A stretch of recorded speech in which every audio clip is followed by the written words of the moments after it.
What if Harry was summoned by Gringotts and discovered he owned every shop in Diagon Alley?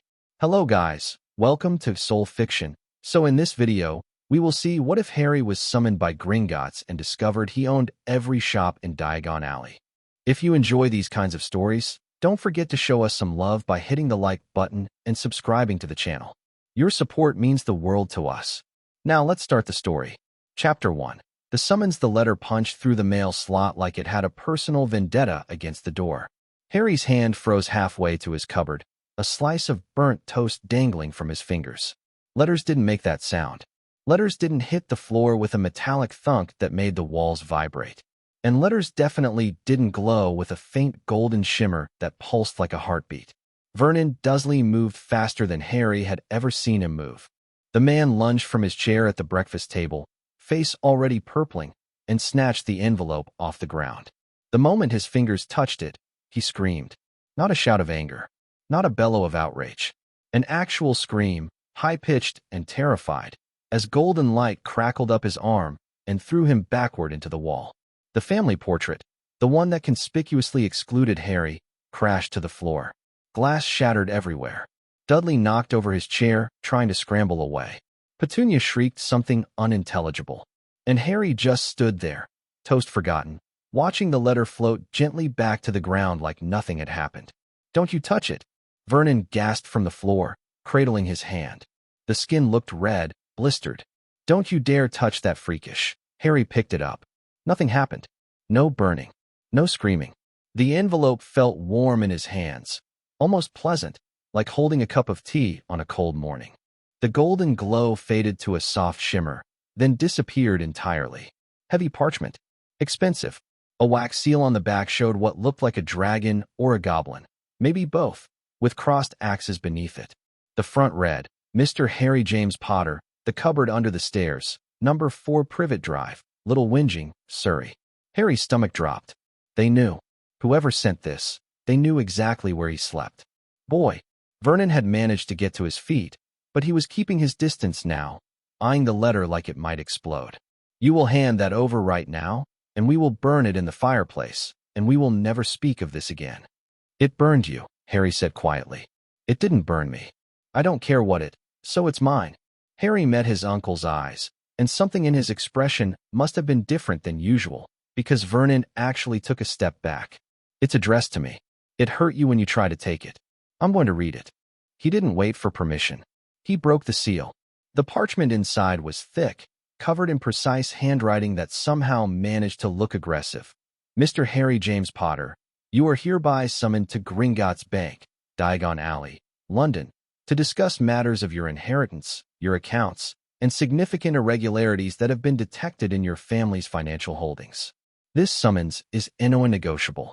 Failure to appear within 7 days will result in Gringotts assuming direct control of all Potter assets pending investigation, up to and including the liquidation of properties and the pursuit of criminal charges against parties unknown.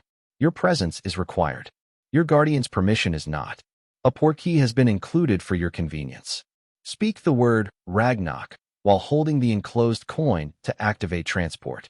The portkey will function only for you. Attempts by others to use or destroy it will be met with appropriate defensive measures. Time is not on your side, Mr. Potter.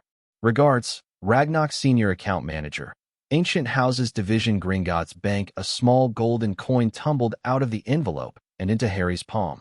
It was heavy, heavier than it should have been for its size, and warm like the letter had been. Harry read the letter again, then a third time. Inheritance, accounts, financial holdings, criminal charges against parties unknown. He was 10 years old. He lived in a cupboard.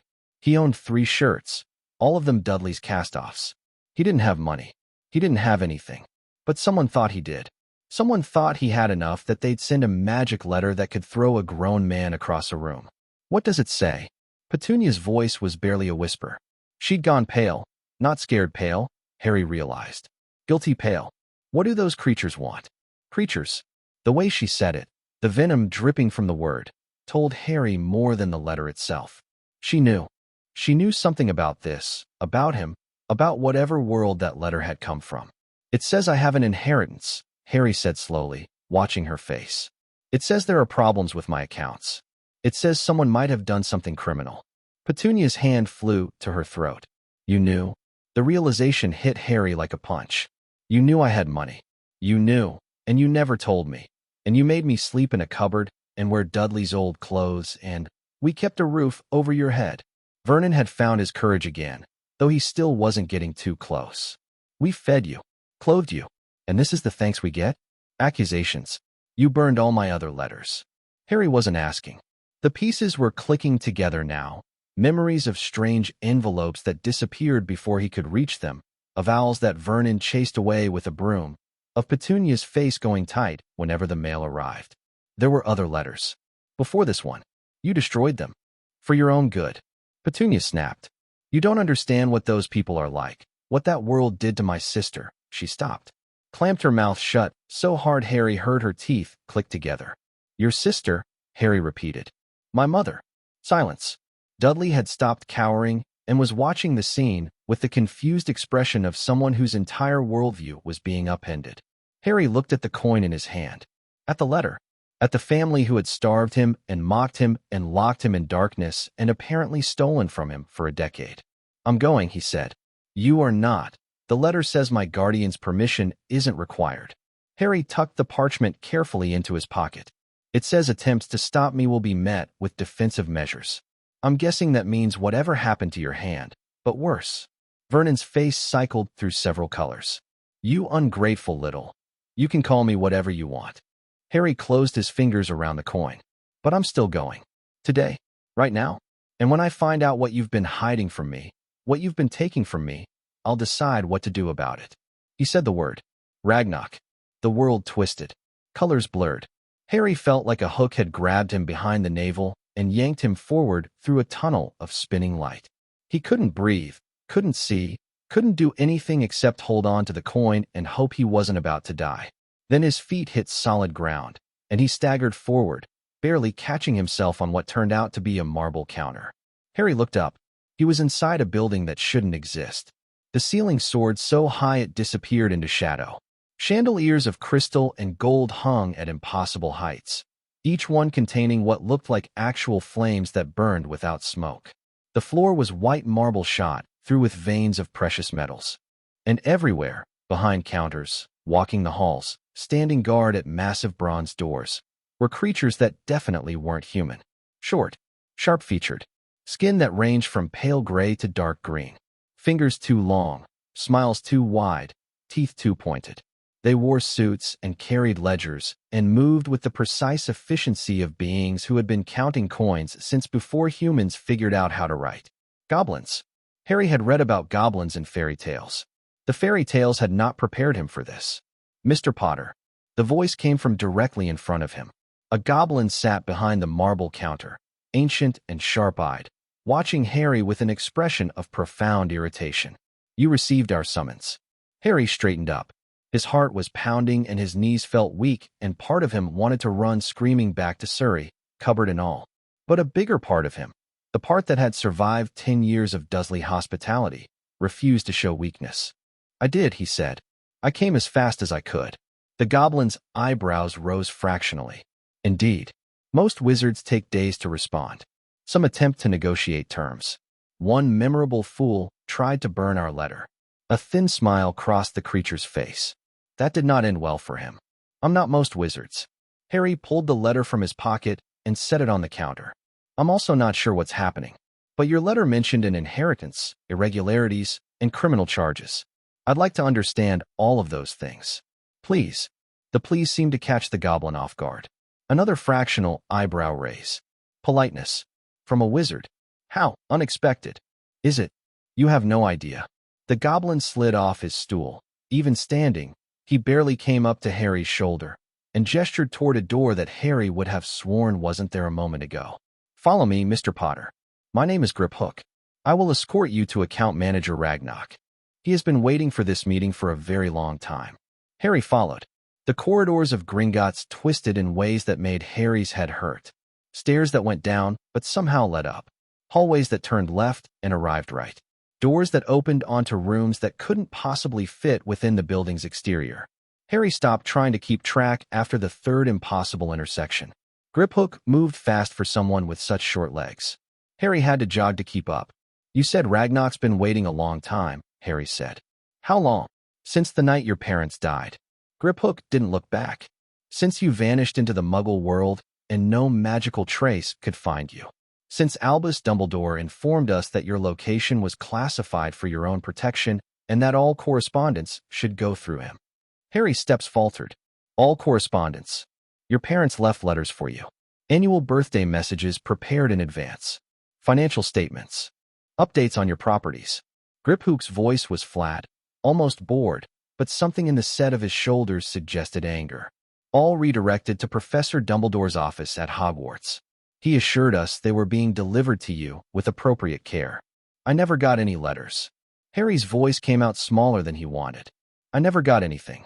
Griphook finally stopped walking. They stood before a door of black iron, covered in runes that seemed to shift when Harry looked directly at them. The goblin turned, and his expression had changed. The professional neutrality was gone. In its place was something colder. No, Griphook said. You didn't. And Gringotts takes theft very seriously, Mr. Potter. Even when the thief wears the robes of a hero. He opened the door. The office beyond was surprisingly normal after all the impossible architecture.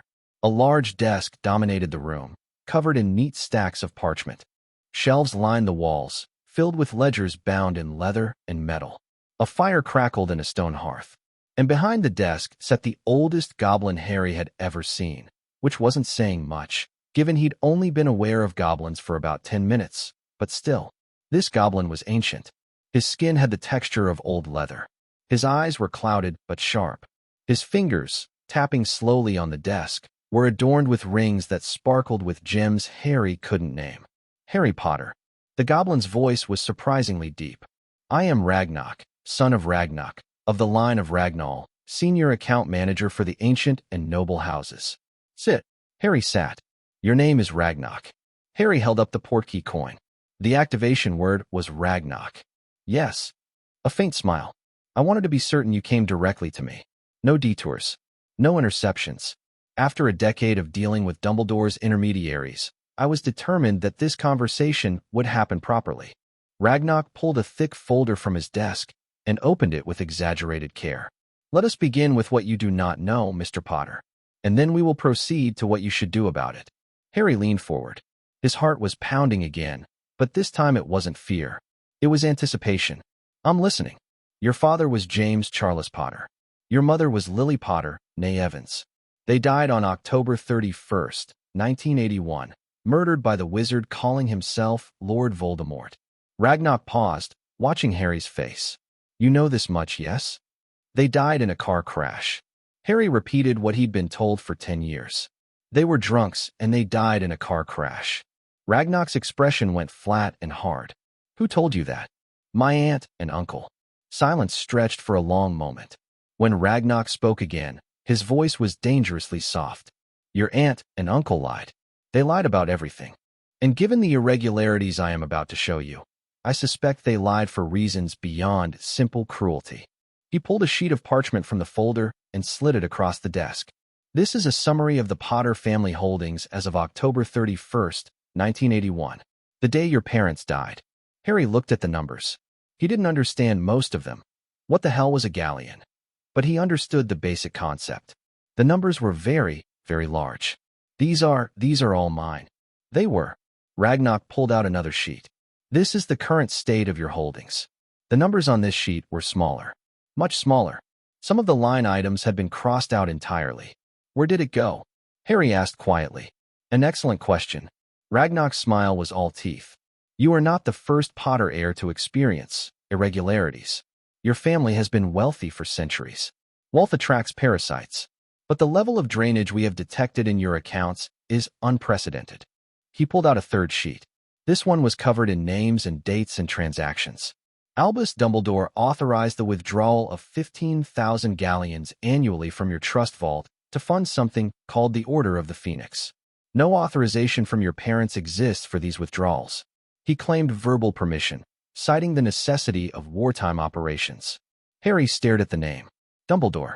Everyone kept mentioning that name like he should know it. Who is Albus Dumbledore? Ragnock actually blinked. You truly do not know? I don't know anything. Harry spread his hands. I lived in a cupboard. I went to Muggle school. I didn't know magic was real until your letter burned my uncle. Another long silence. When Ragnock spoke again, there was something almost like sympathy in his voice. Almost. Albus Dumbledore is the headmaster of Hogwarts School of Witchcraft and Wizardry. He is widely considered the most powerful wizard alive. He defeated the Dark Lord Grindelwald in 1945. He has held positions of authority in your government for decades. And he is the man who placed you with your aunt and uncle 10 years ago. He put me there. Yes. He decided I should grow up in a cupboard, wearing rags, being told my parents were worthless drunks. It would appear so. Harry looked down at the transaction sheet. 15,000 galleons a year. He didn't know how much that was in real money, but from the size of the original numbers, it wasn't pocket change. What else? He asked. Ragnock's smile widened. I was hoping you would ask that. He pulled more sheets from the folder. More names. More numbers. More transactions that Harry hadn't authorized because Harry hadn't known he existed. The Weasley family received a monthly stipend from your accounts, authorized by Dumbledore, ostensibly as compensation for future friendship services. Future what? It appears Mr. Dumbledore anticipated that you would become close with the Weasley children at Hogwarts. He was paying them in advance for their loyalty. Harry's stomach turned. That's disgusting. It is also illegal without your consent. Ragnock set aside that sheet and pulled out another. Mundungus Fletcher, known thief and associate of Dumbledore's order, has been selling items from your family vault at various black markets across Britain. Jewelry, artifacts, books. We estimate approximately 40,000 galleons worth of property has been liquidated in this manner. You estimate?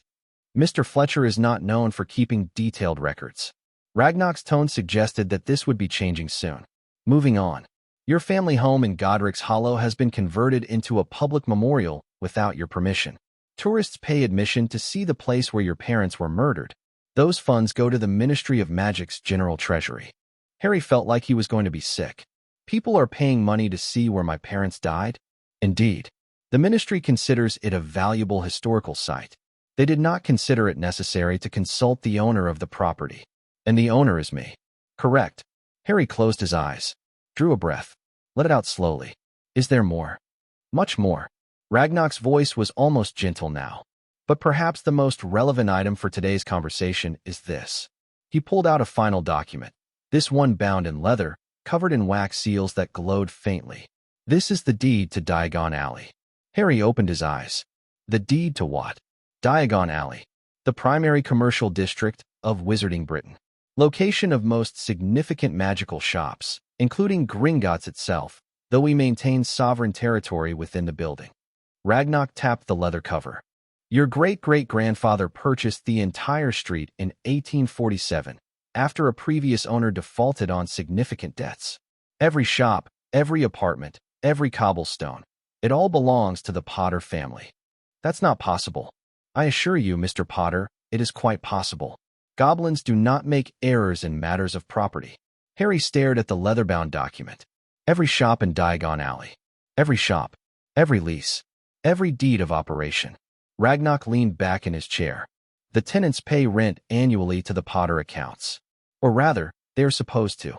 Our review suggests that approximately 60% of those payments have been redirected over the past decade, either through manipulated contracts, fraudulent claims of ownership, or simple non-payment under the assumption that no one was watching.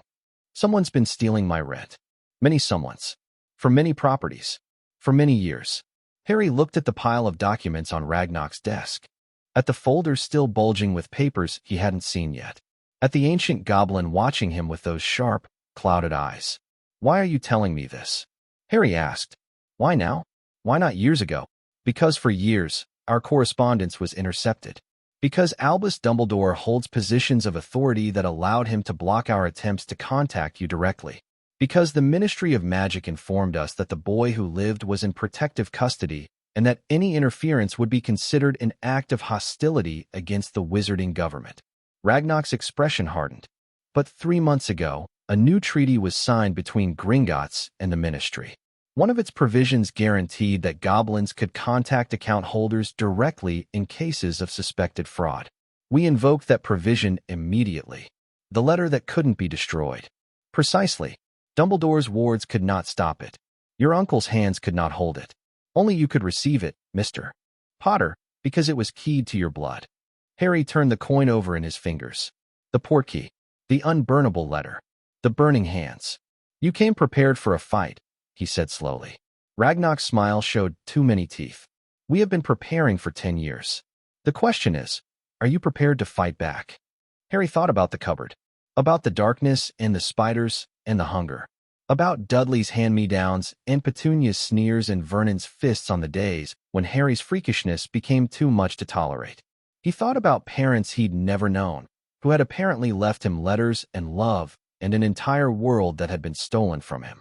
He thought about a stranger named Dumbledore who had put him in that cupboard and then taken his money while he starved.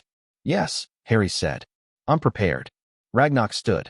Despite his small stature, in that moment, he seemed to fill the entire room. Then let us begin, Mr. Potter. There is much work to do. The next several hours passed in a blur of documents and explanations.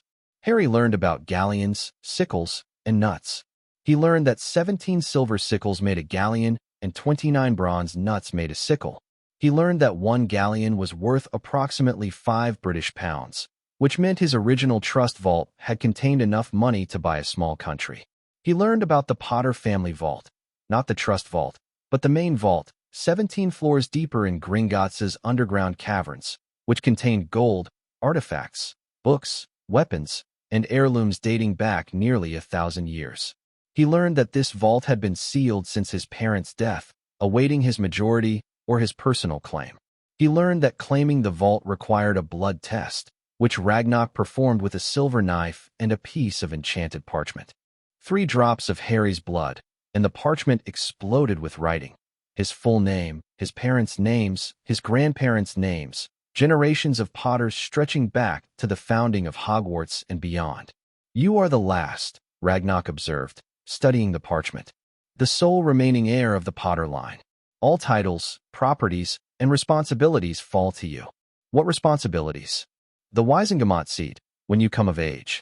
The Potter family traditionally held significant political influence, though it has been unoccupied since your father's death. Someone's been using my vote. No, the seat has been held vacant, awaiting your claim. Ragnar's expression suggested this was one of the few things that had actually been done properly. Albus Dumbledore attempted to assume proxy voting rights, citing your status as a ward of the wizarding world. The Wisengamot rejected his petition. Small mercies. Harry signed documents. So many documents. His hand cramped. Ragnar produced an enchanted quill that continued writing where Harry's hand had stopped, capturing his signature with perfect accuracy, but it still felt like an endless parade of parchment. Asset declarations. Vault access authorizations. Property ownership confirmations. Criminal complaint filings against Mundungus Fletcher and persons unknown. Demand letters to the Ministry regarding the Godric's Hollow Memorial. Audit requests for every redirected payment from his accounts over the past decade.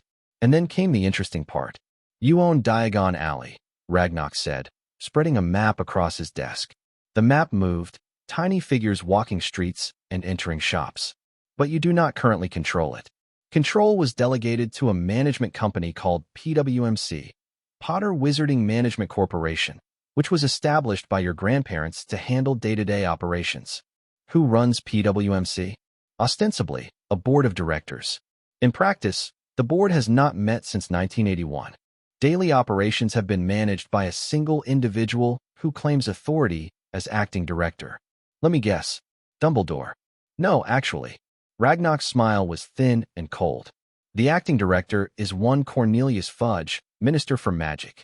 Harry stared at the map, at the tiny shops and the tiny people and the cobblestone streets that apparently belonged to him. The Minister for Magic has been running my company. The Minister for Magic has been running your company into the ground while extracting personal benefits. Reduced rent for his supporters. Free merchandise from shops dependent on his favor. Contracts awarded to companies owned by his allies. Ragnar tapped a claw against one of the buildings on the map. This establishment, for example, Borgin and Burke's, a dealer in dark artifacts, has paid no rent in 9 years, thanks to the minister's intervention. A dark artifacts shop pays no rent. The owner is a significant donor to the minister's political campaigns. Harry laughed. He couldn't help it.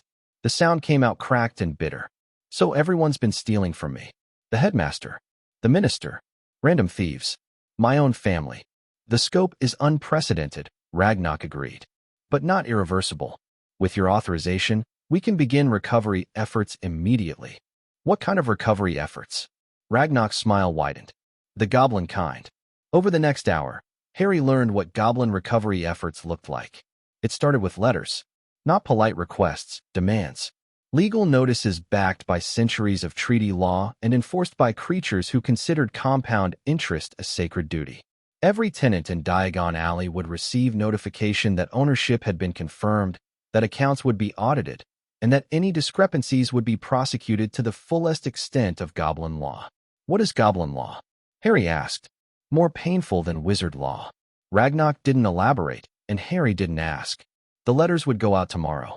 Mundungus Fletcher would receive his tonight, along with a personal visit from Gringotts' enforcement division.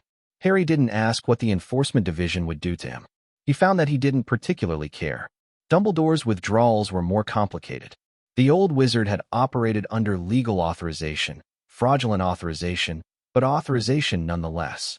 Clawing back those funds would require a formal complaint to the Wisengamot, which would require Harry to claim his seat, which would require him to reach the age of majority. That's years away, Harry said. True, but there are other options. Ragnarok produced another document. Your father, before his death, filed paperwork to emancipate you in the event of his and your mother's demise. He did not trust the ministry to manage your affairs. He was right not to trust them. Emancipate. Declare you a legal adult, despite your physical age. In magical terms, this would grant you full access to your inheritance, your Wisengamot seat, and the legal standing to prosecute claims against those who have wronged you. Harry's heart jumped. You can do that. Your father could. The paperwork was filed. It merely requires execution. What execution? Ragnarok pulled out one final document. This one glowed faintly gold, covered in runes that hurt Harry's eyes. The Potter family magic, Ragnarok said. Your father keyed this ritual to your blood. When activated, it will test your worth as heir and, if you pass, grant you full legal majority in the eyes of magic. Not the ministry, they will still consider you a child. But magic itself will recognize you as Lord Potter, and that recognition supersedes any bureaucratic classification. Harry looked at the glowing document. What does the test involve? Unknown. The ritual is keyed to your family's magic. It will examine whatever qualities your ancestors deemed essential to the Potter line. And if I fail, Ragnarok's expression was unreadable, then you will not be Lord Potter. You will not be emancipated, and you will have to wait until age 17 to claim your full inheritance. Harry thought about waiting 7 more years, about Dumbledore continuing to drain his accounts, about the minister continuing to mismanage his properties, about his parents' letters sitting in some office, unread, while he rotted in a cupboard. I'll take the test, he said. I thought you might. Ragnarok stood. Follow me, Mr. Potter. The ritual chamber is far below. The elevator went down, and down, and down. Harry lost count of the floors. The numbers on the wall changed from standard digits to runes he didn't recognize to symbols that seemed to shift when he looked at them directly. The air grew colder. The stone walls grew older, rougher, less polished. How far down are we? Harry asked. We passed under the Muggle city some time ago, Ragnarok said. The Potter Vault and Ritual Chamber are located in what we call the Deep Vaults. Only the oldest and wealthiest families have holdings this far down. Why? Security. The deeper you go, the more dangerous the protections become. Dragon guards on the upper levels. Thief's downfall on the mid-levels. And below, Ragnarok's smile was grim. Below, there are things that even goblins do not name. The elevator stopped with a groan of ancient metal. The doors opened onto a corridor carved from raw stone, lit by torches that burned with pale blue flame. Ragnarok led Harry forward. Their footsteps echoed in the silence. Through here, the goblins stopped before a massive door of black iron, covered in the same shifting runes as the document upstairs. The Potter Ritual Chamber. I cannot enter. Only blood may pass. Harry touched the door. It swung open at his touch, silent despite its massive weight. The chamber beyond was circular, perhaps 50 feet across. The floor was covered in intricate patterns carved into the stone, circles within circles, runes connecting in ways that made Harry's eyes water. In the center of the room stood a pedestal of white marble, and on the pedestal rested a ring. The Potter family ring. Harry knew it without being told. The gold band glowed faintly. The red stone set into it seemed to pulse with inner fire. "Close the door behind you," Ragnarok called from outside. "The ritual will not begin until you are sealed within." Harry stepped inside. The door swung shut. Silence. He walked toward the pedestal, his footsteps absorbed by the strange patterns on the floor. The ring seemed to grow brighter as he approached, the red stone's pulse matching his heartbeat. When he reached the pedestal, he didn't hesitate. He picked up the ring and put it on. Pain. Not physical pain, something deeper. Something that reached into his mind, his memories, his very sense of self. He saw his life flash before his eyes, but not as a passive observer. He felt it. Every moment of hunger in the cupboard. Every blow from Dudley's fists. Every sneer from Petunia's lips. Every time he'd been told he was worthless, freakish, a burden that should never have been born. And then deeper, further, into places Harry didn't know he had. He saw a fragment of darkness, a piece of something foreign lodged behind his scar. The ring's magic touched it, examined it, recoiled from it with something like disgust. Intruder, a voice thundered in Harry's mind. Parasite, abomination. The darkness screamed. Harry screamed with it as the ring's magic burned through his scar, purging the foreign presence with fire that seemed to reach through every cell of his body. When it was over, Harry was on his knees, gasping. Blood dripped from his forehead onto the stone floor. But the darkness was gone. The weight he hadn't known he was carrying had vanished. The ring pulsed once more, and this time the examination was gentler. It touched his memories again, but now it was looking for something specific. Courage. Harry saw himself standing up to Dudley even when he knew he'd lose. Saw himself protecting a smaller boy at school despite the consequences. Saw himself picking up the letter this morning when every instinct told him to hide. Loyalty. Harry saw the way he'd cared for Mrs. Fig's cats, even when they scratched him. Saw the fantasies he'd built about parents who loved him, about a family that wanted him. Saw the stubborn hope that had kept him alive when everything told him he should give up. Intelligence. Harry saw his marks at school, hidden and deliberately lowered because Dudley couldn't be outperformed. Saw the strategies he'd developed to avoid beatings, to secure food, to navigate the maze of Dursley rules. Saw the questions he asked when other children were content to accept easy answers. And finally, something else. Something the ring had to dig deeper to find. Hunger. Not for food, for more. For knowledge. For power. For a life that wasn't defined by a cupboard and a family that hated him. Harry saw his own ambition, buried deep beneath years of suppression, and the ring examined it with something like approval. Worthy, the voice thundered. Heir of Potter. Son of James. Carrier of the line. Power flooded through Harry's body. His blood burned. But it was a good burning, like muscles working after too long at rest. His magic, he could feel it now, a vast reservoir he'd never known existed, roared to life, filling spaces that had been empty since birth. When he opened his eyes, he could see magic. Not clearly, not in detail, but the runes on the floor glowed with meaning now, and the pedestal hummed with enchantments he could almost understand, and his own hands seemed to shimmer with potential. Holy! Harry caught himself before he finished the curse. The door opened. Ragnarok stood in the entrance, his ancient face split in a genuine smile. Well, the goblin said, it seems the Potter magic has accepted you, Lord Potter. Harry looked down at the ring on his finger. It had resized to fit him perfectly. The red stone glowed steadily now, warm against his skin. What happened? His voice sounded different. Stronger. Something was in my head. The ring burned it out. Ragnarok's smile faded. Yes, we suspected as much. You suspected? Goblins can sense taint. Soul magic leaves traces that we are uniquely suited to detect. When you entered our bank, we noticed the mark upon you. Soul magic. Harry touched his scar. The skin was still raw, still bloody, but it felt cleaner somehow. What was it? A piece of the Dark Lord, placed in you the night he died, or failed to die, as the case may be. Ragnar's expression was grim. The Potter family magic would not accept an heir who carried the essence of the family's murderer. It had to be purged before you could be recognized. Harry's stomach lurched. A piece of Voldemort was inside my head. Was. Past tense. The family magic has destroyed it utterly. You are clean now, Lord Potter. Holy yourself, for perhaps the first time in your life. Harry looked at his hands. At the ring. At the blood still dripping from his forehead. Good, he said quietly. That's good. Ragnar gestured toward the corridor. Come. There is much more to discuss, and you have been in the depths too long already. Your first task as Lord Potter awaits. My first task. The letters have been sent. By dawn, all of Diagon Alley will know that the Potter heir has claimed his inheritance. Ragnar's smile returned, sharper now. Some will come to pay their respects. Others will come to assess the threat. And a few will come to test whether an 11-year-old boy can truly hold what his ancestors built.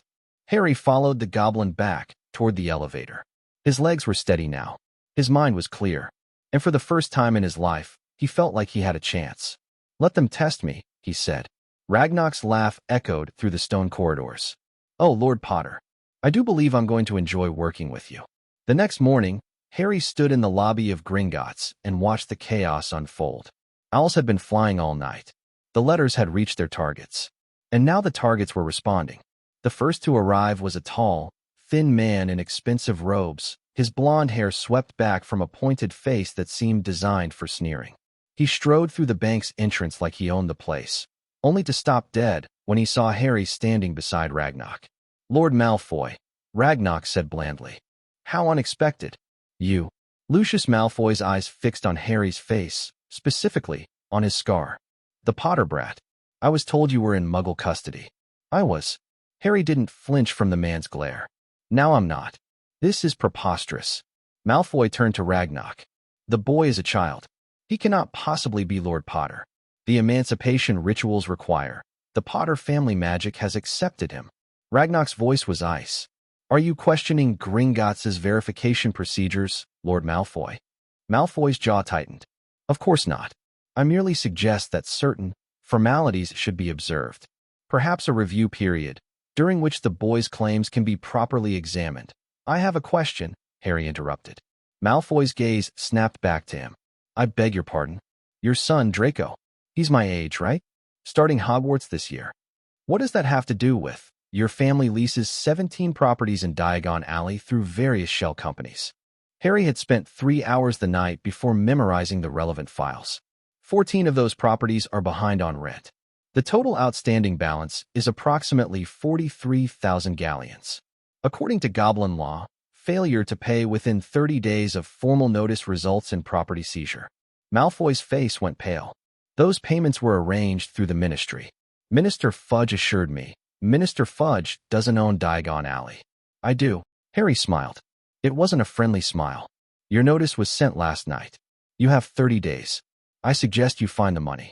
For a long moment, Lucius Malfoy stared at Harry Potter.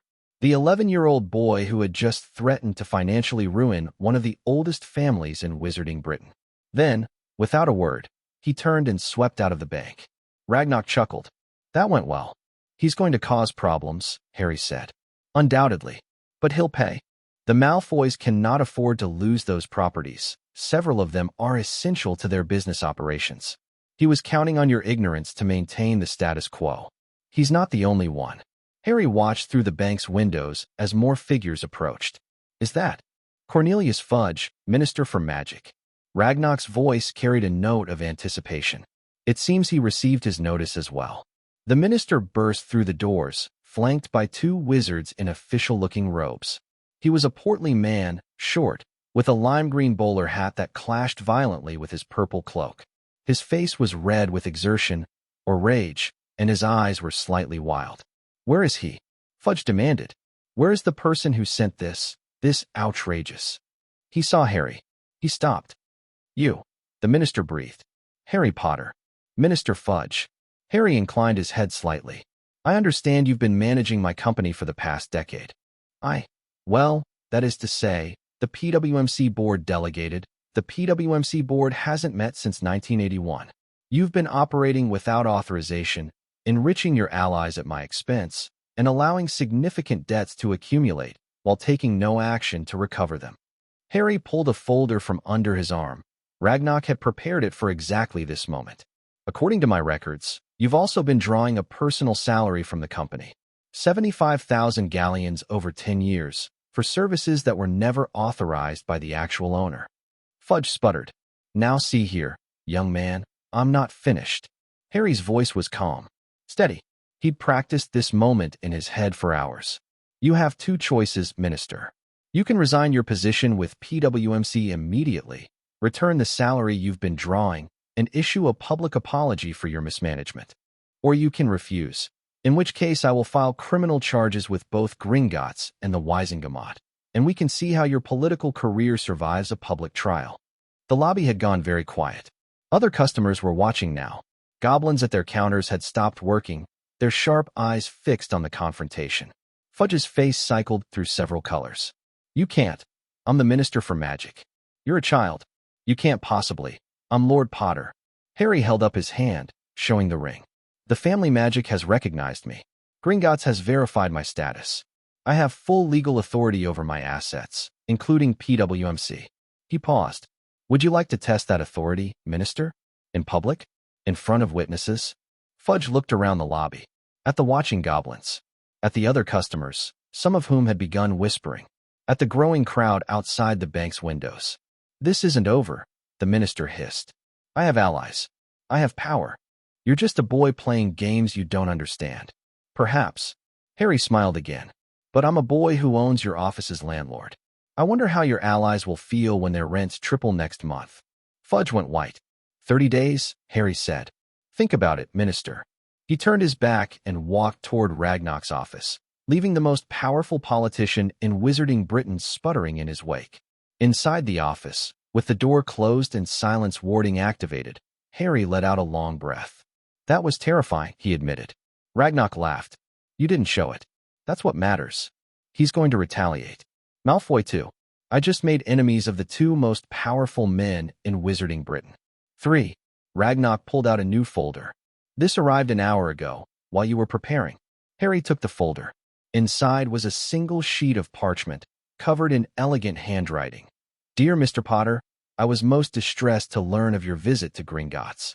The magical world can be a confusing and dangerous place for one so young, and I fear you may have been given misleading information by parties with their own agendas. I would very much like to meet with you at your earliest convenience to discuss your situation. As headmaster of Hogwarts and your magical guardian, I have a responsibility to ensure your welfare and guide you through the complexities of your inheritance. Please respond to this letter with a time when we might meet. I will be happy to accommodate your schedule.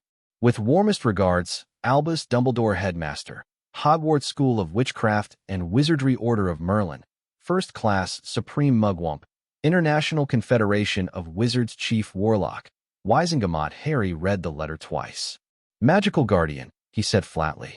A title he assumed after your parents' death.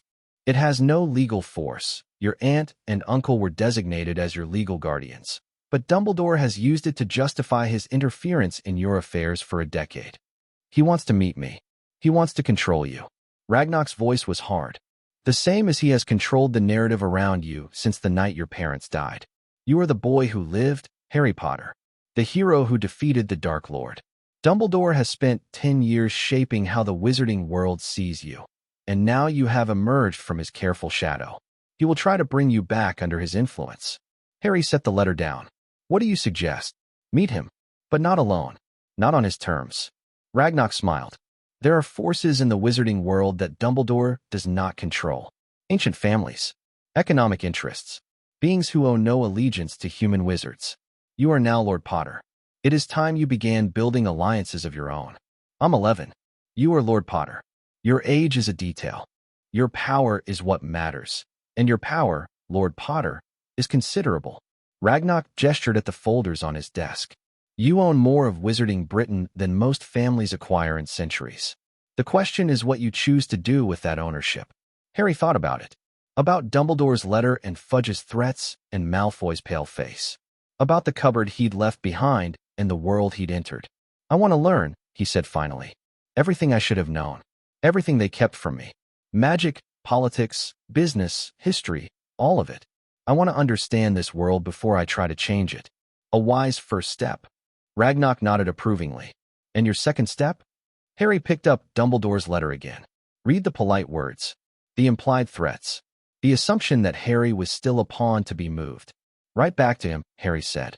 Tell him I'll meet him, but at Gringotts, in a room of my choosing, with goblin witnesses present. Ragnar's smile was all teeth. And if he refuses? Then he can explain to the Wisengamot why he's afraid to meet with his supposed ward in a neutral location. Harry set the letter down. Either way, I learned something about him. Either he's willing to negotiate on my terms, or he's not. Both answers are useful. You think like a goblin, Ragnar observed. Is that a compliment? The highest I can give. Harry stood. His legs were steady. His mind was clear. And for the first time since the letter had arrived, he felt something other than fear and confusion. He felt ready. Send the letter, he said, and start preparing for Hogwarts. If I'm going to spend the next 7 years in Dumbledore's school, I should probably know what I'm walking into. Agreed. Ragnar made a note. I will assign tutors. Background information on key individuals. Political alignments. Historical context. You will not enter Hogwarts as an ignorant child, Lord Potter. You will enter as a force to be reckoned with. Harry smiled. It was a real smile this time. Not the sharp, tactical expression he'd worn for Malfoy and Fudge, but genuine anticipation. Good, he said. I've spent 10 years being underestimated. I think it's time to change that. He walked out of Ragnar's office and into the marble halls of Gringotts, the Potter ring warm on his finger and a plan forming in his mind. The Dursleys had tried to break him. Dumbledore had tried to control him. The wizarding world had tried to profit from him without his knowledge or consent. They were all going to learn that Harry Potter was done being a victim. He was Lord Potter now, owner of Diagon Alley, heir to one of the oldest families in magical Britain. And he was just getting started. Chapter 2.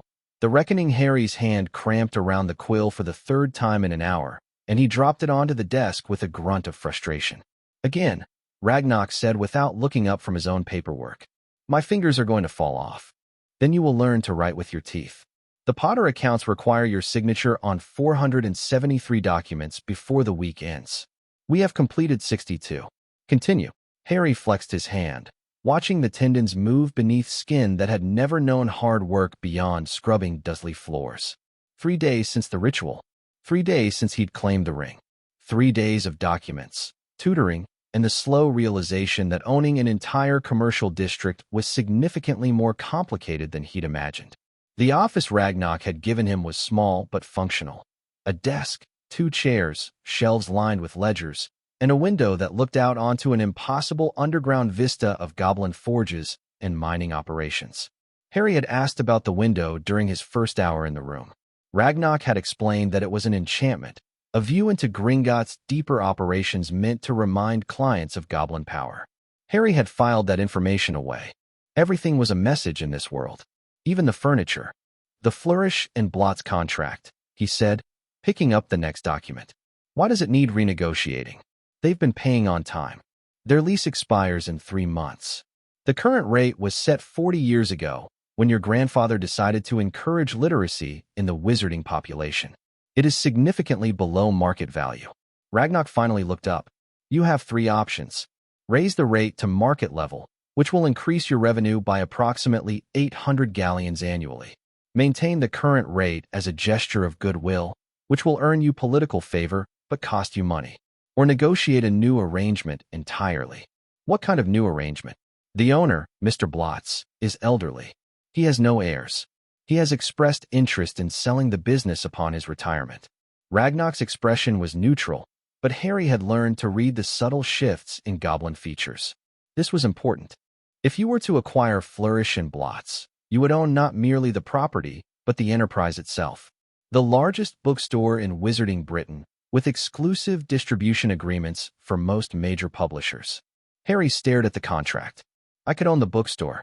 You could own many things, Lord Potter. The question is whether you should.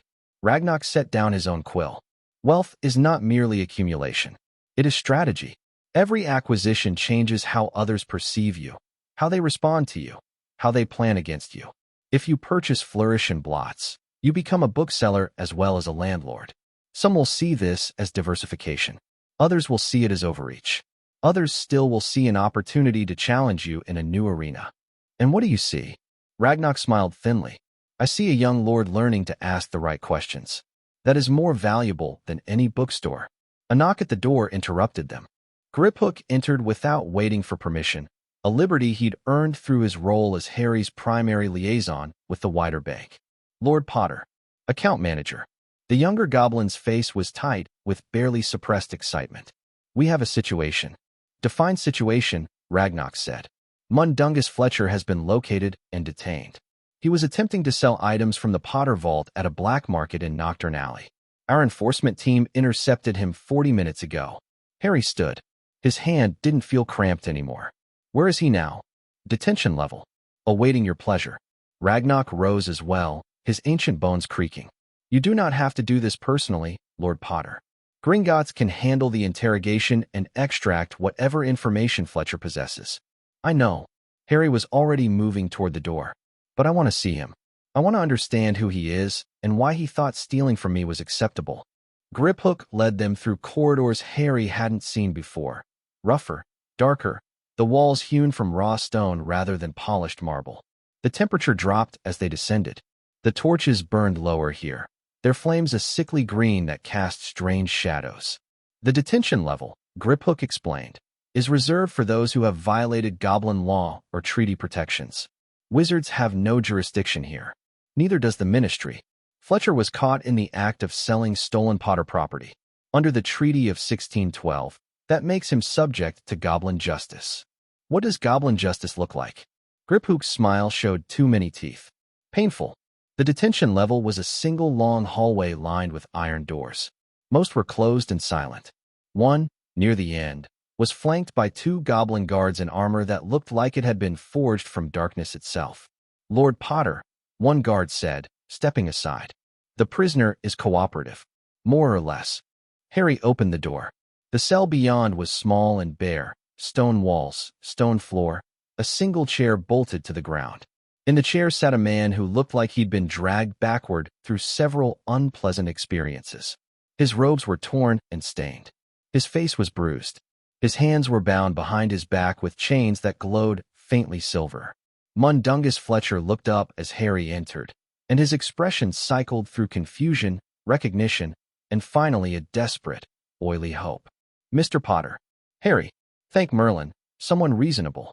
Fletcher's voice was wheedling, the kind of tone Harry associated with Dudley trying to avoid punishment. Look, this is all a misunderstanding, yeah? I was just holding on to some things for safekeeping like, Dumbledore asked you to sell my family's possessions at a black market? Fletcher's mouth opened and closed. Well, no, not exactly, but how long? How long what? How long have you been stealing from me? Harry walked forward slowly, letting his footsteps echo in the small space.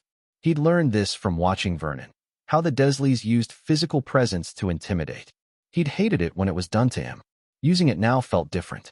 Necessary. The goblins have records. I know approximately how much you've taken. What I don't know is the timeline. Fletcher's oily hope was fading into something closer to fear. Look, you don't understand how it was, right? After you know who fell, everything was chaos. People needed money. The Order needed funding. Dumbledore said, Dumbledore again. Harry stopped in front of the chair, close enough to see the sweat beading on Fletcher's forehead. Tell me exactly what Dumbledore said. He said the Potter vaults would be used to support the cause. That you were too young to understand.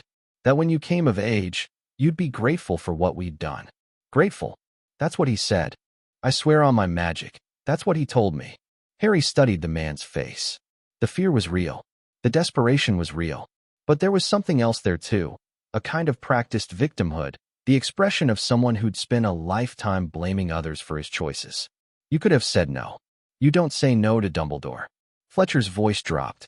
You don't understand what he's like. Everyone thinks he's this kindly old grandfather, but when he wants something done, you do it. Or you disappear.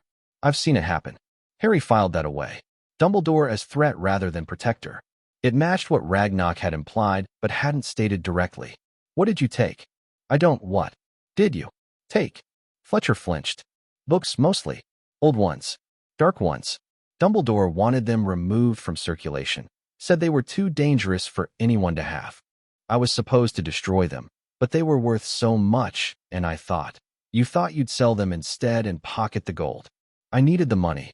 You don't know what it's like, living hand to mouth, never knowing where the next meal. I lived in a cupboard. Harry's voice was very quiet. I wore rags. I ate scraps. I know exactly what poverty feels like, Fletcher. The difference between us is that I didn't steal from orphaned children to make my situation better. Fletcher's mouth snapped shut. What else? Jewelry. Some of it. A few artifacts. Nothing too valuable, just Gringotts estimates 40,000 galleons worth of property. That's impossible. I never took that much. Maybe 10,000, 15 at most, which means either you're lying about the scope of your theft, or someone else has been stealing from me using your access. Harry turned to Ragnarok, who had entered silently behind him. Can we verify? We can. The vault records show who entered and when. Cross-referencing with Fletcher's admissions will reveal any discrepancies. Do it. Harry looked back at Fletcher. You're going to tell the goblins everything. Every item you took, every person you sold to, every conversation you had with Dumbledore about my accounts. If you cooperate fully, Gringotts will handle your punishment according to their own laws. If you lie or withhold information, he let the sentence hang. What? Fletcher's voice cracked. What happens if I don't cooperate? Ragnarok stepped forward, his smile all teeth and no warmth. Then we involve the ministry. We present evidence that you've been stealing from the boy who lived for a decade. We ensure every newspaper in Britain covers your trial. The smile widened. How long do you think you'd survive in Azkaban, Mr. Fletcher, once the other prisoners learn what you've done? Fletcher went gray. I'll talk. I'll tell you everything. Just keep me here. Don't send me to Azkaban. That depends entirely on the quality of your information. Harry turned toward the door. Ragnarok, I want a full accounting by tomorrow. Every discrepancy, every name, every connection. If Dumbledore was directing this, I want proof. It will be done, Lord Potter. Harry paused at the door, not looking back. Fletcher, one more question. Anything. Whatever you want. Did you ever meet me? Before today. Silence stretched for a long moment. Once. Fletcher's voice was barely audible. When you were a baby. Right after your parents. Dumbledore had me help move some things from the house in Godric's Hollow. You were there, in a basket. Sleeping. Harry's hand tightened on the doorframe. You've been stealing from me since I was a baby. I didn't think of it like that. I swear. It was just stuff, just objects. Harry walked out and closed the door behind him. In the corridor, with Griphook and the guards watching, he let himself lean against the wall for a moment. His heart was pounding. His hands were shaking. The cold rage that had carried him through the interrogation was fading into something messier. Grief and anger and a bone-deep exhaustion that had nothing to do with physical tiredness. Lord Potter. Ragnarok's voice was unexpectedly gentle. You handled that well. I wanted to hit him. Harry's voice came out rough. I wanted to hurt him the way they hurt me. But you didn't. That is the difference between power and cruelty. Ragnarok placed a gnarled hand on Harry's shoulder, a gesture of surprising intimacy from a goblin. Come. There is food prepared in your office, and you need rest. Tomorrow will bring new challenges. There's always new challenges. Yes, that is what it means to be Lord Potter. Harry pushed off from the wall and followed Ragnarok back toward the upper levels. Behind him, he could hear Fletcher's muffled sobs through the iron door. He didn't feel sorry for the man. He didn't feel anything at all. That worried him more than the anger had. The next morning brought the response Harry had been waiting for. Dumbledore's letter arrived by Phoenix, which was apparently significant. The bird, a magnificent creature of red and gold flames, appeared in Harry's office without warning, dropped the letter on his desk, and vanished in a burst of fire that left no scorch marks on the wood. Show off, Harry muttered, picking up the envelope. Griphook, who had been briefing him on the day's schedule, made a sound that might have been a snort. Phoenix mail is meant to impress. Only the most powerful wizards maintain Phoenix familiars. Dumbledore is reminding you of his status. I got that. Harry broke the seal and read, Dear Lord Potter, I was pleased to receive your invitation to meet at Gringotts. While I confess the venue is unusual, I understand your desire for neutral ground during our first conversation. I accept your terms. I will meet with you this Saturday at noon, In whatever room you designate, with goblin witnesses present. I have only one request, that our discussion remain private, between the two of us, without legal representatives or advisors in the room. I have matters to discuss that are sensitive in nature, and I fear that too many ears might complicate what should be a simple conversation. I look forward to finally meeting you properly, Harry. I have watched over you from afar for many years, and I believe we have much to discuss. Yours in hope, Albus Dumbledore. Harry read the letter twice, then handed it to Griphook. What do you think? He wants you alone. Without Goblin Council. Griphook's lip curled. He underestimates you if he thinks you'll agree. Actually, I think I will agree. Griphook's head snapped up.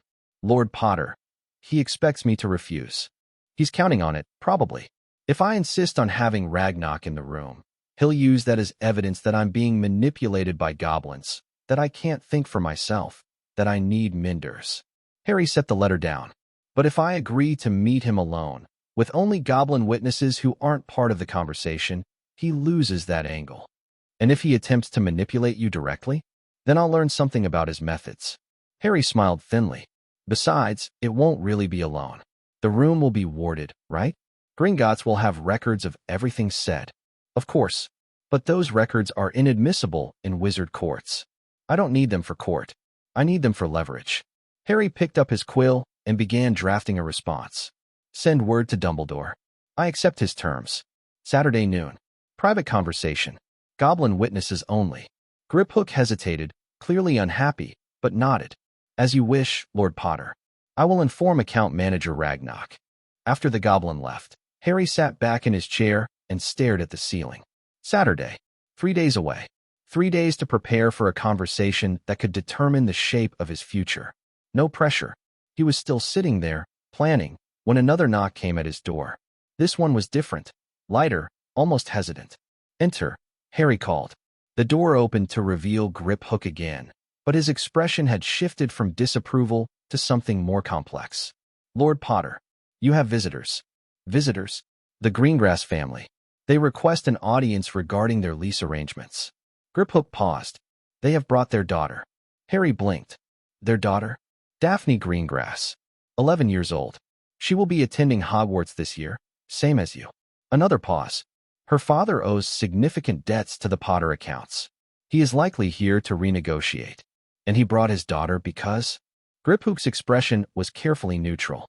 I could not speculate on pure-blood political strategies, Lord Potter. Right. Because nothing in this world was ever simple. Send them in, Harry said. The Greengrass family entered in formation. Father first, a tall man in dark green robes, with iron-gray hair and a face that looked like it had been carved from granite. Mother second, blonde, beautiful, with the kind of ageless elegance that spoke of either good genes or expensive potions. And finally the daughter.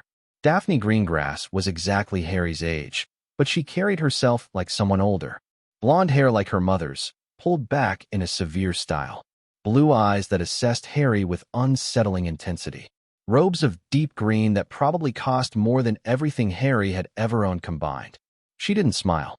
She didn't curtsy or make any of the formal gestures Harry had been told to expect from pureblood families. She just looked at him, really looked, like she was trying to see through his skin to whatever lay beneath. Harry found himself unexpectedly interested. Lord Greengrass, he said, standing. Lady Greengrass. Miss Greengrass. Thank you for coming. Lord Potter. The elder Greengrass's voice was as granite as his face. I apologize for the short notice. When we received word of your emergence, we felt it necessary to address certain matters promptly. The lease on your properties. Among other things, yes. Greengrass glanced at his daughter, then back to Harry. Perhaps we should discuss the particulars in private? You brought your daughter to a private business meeting? Daphne is learning the family trade.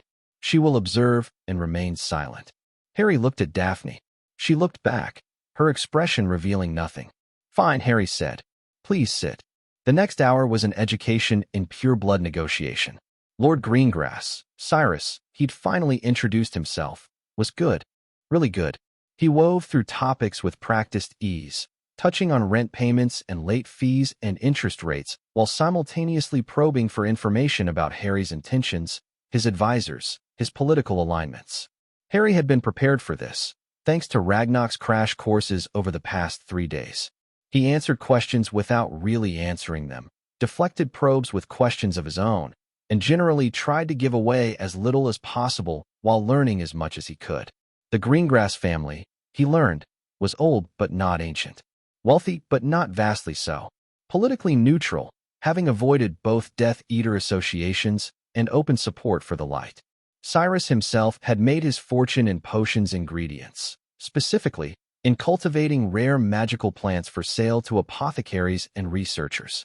The debts to the Potter accounts were older than Cyrus, dating back to his father's time.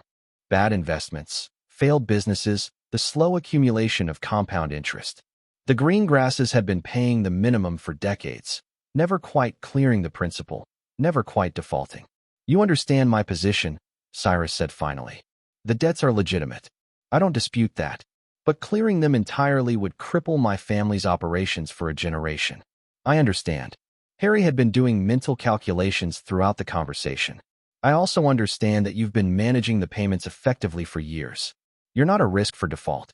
Then perhaps we can reach an arrangement that benefits both parties." "What did you have in mind?" Cyrus leaned forward. "I propose a partnership. Greengrass Botanicals supplies rare ingredients to most major potioneers in Britain. We have exclusive access to several species of magical plants that cannot be cultivated anywhere else.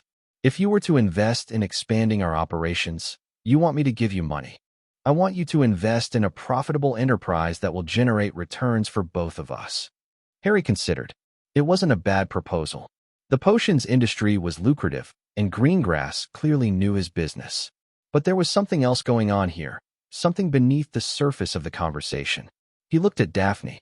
She hadn't moved since the conversation began, hadn't spoken, hadn't reacted to anything her father said. But her eyes were tracking everything. Every gesture Harry made, every shift in tone, every subtle signal that passed between the adults. "Miss Greengrass," Harry said suddenly. Both parents stiffened. Daphne's eyebrows rose fractionally. "Lord Potter." Her voice was cool, controlled, exactly what he'd expected. "What do you think of your father's proposal?" Silence. Cyrus's granite face developed a crack of surprise. Lady Greengrass, Isolde, Harry had learned, looked like she'd swallowed something sour. Daphne, however, seemed to actually consider the question. "I think," she said slowly, "that my father is offering you an opportunity to become invested in our family's success. If you accept, you become a stakeholder in Greengrass Botanicals. If the business thrives, you profit. If it fails, you lose your investment." "That's the standard description of investment, yes. The part he hasn't mentioned is that your investment would make you a business partner of House Greengrass. Not just a landlord, not just a crore, a partner." She met his eyes directly. In pure blood society, partnerships carry implications beyond the financial. "Daphne," her father said sharply. He asked. She didn't look away from Harry. "Should I have lied?" Harry found himself fighting a smile. "No, I appreciate honesty." He turned to Cyrus. "Lord Greengrass, I'm going to decline your proposal." Cyrus's face went very still. "I see. Not because it's a bad investment. It isn't. Your numbers are solid, and Greengrass Botanicals is clearly well managed." Harry leaned back in his chair. "I'm declining because I'm 11 years old. I've been in the magical world for less than a week, and I'm not ready to form the kind of partnerships your daughter just described. Not until I understand more about what those partnerships would mean." The tension in the room shifted. Cyrus's stillness became something less hostile, more considering. "A reasonable position," he admitted. "More reasonable than I expected from someone your age. I've had excellent teachers." Harry glanced at the door, where Griphook waited. "Here's what I will do. Your current debt payments are manageable, but not sustainable. You'll be paying for another 60 years at this rate without touching the principal. I'm willing to restructure the debt. Lower interest rate, fixed payment schedule, clear end date. In exchange for what? Nothing immediate. Consider it a gesture of goodwill between potential future partners." Harry smiled slightly. "When I am ready to invest in business ventures, I'll remember that House Greengrass dealt with me fairly." Cyrus studied him for a long moment, then nodded slowly. "Acceptable. Griphook the terms." The next 30 minutes were spent hammering out specifics. Harry let Griphook handle most of it, intervening only when decisions required his direct approval. By the end, the Greengrass debt had been restructured into a 15-year repayment plan with significantly reduced interest, still profitable for Harry, but not crushing for the Greengrasses. "I believe we're done," Harry said finally, signing the last document. "Thank you for coming, Lord Greengrass. Lady Greengrass." The parents rose, but Daphne lingered. "Miss Greengrass, you didn't have to do that," she said quietly. "The restructuring. You could have kept us under your thumb for decades." "I could have. I chose not to." "Why?" Harry considered his answer carefully. This girl was sharp, sharper than her parents, maybe. She'd see through any obvious manipulation. "Because I've spent my whole life being under someone else's control," he said finally. "I know what it feels like. I'm not going to do that to other people if I can avoid it." Daphne's expression flickered, surprise, maybe, or something deeper.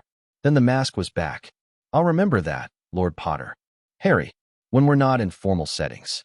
Another flicker. "Then you should call me Daphne. When we're not in formal settings." "Daphne," Cyrus said from the doorway. "We're leaving." She turned without another word and followed her parents out. Harry watched them go, then let out a long breath. That was exhausting. "That was politics," Griphook said. "And you handled it better than most adults." "I had help." Harry rubbed his eyes. "What's next?" "Lunch. Then your afternoon tutoring session with Professor Vector. She's agreed to teach you the basics of arithmancy before Hogwarts. Then evening review of the Fletcher interrogation results. Do I get to sleep at any point?" "Sleep is for those without empires to reclaim, Lord Potter." Harry groaned and reached for the next stack of documents.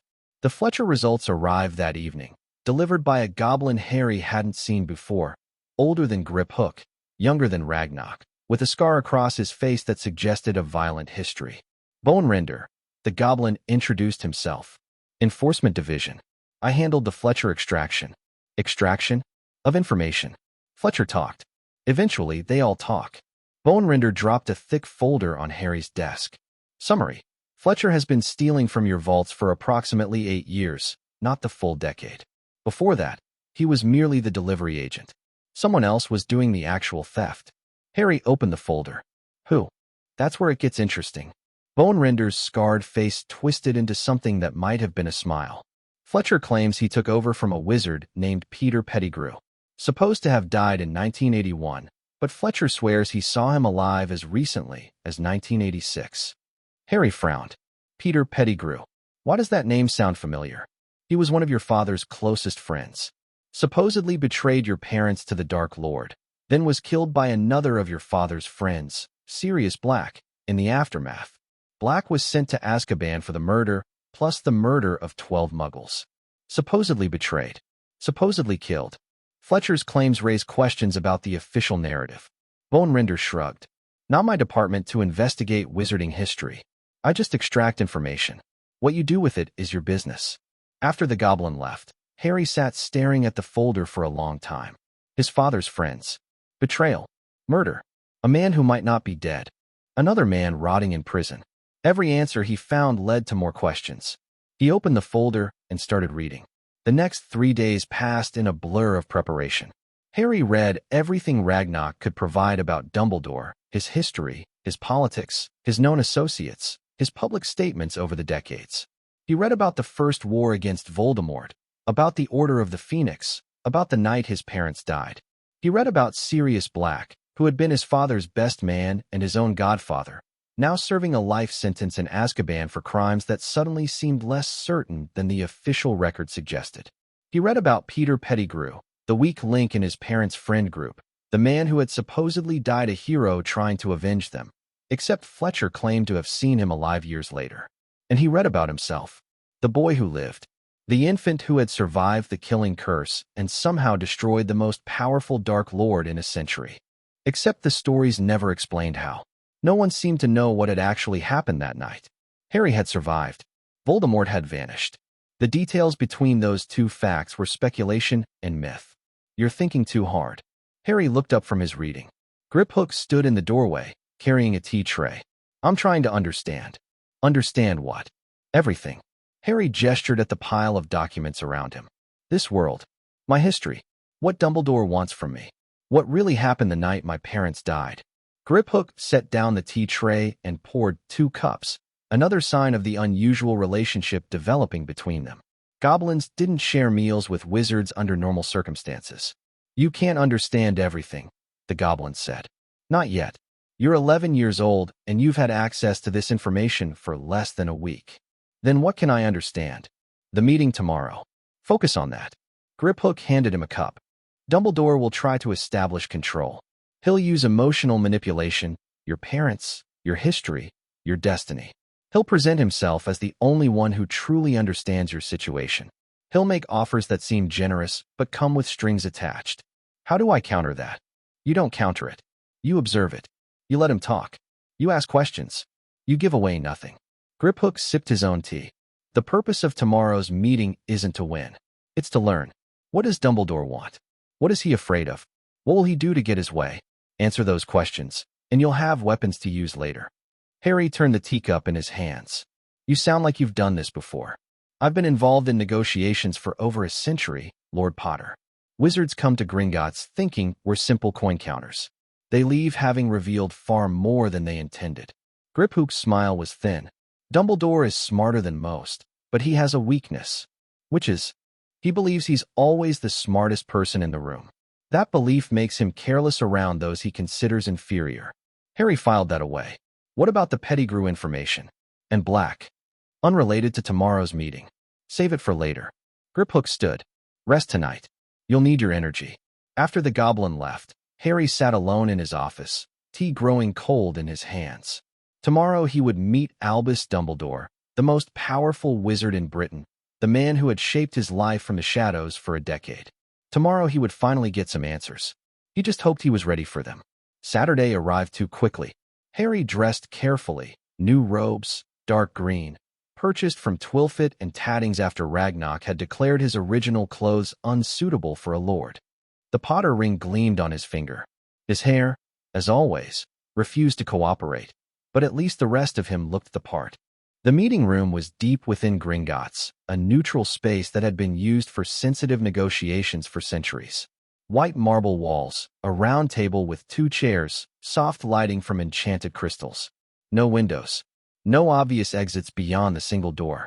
Harry arrived 15 minutes early and used the time to settle his nerves. He'd barely slept the night before, running through possible conversations in his head. Now, with the moment approaching, he felt strangely calm. The door opened at exactly noon. Albus Dumbledore was taller than Harry had expected.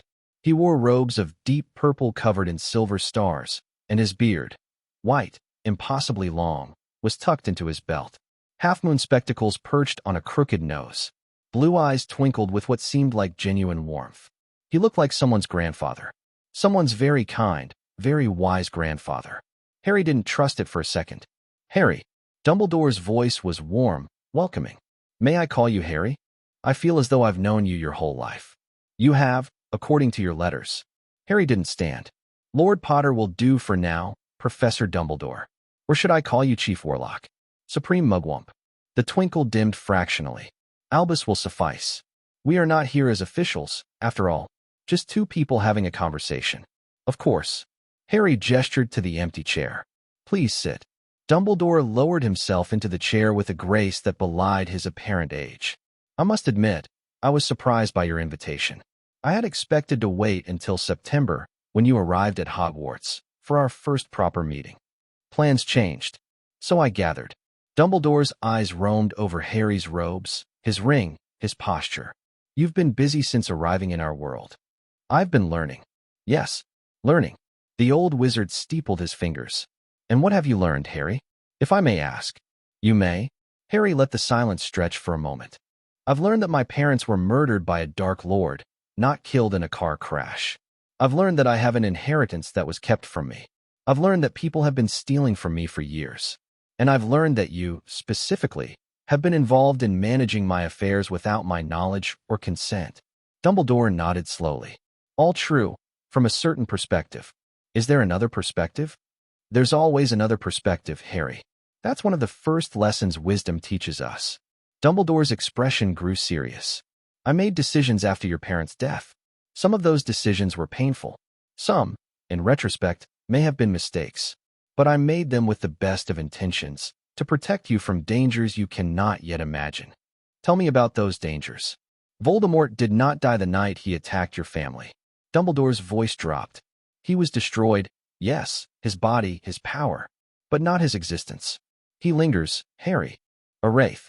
A shadow. Waiting for an opportunity to return.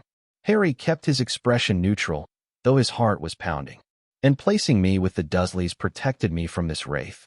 Your mother's sacrifice created a protection in your blood.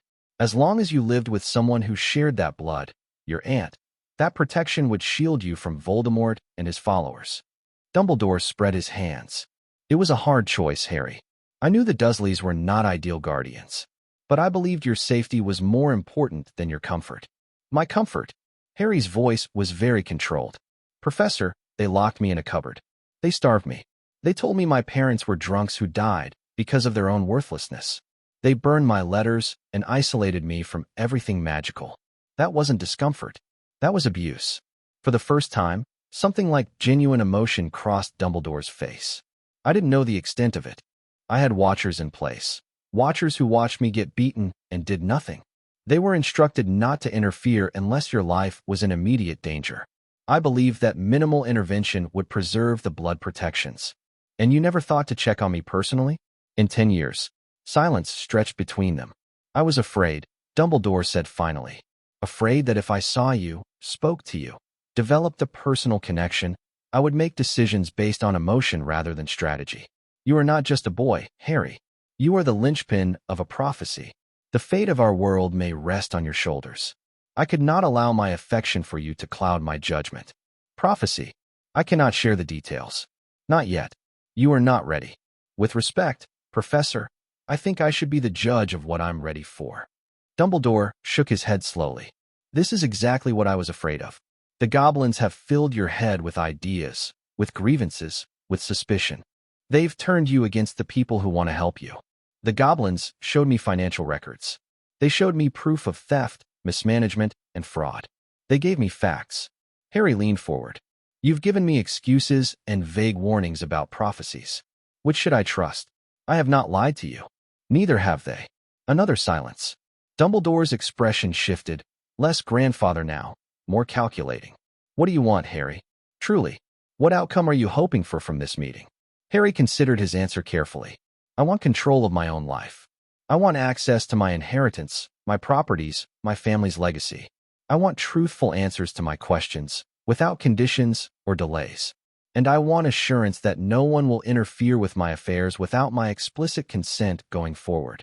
And if I can't provide those assurances, then our relationship will be adversarial rather than cooperative. Harry kept his voice steady. I prefer it not to be. You clearly have knowledge and power that could be valuable to me. But I won't be manipulated, Professor. Not by you. Not by anyone. Dumbledore studied him for a long moment. You're different from what I expected. I've had a difficult life. It's made me practical. Practical. A faint smile crossed the old wizard's face. Your mother was practical too. Always seeing through people's games. Always demanding honesty. I see her in you. Harry said nothing. Very well, Dumbledore said finally. Let me offer you something concrete. A gesture of goodwill, as you put it to Lord Greengrass. Harry's eyes narrowed. You know about that meeting? I know many things, Harry. It's my burden and my curse. Dumbledore reached into his robes and produced a small book, bound in red leather. This was your mother's diary. Her private thoughts during her final year at Hogwarts and the years after. I've had it in my keeping since her death, intending to give it to you when you came of age. Harry looked at the book. His mother's handwriting on the cover. Lily Evans Potter, 1979 to 1981. Why are you giving it to me now? Because you've asked for truth. This is the truest thing I can offer. Your mother's own words, unfiltered by my interpretations or the goblin's suspicions. Dumbledore set the book on the table between them. Read it. Learn who she was. And perhaps, when you're finished, you'll understand why I made the choices I made. Harry reached out slowly and took the book. The leather was soft, worn smooth by years of handling. It felt warm, almost alive. Thank you, he said. Don't thank me yet. Dumbledore stood. We've begun a conversation today, Harry. Just begun. There is much more to discuss. The prophecy, your training, your role in the battles to come. But those conversations can wait until you're ready. And if I'm never ready? Dumbledore paused at the door. then the world may suffer for it. But that is a burden I will carry, not you. He looked back, and for a moment, the twinkle in his eyes was gone completely. I hope you'll give me a chance to prove I'm not your enemy, Harry. I may be many things, manipulative, secretive, perhaps even foolish, but I have never been your enemy. He left. Harry sat alone in the white marble room, his mother's diary heavy in his hands. He didn't know what to believe anymore. Didn't know who to trust. Every answer led to more questions, every revelation to deeper mysteries. But he had something now. Something real, something personal, something that wasn't filtered through goblins or old wizards or scheming politicians. His mother's words. He opened the book and began to read. Hours later, Griphook found him still in the meeting room, tears streaming down his face. Lord Potter. Harry looked up. His eyes were red, his face blotchy, but his voice was steady. She knew. My mother. She knew something was wrong. She wrote about Pettigrew, how he was acting strange, how she didn't trust him anymore. She wanted to change the secret keeper, but Sirius convinced them it was too risky. Griphook approached slowly. Secret keeper? The Fidelius charm. The spell protecting our house. Someone had to be the secret keeper, the only person who could reveal the location. Harry's hands tightened on the diary. Everyone thinks Sirius Black was the secret keeper, that he betrayed my parents. But according to my mother, they changed it at the last minute. Pettigrew became the secret keeper instead. Then Black. Black is innocent. He's been in Azkaban for 10 years for a crime he didn't commit. Harry closed the diary gently. And Pettigrew is alive. Fletcher saw him. My mother suspected him. And no one ever questioned the official story. Griphook was quiet for a moment. This changes things. This changes everything. Harry stood, tucking the diary into his robes. I need to talk to Ragnarok. And then I need to figure out how to free an innocent man from prison. That will be complicated. Everything is complicated. Harry walked toward the door. I'm getting used to it. Behind him, the empty meeting room held the echoes of a conversation that had changed the shape of Harry's future. Dumbledore had given him truth, but perhaps not the truth the old wizard intended. His mother had known. She'd written it all down. And now Harry knew too. Peter Pettigrew had betrayed his parents. Sirius Black was innocent. And somewhere, a rat-faced man was hiding from the consequences of his treachery. Harry intended to find him. The war for control of his own destiny had just gotten a lot more personal. Chapter 3. The alley belongs to me. Harry slammed the diary onto Ragnarok's desk hard enough to scatter 3 stacks of carefully organized parchment. I need everything you have on Sirius Black's trial. Ragnarok didn't flinch. He set down his quill, brushed a displaced document back into place, and looked at Harry with the patient expression of someone who had dealt with emotional outbursts for centuries. There was no trial. Harry's momentum stuttered. What? Sirius Black was never tried. He was arrested at the scene of the explosion that killed Peter Pettigrew and 12 Muggles.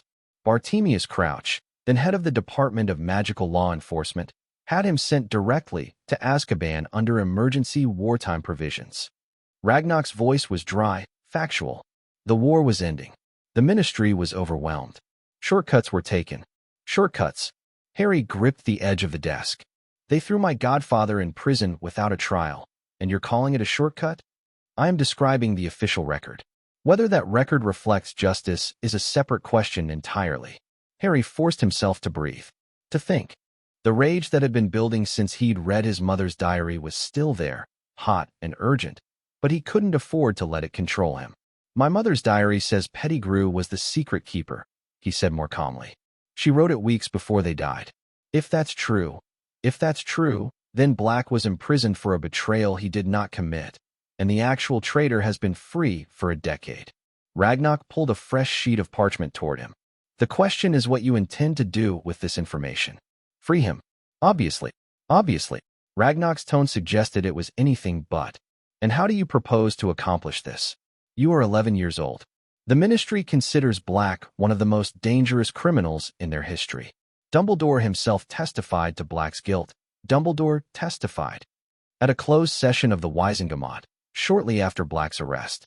He confirmed that Black had been the Potter's secret keeper and expressed his profound disappointment in a man he had once trusted. Ragnarok's expression was unreadable. Dumbledore's word carries significant weight. Overturning his testimony will require extraordinary evidence. Harry's mind raced. Dumbledore had testified. Dumbledore had known about the secret keeper arrangement. Had he known it was Pettigrew? Had he lied deliberately? Or had he been deceived? Neither option was comforting. What about my mother's diary? Harry asked. It's her handwriting. Her account of events. Wouldn't that count as evidence? A diary is hearsay. Useful for establishing reasonable doubt, perhaps, but insufficient on its own to overturn a decade-old conviction. Ragnarok made a note on his parchment. What you need is proof that Pettigrew survived. A body. A witness. Something concrete that the Wisengamot cannot dismiss. Fletcher saw him alive. Fletcher is a known criminal whose testimony would be immediately challenged. Additionally, he saw Pettigrew 5 years ago. Much can change in 5 years. Ragnarok set down his quill. Lord Potter, I understand your urgency. If Black is innocent, he has suffered a monstrous injustice. But charging forward without proper preparation will accomplish nothing except alerting your enemies that you know the truth. My enemies. Whoever framed Black. Whoever allowed Pettigrew to escape. Whoever has benefited from the current arrangement for the past decade. Ragnarok's eyes were hard. You have already made enemies of Malfoy and Fudge. Adding Dumbledore to that list, and he will oppose any investigation that undermines his testimony, would be unwise without significant resources and allies. Harry wanted to argue, wanted to grab the nearest flue and storm the ministry, demanding justice. But Ragnarok was right. He was 11 years old, new to the magical world, and his only real power was economic. Economic. The Malfoys, Harry said slowly. Lucius Malfoy was a Death Eater, right? He claimed he was under the Imperius curse, but everyone knows he supported Voldemort. That is the common understanding, yes. And the Malfoys have significant business interests in Diagon Alley. Interests that are currently vulnerable because of their outstanding debts to me. Ragnarok's expression shifted. Interest now, sharp and calculating. Continue. If Pettigrew is alive, he's hiding somewhere. He needs resources, protection, a place to stay. The Death Eater network would be the obvious choice. Harry began pacing. Malfoy might not know where Pettigrew is, but he might know people who do. Or he might be protecting Pettigrew himself. You propose to leverage his debts for information. I propose to make it very clear that his debts will become very painful very quickly unless he becomes extremely cooperative. Harry stopped pacing. Not about Black directly. That would tip our hand. But about Pettigrew. About Death Eater networks. About anything that might lead us to proof. Ragnarok was quiet for a long moment. Then, slowly he smiled. You continue to think like a goblin, Lord Potter. Is that still a compliment? It is the only compliment I give. Ragnarok pulled out a fresh folder, the Malfoy file. Harry recognized it now, and began reviewing the contents. The Malfoys' 30-day deadline expires in 26 days. If they fail to pay, you have the legal right to seize their properties. However, there are intermediate options, such as demanding a meeting to discuss payment plans, such as requesting collateral for extended terms, such as making it clear that you are aware of certain irregularities in their business dealings and would hate for those irregularities to become public knowledge. Blackmail. Negotiation. Ragnarok's smile widened. With leverage. Harry thought about it. About Lucius Malfoy's pale face when Harry had confronted him in the Gringotts lobby. About the power game Cyrus Greengrass had described. About a world where money and secrets mattered more than truth or justice. He'd spent 10 years being powerless, being victimized, being the one who got hurt while others made decisions about his life. Not anymore. Set up the meeting, Harry said. Tomorrow, if possible. And make sure Malfoy knows that refusing isn't an option. With pleasure, Lord Potter. The next morning, Harry took his first real walk through Diagon Alley. He'd been through the street before, briefly, on his way to and from Gringotts.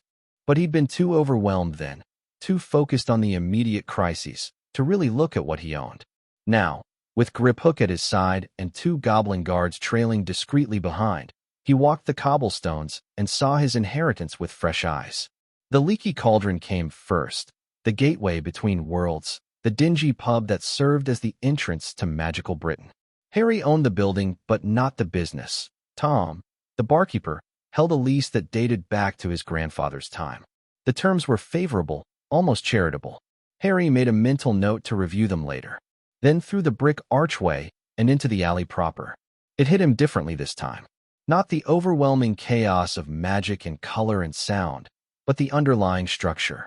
The way the shops were arranged, the flow of foot traffic, the prime locations, and the forgotten corners. Flourish and blots dominated the first major intersection, its windows stuffed with books that moved and whispered and occasionally bit. Across from it sat Madame Malkin's robes for all occasions, where witches and wizards were being fitted for school uniforms and formal wear. Both businesses paid rent to him. Both had been operating profitably for decades. Further down, Quality Quidditch Supplies, its window display featuring a broomstick that made young wizards press their faces against the glass. Elop's Owl Emporium, where the hooting and rustling never stopped. Potage's Cauldron Shop, Slug and Jigger's Apothecary, the magical menagerie. All of it his. Every brick, every cobblestone, every creaking signpost. The annual revenue from standard leases is approximately 200,000 galleons, Griphook said quietly. That figure has been suppressed for years through various schemes. With proper management, it could easily double. 200,000 galleons. Harry did the math. That's £1 million. Every year. Closer to £1.25 million at current exchange rates. Harry stopped in front of a shop he didn't recognize, a narrow building squeezed between two larger establishments, its windows dark and its door bearing a faded sign that read closed for renovation. What's this? Formerly a wand shop. Secondary location for Ollivanders, meant to serve customers who couldn't reach the main store. It closed 8 years ago when the renovation costs exceeded the projected returns. Griphook consulted a small notebook. The building has been empty since. Still structurally sound, but requires significant work. Harry peered through the grimy window. Empty shelves, dusty floors, a counter that looked like it hadn't been touched in years. Why wasn't it leased to someone else? The previous management, that is, Minister Fudge's people, decided it was too small to be profitable. They let it sit rather than invest in repairs. That's stupid. That is corruption, Lord Potter. They were likely waiting for the right bribe to suddenly discover the building's potential. Harry turned away from the window. More walking. More shops. More calculations running through his head. They passed the entrance to Nocturne Alley. Darker, narrower, carrying a chill that had nothing to do with temperature. Harry paused, studying the shadowed passage. Nocturne. You own approximately 40% of the properties there as well. The remainder belong to various families, some of whom would prefer their ownership remain confidential. Griphook's voice carried a note of distaste. The businesses in Nocturne are less reputable than those in Diagon. Dark artifacts, cursed objects, substances of questionable legality. And they pay rent to me. When they pay at all. Nocturne tenants are notoriously unreliable. The previous management collected perhaps half of what was owed and looked the other way regarding the rest. Harry filed that away for later. Nocturne Alley represented a problem, but also an opportunity. The shops there operated in shadows. People who operated in shadows often knew things that people in the light did not. They continued walking, eventually reaching the far end of the alley, where the shops grew smaller and the crowds thinner. Here, tucked into a corner that most visitors never noticed, sat a building that made Harry stop in his tracks. It was beautiful. 3 stories of white stone, with tall windows and elegant columns and a roof that gleamed with copper trim. The architecture was older than anything else on the street, more refined, almost palatial, and it was completely empty. What is this? Griphook consulted his notebook again, though Harry suspected the goblin already knew the answer. Potter Place. Your family's official residence in Diagon Alley. Built in 1652 by Hadrian Potter as a showcase of the family's wealth and influence. It has not been occupied since your grandparents' death in 1979. Harry walked up the steps to the front door. The wood was dark and ancient, carved with symbols he didn't recognize. A brass knocker in the shape of a lion's head hung at eye level. Why didn't anyone tell me about this? I suspect it was considered irrelevant to your immediate concerns. Griphook climbed the steps to stand beside him. The building is fully maintained through house elf labor. The interior is preserved exactly as your grandparents left it. If you wished, you could move in today. Harry touched the door. It swung open at his touch, recognizing his blood, his ring, his right to enter. The entrance hall was everything the exterior promised. Marble floors, crystal chandeliers, portraits that turned to watch him with curious eyes. A grand staircase swept upward to the second floor. Doors led off in multiple directions, promising rooms he couldn't yet imagine. Lord Potter, one of the portraits said. An old man with Harry's messy hair and sharp features. The family welcomes you home. Harry's throat tightened. Home. He'd never had a home. Never had a place that was his, that wanted him, that recognized him as belonging. Thank you, he managed. He walked through the house slowly, grip hook trailing behind. A formal dining room that could seat 30. A library that rivaled anything he'd seen in Gringotts. A dueling chamber in the basement, complete with practice dummies and weapon racks. Bedrooms and bathrooms and sitting rooms and a kitchen where 3 house elves appeared the moment he entered, desperate to serve.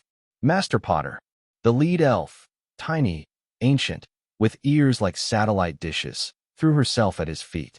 Mipsy has waited so long. Mipsy knew Master would come. Mipsy has kept the house perfect, just as the old master and mistress wanted. Harry knelt down, bringing himself to the elf's eye level. Mipsy, thank you for taking care of this place. The elf burst into tears. Master thanks Mipsy. Master is kind. The old master and mistress said the young master would be kind. It took several minutes to calm Mipsy down enough to get useful information. The 3 elves, Mipsy, Dobby, and Creature, though the latter was apparently on loan from another property, had maintained Potter Place for 40 years. They knew every room, every secret passage, every hidden compartment. There is a study, Mipsy said, once she'd recovered enough to speak clearly. The old master's private study. Mipsy cannot enter, blood wards protect it. Only a true Potter may pass. Show me. The study was on the 3rd floor, behind a door that looked like ordinary wood but hummed with protective magic. Harry pressed his hand against it and felt the wards recognize him, assess him, accept him. The door opened. The room beyond was modest compared to the rest of the house. A desk, 2 chairs, bookshelves lining the walls. But the books here were different from the ones in the library. Older, darker, bound in materials that didn't look like leather. And on the desk, waiting as if it had been placed there moments ago, sat a letter. Harry picked it up. His father's handwriting. He recognized it from other documents Ragnarok had shown him. Harry, if you're reading this, I'm dead. Probably your mother too. I'm sorry. We tried so hard to keep you safe, and if you're here, we failed. I don't have much time. The war is getting worse, and I can feel the walls closing in. So I'm going to tell you the things I might not get the chance to tell you in person. First, don't trust Dumbledore completely. He's not evil, I don't think, but he plays games with people's lives. He sees the big picture and forgets that the pieces are real people with real feelings. He'll try to use you. Don't let him. Second, Sirius is my brother in everything but blood. If something happens to us, he'll take care of you. He'd die for you, Harry. Whatever happens, whatever you hear about him, remember that. Third, watch out for Peter. I know that sounds paranoid, but something's off with him lately. He's scared all the time, more than the rest of us. Fear makes people do terrible things. Fourth, the Potter family has secrets. Old secrets, dangerous secrets. The vault under Gringotts, the sealed one, the one even the goblins can't open, holds things that could change the world. I never opened it. My father never opened it. The timing was never right.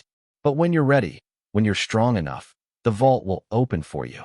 I wish I could be there to see you grow up, to teach you to fly and hex bullies and talk to girls. I wish your mother and I could watch you become the man I know you'll be. We love you, Harry. More than magic. More than life. Your father, James Potter. Harry read the letter 3 times. Then he sat down heavily in his father's chair and cried. He cried for the parents he'd never known, for the childhood stolen from him, for a father who'd tried to warn him about the very people who'd shaped his life. Don't trust Dumbledore. Watch out for Peter. The Potter family has secrets. When the tears finally stopped, Harry folded the letter carefully and tucked it into his robes, next to his mother's diary. 2 voices from beyond the grave, guiding him, warning him, loving him from a distance of 10 years. He wasn't alone. He'd never been alone. His parents had been with him all along, waiting for him to find their words. Lord Potter. Griphook's voice came from the doorway. The meeting with Lord Malfoy has been confirmed. He will arrive at Gringotts in 2 hours. Harry wiped his eyes and stood. Good. I'll be ready. If I may ask, are you all right? Harry looked around his father's study. at the books and the desk and the chair that had been waiting for him for a decade. "I'm getting there," he said. "Let's go." Lucius Malfoy arrived at Gringotts with a retinue. For wizards in expensive robes, each carrying themselves with the casual arrogance of people accustomed to power. Lawyers, probably, or business associates, or both. They spread out behind Malfoy like a defensive formation, clearly intended to intimidate. Harry sat alone at his side of the conference table. He'd sent Griphook and Ragnarok away, insisting on handling this himself. They'd argued. He'd overruled them. This was personal now. "Lord Potter." Malfoy's voice was silk over steel. "I must admit, I was surprised by your invitation." "I'm sure you were." Harry didn't stand, didn't offer his hand. "Please sit. We have business to discuss." Malfoy's eyes narrowed fractionally, but he took the offered seat. His retinue remained standing, arranged along the wall like particularly expensive wallpaper. "I assume this is about the lease payments," Malfoy said. "I've brought my financial advisors to discuss restructuring options.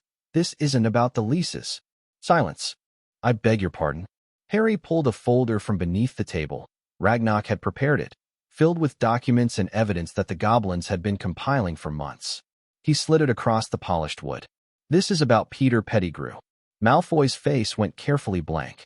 "I'm afraid I don't know what you're talking about." Peter Pettigrew, Death Eater, supposedly killed by Sirius Black in 1981. Except he wasn't killed, was he? He's been alive all this time. Hiding. That's absurd. Pettigrew was a hero. Pettigrew was the spy who betrayed my parents to Voldemort. Harry watched Malfoy flinch at the name. He was the secret keeper for the Fidelius charm. He gave up their location. And then, when Black came for revenge, Pettigrew faked his own death and framed an innocent man. These are serious accusations, Lord Potter. I hope you have evidence. I have my mother's diary. I have witness testimony from a man who saw Pettigrew alive in 1986. And I have extensive documentation of Death Eater networks that have remained active since the war ended. Harry tapped the folder. Networks that certain prominent families have been supporting. Financially, logistically, perhaps personally. Malfoy's blank expression was cracking. Harry could see fear underneath. Real fear, the kind that came from having secrets exposed. "What do you want?" "Information." Harry leaned forward. "I know the Death Eater community isn't as disbanded as the Ministry pretends. I know people like you stay connected, share resources, protect each other. I want to know where Pettigrew is hiding. I don't know where, then find out." Malfoy stared at him. "You're asking me to betray. I'm asking you to help correct an injustice. An innocent man has been in Azkaban for a decade. The real traitor is free. And somewhere in your network, someone knows where he is." Harry sat back. "Help me find him, and the lease payments become much more flexible. The irregularities in your business dealings stay private. Our relationship becomes cooperative rather than adversarial. And if I refuse?" Harry smiled. It wasn't a nice smile. "Then the leases come due in 26 days. Every galleon. No extensions.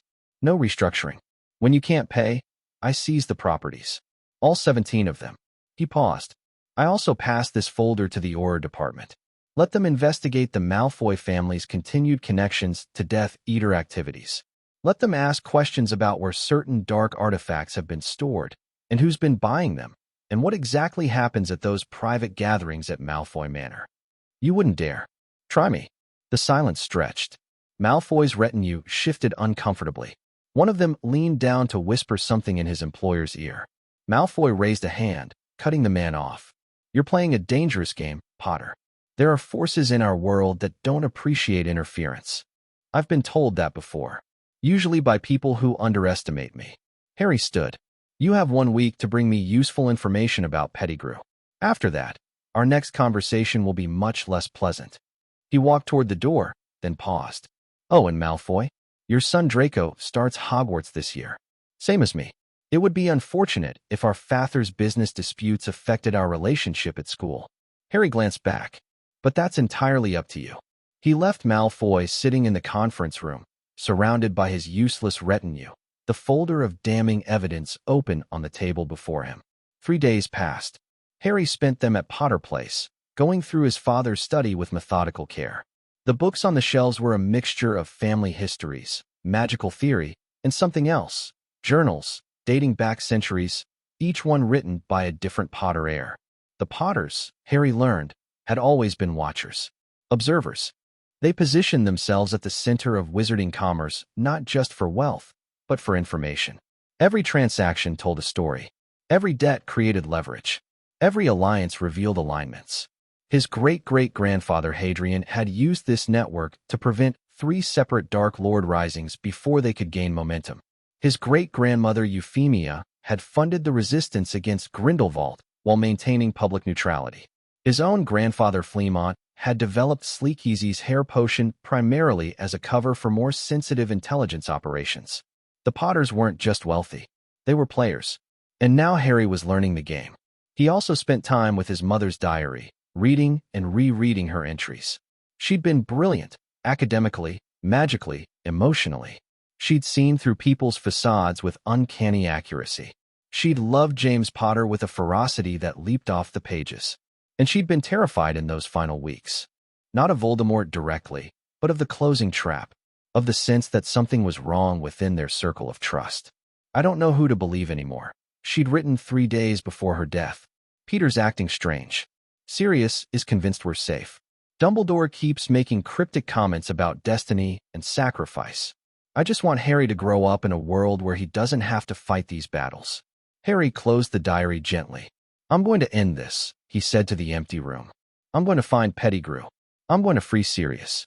And I'm going to make sure no one ever manipulates our family again. A knock at the study door interrupted his thoughts. Enter.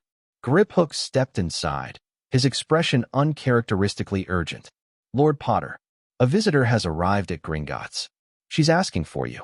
She? Augusta Longbottom. She says her grandson, Neville, told her about your conversation at the Leaky Cauldron. Harry blinked. He'd almost forgotten about Neville, a chance encounter during his first explorations of the alley, a shy boy who'd seemed terrified of his own shadow. They'd talked for maybe 10 minutes about Hogwarts and expectations and the burden of family names. What does she want? She wouldn't say, only that it was urgent and that it concerned matters of mutual interest. Harry considered.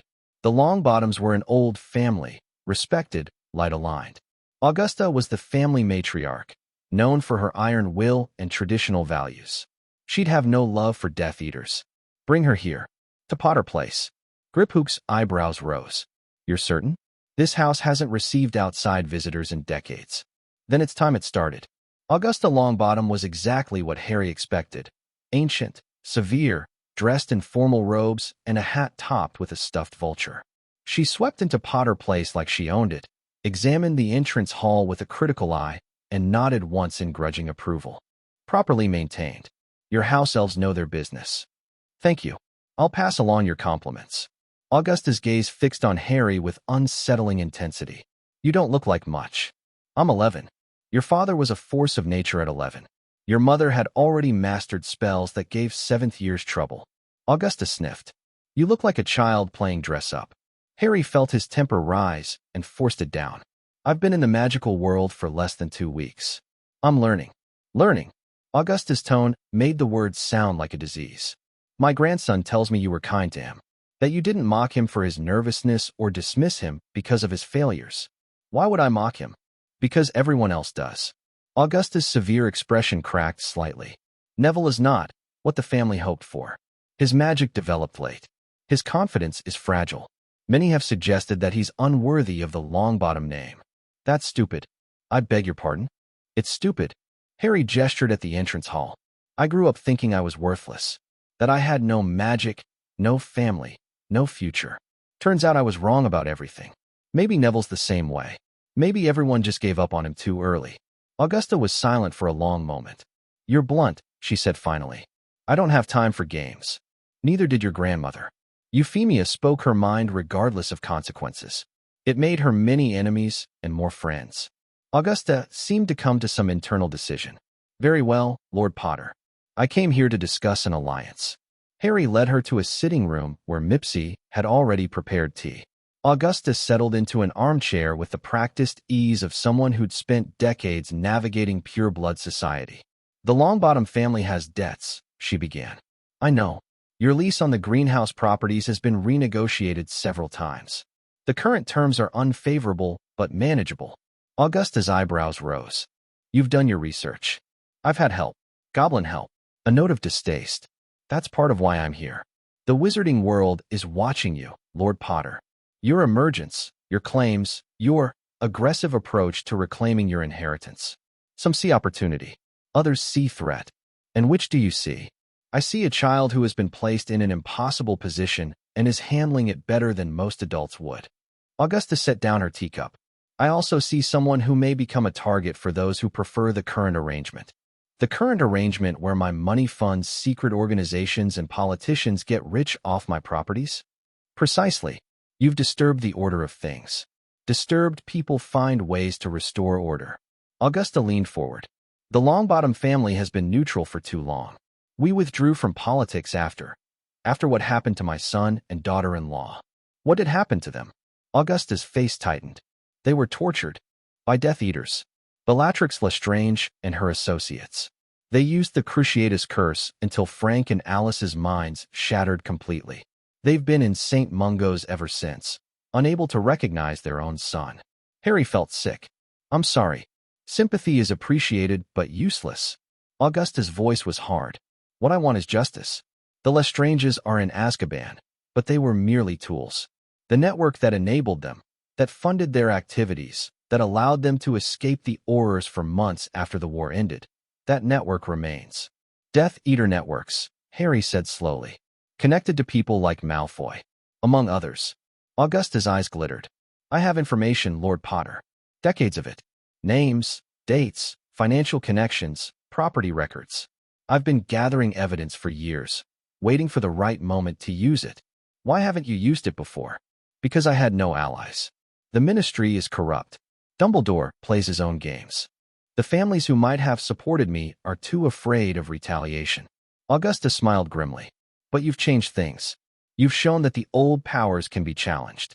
That wealth can be a weapon against those who think themselves untouchable. Harry considered her words. An alliance with the Longbottoms would be valuable. Their information, their reputation, their political connections. But alliances came with obligations. What do you want in return? Several things. First, favorable terms on our greenhouse leases, not charity, but fair arrangements that allow us to grow rather than merely survive. Done. Second, a formal alliance between our houses. Public, visible, politically significant. The wizarding world needs to see that you're not alone. Harry nodded slowly. That could be arranged. Third, Augusta's expression shifted. I want you to befriend my grandson. Genuinely. Not for political purposes, but because he needs someone who believes in him. That surprised Harry. I already spoke with him once.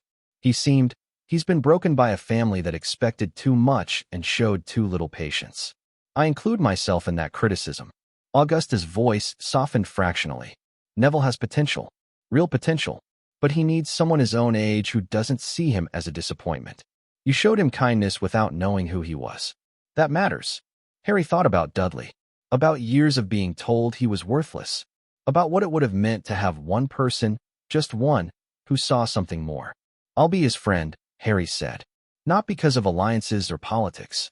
Because everyone deserves someone who believes in them. Augusta studied him for a long moment. Then, slowly, she nodded.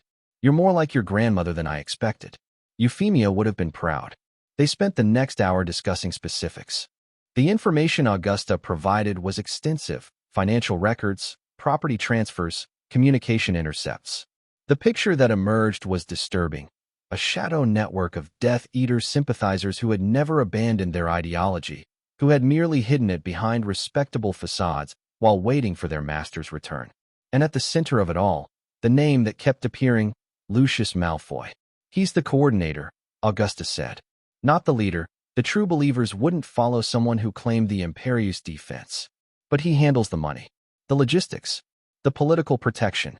He's also terrified of me, Harry observed. Because you threaten his financial foundation. Take away his wealth, and his network crumbles. He knows this. Harry considered the chessboard taking shape before him. Malfoy on one side, scrambling to protect his position. Dumbledore on another, playing games whose rules Harry didn't yet understand. The Ministry, corrupt and compliant. The Death Eater network, hidden but active. And somewhere in the shadows, Peter Pettigrew. The key to everything. Lady Longbottom, Harry said. I'm going to ask you something that might sound strange. Go ahead. Have your networks ever picked up any indication that Peter Pettigrew survived the explosion that supposedly killed him? Augusta's eyes narrowed. What an interesting question. I have reason to believe he's alive, that he faked his death and has been hiding ever since. And if he is, then Sirius Black is innocent, and the real traitor has been free for a decade.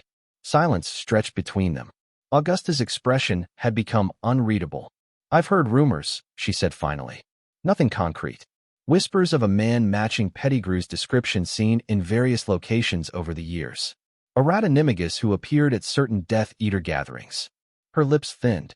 The problem is proof. Without proof, these are just stories. Malfoy might know more. I've given him a week to bring me information. And if he doesn't, then I take everything he has and see what shakes loose. Augusta's severe expression finally cracked into something that might have been a smile. You're more ruthless than I expected. I'm learning from the best. They parted with agreements in place. The lease restructuring would be formalized within days. The public alliance would be announced when the timing was right. And information would flow in both directions, building a picture that neither could see alone. Harry walked Augusta to the entrance hall, where Griphook waited with her cloak. One more thing, Augusta said as she prepared to leave. Neville received his Hogwarts letter yesterday. He'll be on the train September 1st. So will I. I hope you'll sit with him. He could use a friendly face. I'll find him. Augusta nodded once, then swept out into the afternoon light. Harry stood in the entrance hall of Potter Place, surrounded by portraits of his ancestors, feeling the weight of centuries of history pressing down on him. He had allies now. Information. Resources. A plan that was slowly taking shape. But he also had enemies. Powerful enemies who wouldn't take kindly to an 11-year-old dismantling their careful arrangements. Griphook, he said. Lord Potter. The empty shop in Diagon Alley. The old Ollivander's location. I want it renovated and reopened. For what purpose? Harry thought about the shadow networks Augusta had described. About information that flowed through business transactions and personal connections and the countless small exchanges that made up daily commerce. I'm not sure yet. But I want options. Places I control directly, not through leases. Places where I can watch. Griphook's expression suggested approval. I'll have estimates prepared by morning. Good. Harry climbed the stairs to his father's study, where the letter still sat on the desk and the journals of his ancestors lined the walls. The Potters had always been watchers. Always been players. Now it was his turn to learn the game. 4 days later, Malfoy delivered. The letter arrived by owl. A formal, business-like communication that could have been about anything mundane. But the contents were anything but mundane. Lord Potter, regarding our recent discussion, I have made inquiries through appropriate channels. The individual you mentioned has been sighted intermittently over the past decade, primarily in continental Europe. The most recent confirmed sighting was 8 months ago in Albania, where he was reportedly seeking something of significance.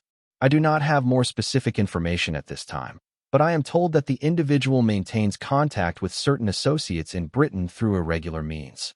A post box in Manchester handles his correspondence. The address is included below. I trust this demonstrates my willingness to cooperate.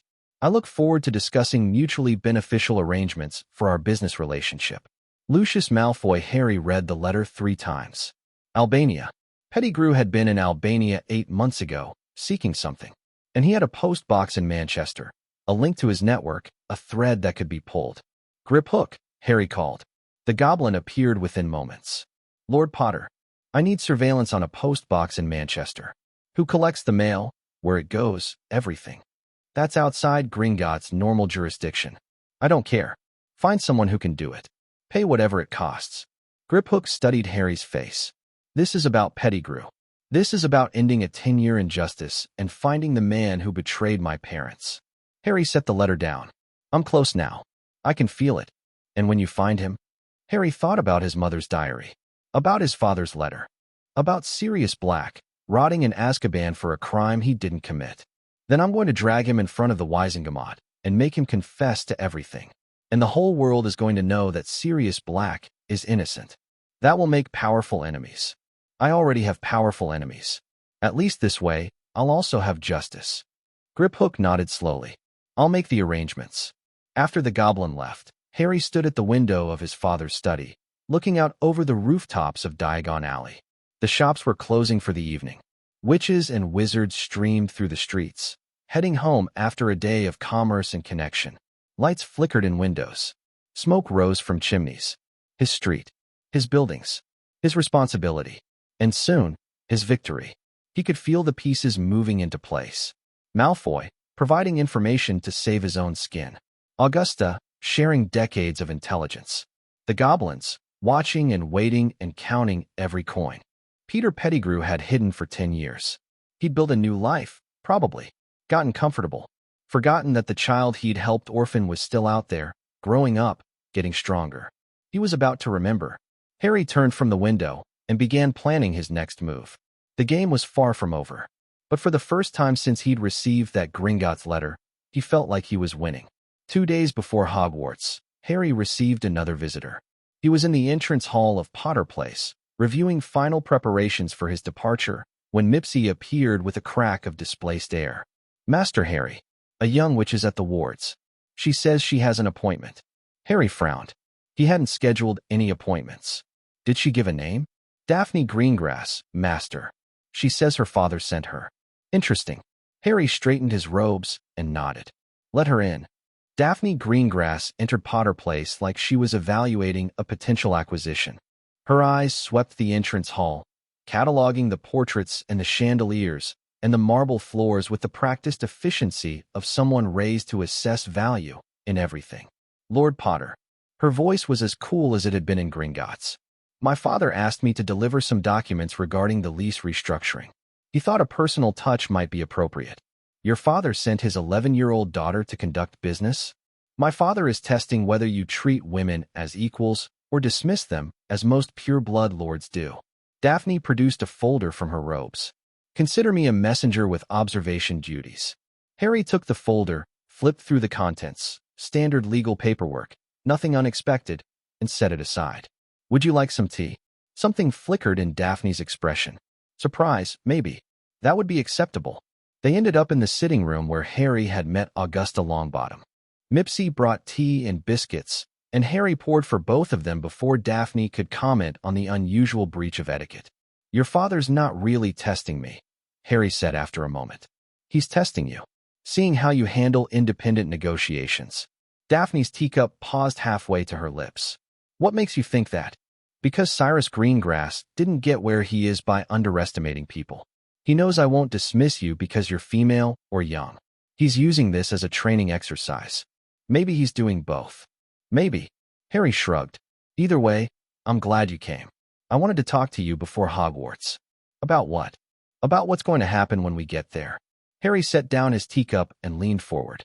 I'm going to be sorted into Slytherin. Daphne's composure cracked fractionally. You don't know that. I've done my research. The sorting hat considers multiple factors, but one of the most significant is the student's own preference. I'm going to ask for Slytherin, and the hat's going to agree because I actually have the traits it looks for. Why would you do that? Your parents were Gryffindors.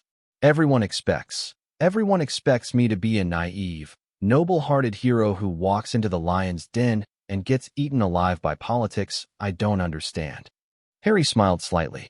I'm not naive. I'm not noble-hearted. And I'd rather be in the snake pit where I can see the knives coming. Daphne studied him for a long moment. Her expression had shifted, less guarded now, more calculating. You're not what I expected, she said finally. I get that a lot. I expected the boy who lived. The tragic orphan who defeated the Dark Lord. Someone soft. Manipulable. I've been manipulated enough for one lifetime. So it seems. Daphne set down her own teacup. What do you want from me, Lord Potter? Harry. What? Call me Harry. When we're not in formal settings. I told you that before. I remember.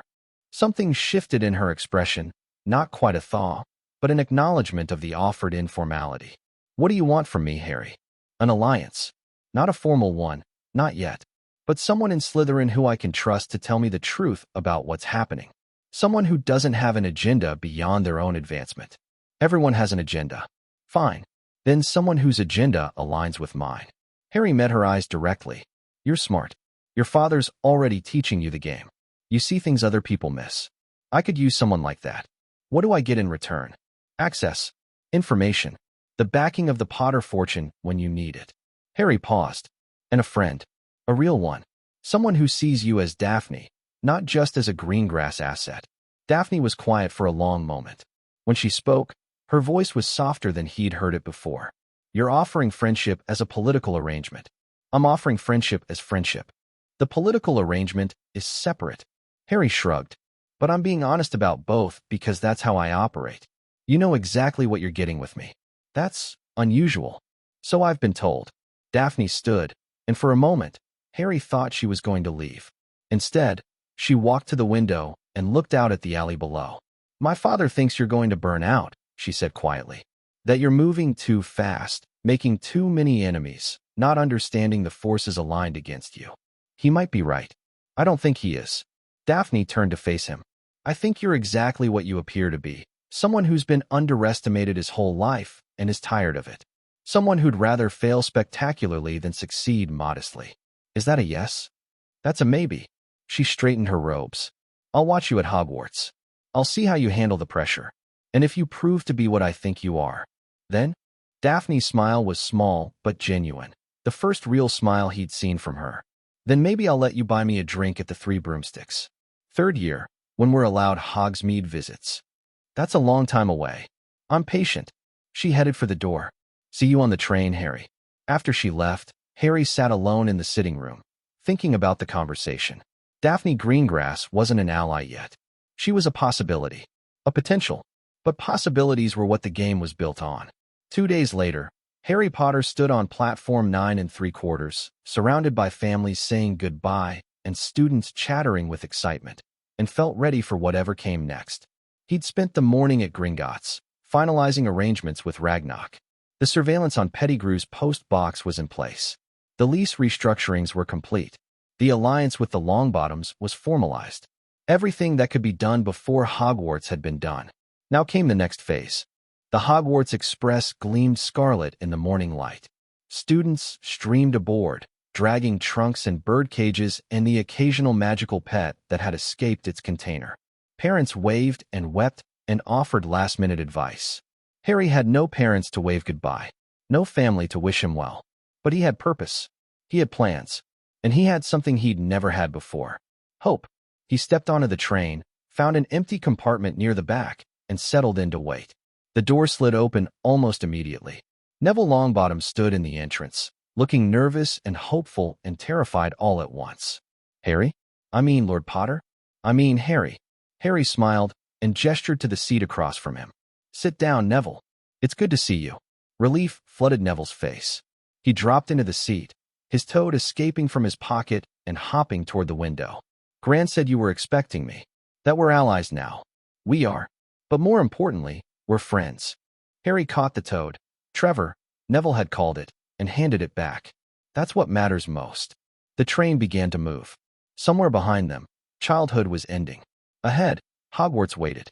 And Harry Potter, Lord of the ancient and noble House of Potter, owner of Diagon Alley, holder of secrets and grudges and dreams, was finally on his way to claim his place in the magical world.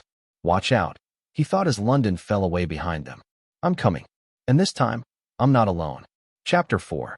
The train and the sorting the compartment door slid open for the third time in 20 minutes, and Harry was already preparing his polite dismissal when he saw who stood in the entrance. Draco Malfoy had his father's pointed features and his mother's pale coloring, but the arrogance in his expression was entirely his own. Two larger boys flanked him like bookends, Crabbe and Goyle, Harry recalled from his research. Muscle without much in the way of brains. So it's true. Draco's voice dripped with manufactured surprise. Harry Potter is on the Hogwarts Express. The whole train's talking about it. Harry didn't stand. Malfoy, I wondered when you'd show up. Something flickered in Draco's expression, surprised that Harry knew his name, probably. He recovered quickly. I see you've already made some questionable choices in companions. His gaze swept dismissively over Neville, who had gone rigid in his seat. Longbottom, really, Potter? You could do so much better. I could do worse too. Harry's voice was pleasant, conversational. I could surround myself with people whose only qualification is that their fathers told them to follow me around. Crabbe and Goyle shifted uncertainly.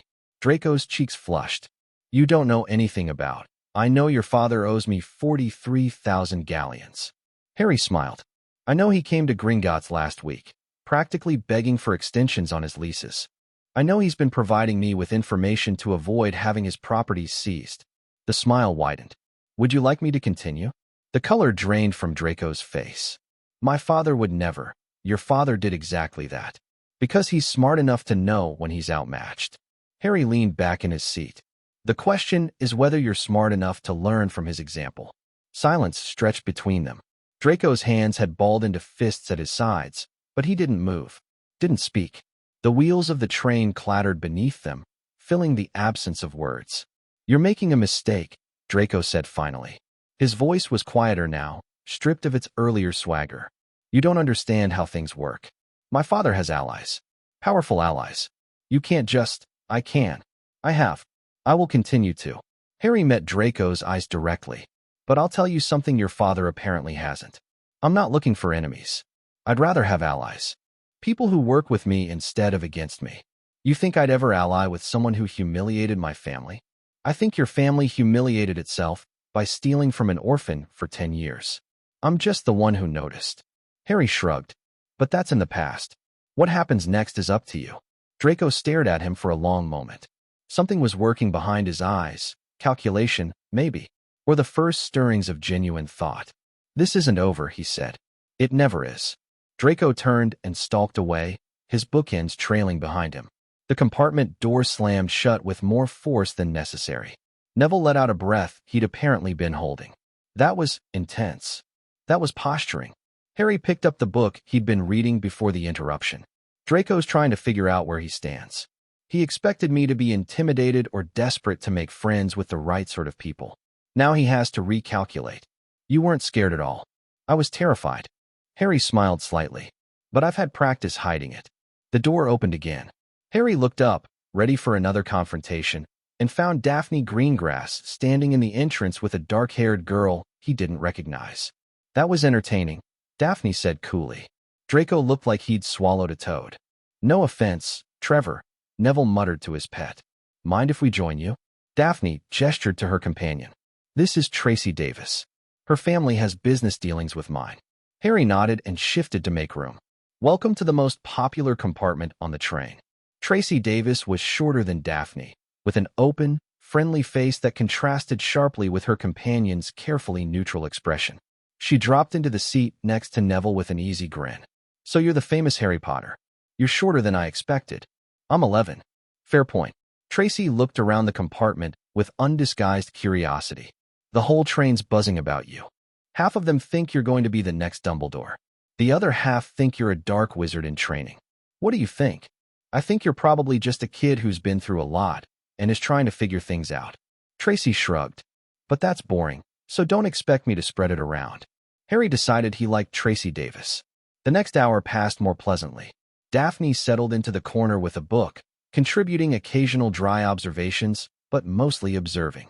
Tracy chatted easily about everything and nothing. Her family's textile business, the best shops in Diagon Alley, her predictions for which professors would be terrible. Neville gradually relaxed, even offering his own thoughts about herbology and the greenhouses he'd seen during his grandmother's business dealings. Harry listened more than he spoke, gathering information, building mental profiles. Tracy was smart beneath her casual exterior. Her gossip was actually carefully curated intelligence about school politics and family alignments. Daphne's silence was its own kind of communication, a way of watching without committing. The trolley which came and went. Harry bought enough sweets to share, noting the way Neville's eyes widened at the casual expense. The Longbottom fortune wasn't what it had once been. Augusta's information had made that clear. Another reason to solidify that alliance. Around mid-afternoon, the door opened again. This time, it was a bushy-haired girl with prominent front teeth, already wearing her Hogwarts robes despite the hours remaining. Has anyone seen a toad? A boy named Neville's lost. Oh. She stopped, noticing Neville himself. You found it. Trevor's right here. Neville held up the toad, who croaked mournfully. Well, that's good then. The girl hesitated, clearly wanting to stay but uncertain of her welcome. I'm Hermione Granger. I've read all about you, Harry Potter.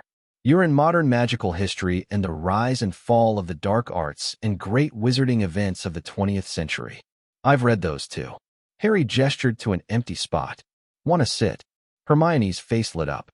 She squeezed in next to Tracy, immediately launching into a detailed comparison of the various books she'd read about Harry, the inconsistencies between them, and her theories about what had really happened that night in Godric's Hollow.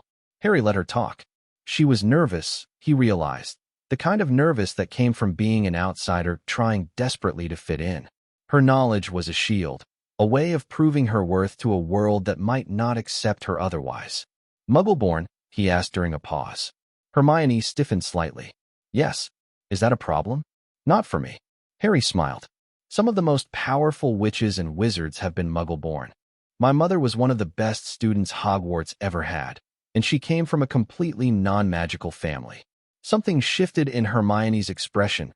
Gratitude, maybe, or relief. I've read about Lily Potter. She sounds amazing. She was. The conversation continued, easier now. Hermione peppered everyone with questions about the magical world, her quick mind absorbing information faster than most people could provide it. Daphne watched her with an expression Harry couldn't quite read, not hostile, but assessing. You're going to be in Ravenclaw, Tracy said eventually. No question. Hermione flushed. I've read about all the houses. Ravenclaw does sound wonderful, but honestly, Gryffindor sounds best. Dumbledore himself was in Gryffindor, you know. So was every Potter for generations, Neville offered. Harry's practically guaranteed. Harry said nothing. As the afternoon wore on and the landscape outside shifted from English farmland to Scottish wilderness, the compartment emptied and refilled. Tracy left to check on other friends. Hermione departed to change into her robes. Other students came and went, some curious about Harry, others about the strange collection of people he'd gathered. Through it all, Daphne remained in her corner, reading and watching. Finally, as the sky began to darken and the train's pace slowed, she set down her book. You're building a coalition. Harry looked at her. Am I? Longbottom for the old blood. Granger for the Muggle-borns. Davis for the neutrals. Daphne's expression was unreadable. And me? That depends on you. What house are you choosing? Harry noticed the phrasing. Not which house he'd be sorted into. Which house he'd choose. Slytherin. Neville made a small sound of surprise. Daphne's expression didn't change. Your parents were Gryffindors. Your whole family has been Gryffindors for centuries. My whole family has also been dead for 10 years while I was raised by people who hated me. Harry's voice was steady. I'm not interested in living up to expectations that were set before I was born. I'm interested in winning. Winning what? Everything. Daphne studied him for a long moment. Then, slowly, she smiled. Slytherin it is, then. I'll see you there. The train pulled into Hogsmeade Station as darkness fell completely. Harry stepped onto the platform and into organized chaos. Students milled about, first years calling uncertainly for direction, while older students strode toward waiting carriages. A massive figure stood at the far end of the platform, lantern raised, bellowing for first years to follow. Furs years. Furs years over here. Hagrid. Harry had done his research on the Hogwarts staff. Rubeus Hagrid, gamekeeper and keeper of keys, half-giant, fiercely loyal to Dumbledore. He'd apparently been the one to carry Harry from the ruins of Godric's Hollow all those years ago. Harry joined the stream of first years moving toward the giant man. Neville stuck close to his side, nervousness radiating off him in waves. Hermione had found them again, chattering about the castle visible in the distance. No more N4 to a boat. Hagrid called as they reached the edge of a dark lake. Small wooden boats bobbed at a dock, waiting. Harry climbed into a boat with Neville, Hermione, and a dark-skinned boy he didn't recognize. The boats began moving on their own, gliding across water that reflected stars and castle lights alike. And then the castle came into view. Hogwarts rose from the darkness like something out of a dream. Towers and turrets reaching toward the sky. Windows blazing with warm light. Ancient stone walls that had stood for 1,000 years, housing generations of witches and wizards. Harry felt something loosen in his chest. Something he hadn't realized was tight. This was it. The world he'd been denied. The legacy he'd been robbed of. The home he should have known from birth. And now, finally, he was here. The boats docked at an underground harbor. Students scrambled out, some looking as awed as Harry felt, others trying to appear unimpressed and failing. Hagrid led them up a long staircase and through massive oak doors into an entrance hall that could have housed the entire Dursley residence several times over. A stern-faced witch in emerald robes waited for them. Professor McGonagall, head of Gryffindor, deputy headmistress, strict but fair according to Harry's research. "Welcome to Hogwarts," she said, her voice carrying easily across the assembled first years. "The start of term banquet will begin shortly, but before you take your seats in the Great Hall, you will be sorted into your houses." She explained the 4 houses, their virtues, their histories. Harry listened with half an ear, watching his fellow students instead. Draco Malfoy stood near the front, his expression carefully bored. Neville trembled beside Harry. Hermione was muttering about sorting methods under her breath. "I shall return when we are ready for you," McGonagall concluded. "Please wait quietly." She swept through a side door, leaving 41st years alone with their nerves. "How exactly do they sort us?" Neville whispered. "A test," someone said. "I heard it's a test." "We have to fight a troll," another voice claimed. "Don't be ridiculous," Hermione snapped. "Hogwarts, a history clearly states. It's a hat," Harry said quietly. Neville turned. "What?" "The sorting hat. It reads your mind and assigns you based on your traits and preferences." Harry shrugged at Neville's surprised look. "I did my research." "You always do your research," a cool voice said from behind him. Daphne had materialized at his shoulder, Tracy Davis trailing behind. "It's one of your more annoying qualities. You love it. I tolerate it. There's a difference." The door opened. McGonagall beckoned them forward. The Great Hall was everything Harry had imagined and more. For long tables stretched the length of the room, students in black robes watching the new arrivals with curiosity and anticipation. Candles floated overhead, thousands of them, casting warm light across enchanted ceiling that showed the night sky outside. At the front of the hall, a raised platform held the staff table. Dumbledore sat at the center, his silver beard gleaming, watching the procession with those sharp blue eyes. Their gazes met for a moment. Harry saw curiosity there, calculation, and something that might have been concern. "Good." McGonagall placed a wooden stool before the staff table. On the stool sat a hat, ancient, patched, looking like it might fall apart at any moment. And then it began to sing. Harry listened to the song, a description of the 4 houses, their values, their founders.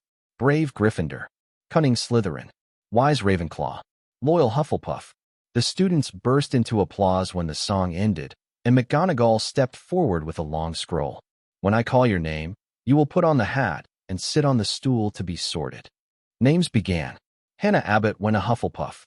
Susan Bones joined her. Lavender Brown became the first Gryffindor. Harry watched the process, noting how long the hat took with each student. Some were quick, barely touching the head before announcing a house. Others took longer, the hat apparently debating. Granger, Hermione. Hermione rushed forward, jamming the hat on her head. It considered for nearly a minute before calling out, "Gryffindor." She beamed as she hurried to the Gryffindor table, though Harry caught a flicker of something as she glanced at the Ravenclaw section. Disappointment? Or relief? Greengrass, Daphne. Daphne walked to the stool with perfect poise. The hat barely touched her head. Slytherin. She joined the green and silver table without looking back. But Harry caught her eyes briefly as she passed. A small nod. An acknowledgement. More names. Neville went to Gryffindor after a lengthy deliberation, his face red but relieved. Draco was sorted into Slytherin instantly, striding to his table like a conquering king. "Potter, Harry." Whispers erupted across the hall. Harry ignored them as he walked toward the stool, keeping his pace steady and his expression neutral. He could feel eyes on him. Dumbledore's, Draco's, Daphne's, hundreds of others. He sat. McGonagall lowered the hat onto his head. "Well, well, well." The voice spoke directly into his mind, dry and ancient. "Harry Potter, I've been waiting for you." Harry thought back. "I know what I want." "Do you? That's unusual. Most students come to me confused, uncertain. But you." The hat seemed to shift through his memories. "Oh, the Dursleys. How unpleasant. And then the goblins. The discovery. The planning. I want Slytherin." "Yes, I can see that. But are you certain? You have courage, more than most. Gryffindor would welcome you. You have a keen mind. Ravenclaw would help you develop it. Even Hufflepuff might serve, given your loyalty to those who earn it. I want Slytherin. You keep saying that, but let me see why. The hat dug deeper. You want to be close to your enemies. To learn their games on their own ground. To show them that the boy who lived won't be pushed into a mold of their making. Among other reasons. Yes, I see those too. Ambition. A drive to prove yourself. A burning need to control your own destiny. The hat seemed to chuckle. You're more Slytherin than you know, Harry Potter. But I wonder if you understand what you're choosing. I understand. Do you? Slytherin House has a reputation. Fair or not, the students there will expect certain things. The other houses will assume certain things. You will be isolated from those who might otherwise support you. I have allies in multiple houses. I've made sure of that. So you have. Clever boy. The hat was quiet for a moment. Very well. If you're certain, I am. Then better be. Slytherin. The word echoed through the great hall. Silence. Absolute, deafening silence. Harry removed the hat and handed it to McGonagall, whose expression had frozen somewhere between shock and disbelief. He walked toward the Slytherin table, his footsteps the only sound in the vast room. The silence held for 3 seconds. 5. 7. Then Daphne Greengrass began to clap. It was slow, deliberate, the kind of applause that demanded attention. Tracy Davis joined her. Then a few other Slytherins, uncertain but following the lead. The applause spread, growing stronger, until the entire table was welcoming Harry with what sounded almost like enthusiasm. He slid into a seat beside Daphne. She leaned close, her voice barely above a whisper. You absolute madman. You love it. I tolerate it. But she was smiling. At the Gryffindor table, Harry caught Neville's eye. The other boy looked worried, confused, maybe even hurt. Harry gave him a small nod. Later, that nod said, "We'll talk later." At the staff table, Dumbledore's expression had gone carefully blank. But Harry had learned to read the old wizard during their meeting at Gringotts. Behind that blank facade was something new. Uncertainty. The sorting continued. More names, more houses. But the energy in the hall had shifted. Harry Potter in Slytherin. The boy who lived among the snakes. It was the kind of news that would spread through the wizarding world by morning. Good. Let them talk. Let them wonder. Let them revise every assumption they'd ever made about him. Harry Potter was done being predictable. Dinner appeared on golden plates. More food than Harry had ever seen in one place. More variety than he'd known existed. He ate methodically, using the time to observe his new housemates. The Slytherin table had a hierarchy, that much was clear. Older students dominated the center positions, their conversations carrying an edge of political maneuvering. First years clustered at the ends, still finding their footing. Draco Malfoy sat across from Harry, his expression unreadable. They hadn't spoken since the confrontation on the train, but Harry could feel the other boy's attention like a physical weight. You surprised everyone, Draco said finally. His voice was careful, stripped of the arrogance from earlier. I expected you to run to Gryffindor like every other Potter. I'm not like every other Potter. Clearly. Draco glanced at Daphne, at the other Slytherins watching their exchange. Why here? Because this is where I need to be. That's not an answer. It's the only answer you're getting tonight. Something flickered in Draco's expression. Frustration, maybe, or the beginning of respect. He turned back to his food without another word. Daphne leaned close again. He's trying to figure you out. Let him try. He's smarter than he seems. Don't underestimate him. I don't underestimate anyone. Harry took a bite of roasted potato. Not anymore. Dumbledore rose at the end of the meal, his voice carrying easily across the hall. Announcements about forbidden corridors and forest boundaries. Introduction of new staff members. A warning about something called the third floor that Harry filed away for later investigation. Then the old wizard's eyes found Harry's across the room. And finally, I would like to welcome Harry Potter to Hogwarts. Dumbledore's voice was warm, grandfatherly. We have waited a long time for your return to the magical world, Harry. I hope your years here will be educational. The emphasis on that last word was subtle. Most students probably missed it. Harry didn't. Educational indeed. The Slytherin common room was everything Harry expected and nothing like it. Located in the dungeons beneath the lake, the room was lit by greenish lamps that cast rippling shadows across stone walls. Leather furniture clustered around a massive fireplace that burned without apparent fuel. Windows looked out into the lake itself, occasionally showing glimpses of mysterious creatures swimming past. Prefects led the first years in, launching immediately into a lecture about house rules and expectations.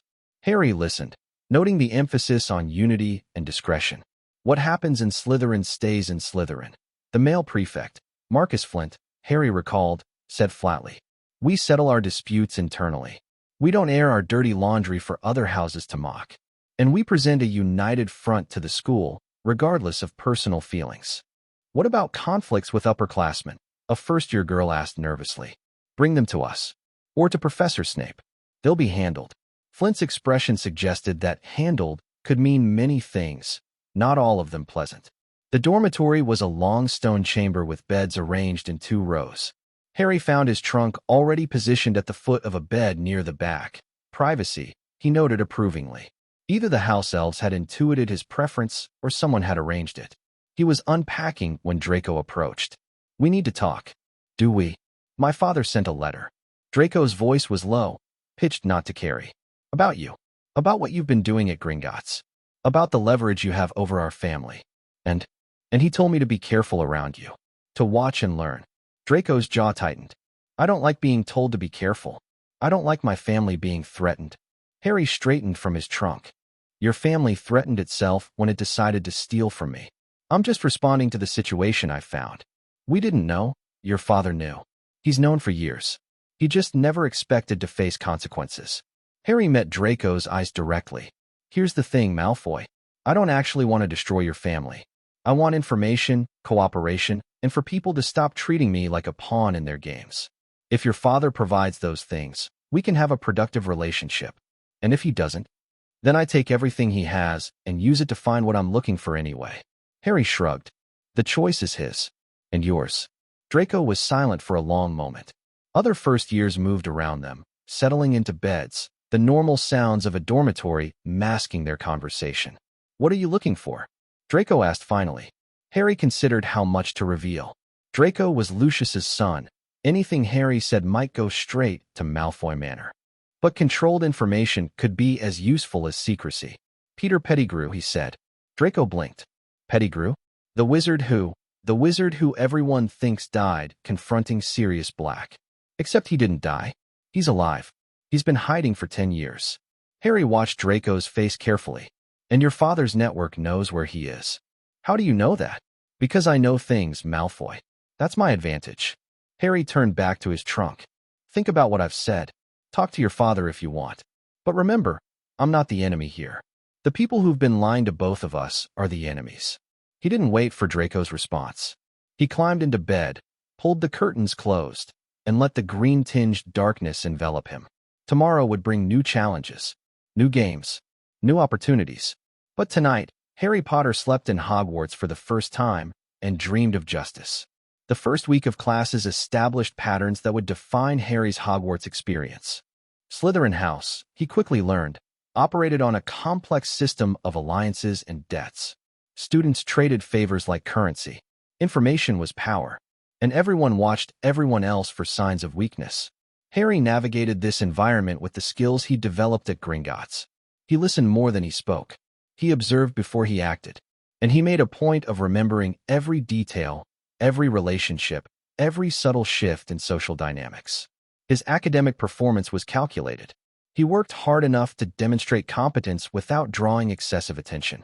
In potions, he earned Professor Snape's grudging neutrality by following instructions precisely and refusing to rise to the man's provocations.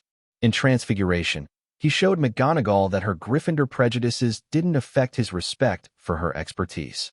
In charms, he discovered an unexpected affinity that he carefully downplayed. The other Slytherins watched him constantly. Draco's uncertainty had spread through the house. Harry Potter, the boy who lived, sorted into Slytherin and refusing to act like anyone expected. Some students approached him with tentative overtures of friendship. Others kept their distance, waiting to see which way the wind blew. Daphne remained his closest ally in the house, though close was relative.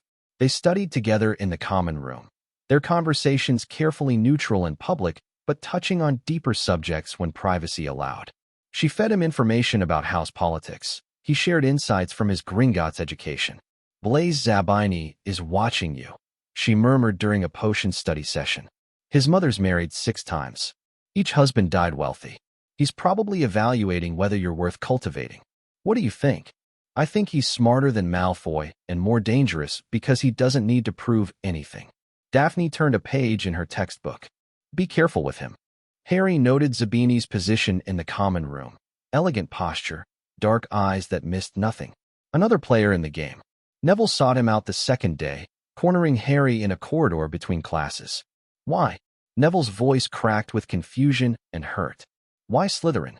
I thought we were friends. We are friends. Harry kept his voice low. Nothing about that has changed. Everything's changed. You're in Slytherin. People are saying you're the next Dark Lord. People say a lot of things. Harry glanced around, ensuring they weren't overheard. Neville, listen to me. I had reasons for choosing Slytherin. Good reasons. I can't explain them all right now, but I need you to trust me. Trust you. Neville's face was flushed. Gran says, your grandmother knows I'm in Slytherin. She also knows why. Harry held Neville's gaze. Did she tell you to stop being my friend? Neville hesitated. No. She said to watch and learn. That you might know something she doesn't. She's right. I do. Harry put a hand on Neville's shoulder. Our alliance, our friendship, it's real. It matters. Don't let house rivalries change that. Some of the tension drained from Neville's posture. It's just, everyone keeps saying things. About Slytherin, about you, about what you must really be like. And what do you think? Neville was quiet for a moment. I think you're the first person my age who ever treated me like I mattered. House colors don't change that. No, they don't. Harry smiled slightly. We'll find time to talk properly. Away from prying eyes. For now, just remember, appearances can be deceiving. Neville nodded slowly. He still looked uncertain, but the hurt had faded. Harry watched him walk away and felt a pang of guilt. He was using Neville, not maliciously, but using him nonetheless. The alliance with Augusta Longbottom was political. The friendship was more complicated. Everything was more complicated now. Hermione proved more difficult to maintain contact with, but Harry managed it through careful maneuvering. They coincidentally ended up at the same library table during study periods, their conversations masked by the turning of pages. Everyone says you've gone dark, Hermione whispered during their third such encounter. They say Slytherin changes people. Slytherin doesn't change people. It reveals them. Harry copied a passage from his Transfiguration text. I'm exactly who I've always been. I just stopped pretending to be who everyone expected. And who are you? Harry considered the question. I'm someone who was thrown into a cupboard and told I was worthless. Someone who discovered that everything I'd been told was a lie. Someone who decided to take control of his own story. He met her eyes. Is that dark? It's complicated. Most real things are. Hermione was quiet for a while, pretending to read. Then, barely audible. I don't have many friends here. The Gryffindors think I'm too bookish. The Ravenclaws think I should have been sorted with them. I don't fit anywhere. You fit with me. Harry meant it. Houses are just categories. They don't define who we can talk to or care about. You really believe that? I have allies in every house. Friends who see past the colors and the prejudices. Harry smiled slightly. You could be one of them, if you want. Hermione's answering smile was small but genuine. I'd like that. The first real test came on Friday, during defense against the dark arts. Professor Quirrell was a nervous wreck of a man, stuttering through lessons about basic defensive spells and flinching at sudden movements. His classroom smelled faintly of garlic, a supposed defense against vampires, though Harry suspected it was more about the professor's paranoia than any real threat. Harry had settled into his usual pattern of competent invisibility when Quirrell called on him unexpectedly. And Mr. Potter, perhaps you could demonstrate the knockback jinx for the class. Harry rose, feeling the weight of every eye in the room. Slytherins and Gryffindors together in this class. The scheduling was supposedly random, but Harry suspected deliberate provocation. He drew his wand, 11 inches, holly, phoenix feather core, purchased during a carefully managed visit to Ollivanders, and faced the practice dummy at the front of the room. Flipendo. The jinx wasn't supposed to be powerful. First-year students could barely manage a gentle push with it. The dummy should have swayed slightly, maybe rocked back an inch. Instead, it flew across the room and shattered against the far wall. Silence. Harry stared at the wreckage, his mind racing. That wasn't right. He'd been careful to moderate his power, to avoid drawing attention. But the spell had exploded from him like water through a broken dam. And most impressive, Mr. Potter. Quirrell's stutter had vanished momentarily, his eyes fixed on Harry with unsettling intensity. Then the nervousness returned. "C class dismissed. We'll continue next tea time." Students filed out, whispering. Harry felt their stares like physical pressure. At the door, Quirrell's hand brushed his shoulder, and Harry's scar exploded with pain. He bit down on a scream, turning it into a grunt. The professor had already moved past, apparently unaware of the effect. But Harry was aware. Acutely, painfully aware. Something about Quirrell wasn't right. Something beyond the obvious nervousness and the garlic and the stuttering facade. Something dangerous. He filed the information away and kept walking, pain still throbbing behind his scar. That night, a letter arrived by School Owl. "Lord Potter, the surveillance you requested has borne fruit. The Manchester Post box has been accessed twice in the past week. On both occasions, the collector matched the description of Peter Pettigrew provided by your witness. More significantly, intercepted correspondence indicates that Pettigrew is planning to return to Britain. The letters reference the package and the master's vessel, meanings unknown but clearly significant. Further investigation is ongoing. We will update you as developments occur." Ragnarok Harry read the letter twice, then burned it in the common room fireplace. Pettigrew was coming back. Whatever the master's vessel meant, it was important enough to risk exposure. And Harry was running out of time to prepare. He needed information, needed to accelerate his plans, needed to find out what Pettigrew was returning for before it was too late. He thought about Quirrell, about the pain in his scar, about the coincidence of a suspicious professor appearing at Hogwarts the same year Harry arrived. Maybe not a coincidence at all. He pulled out parchment and began drafting a response to Ragnarok. "I need everything you can find on Professor Quirinus Quirrell. History, recent activities, known associations. Something's wrong with him. I can feel it. And increase surveillance on Pettigrew's correspondence. If he mentions Hogwarts or anything related to the school, I need to know immediately. Time may be shorter than we thought." He signed it, sealed it, and made his way to the Ollery through silent corridors. The castle was quiet this late, but Harry felt eyes on him the whole way.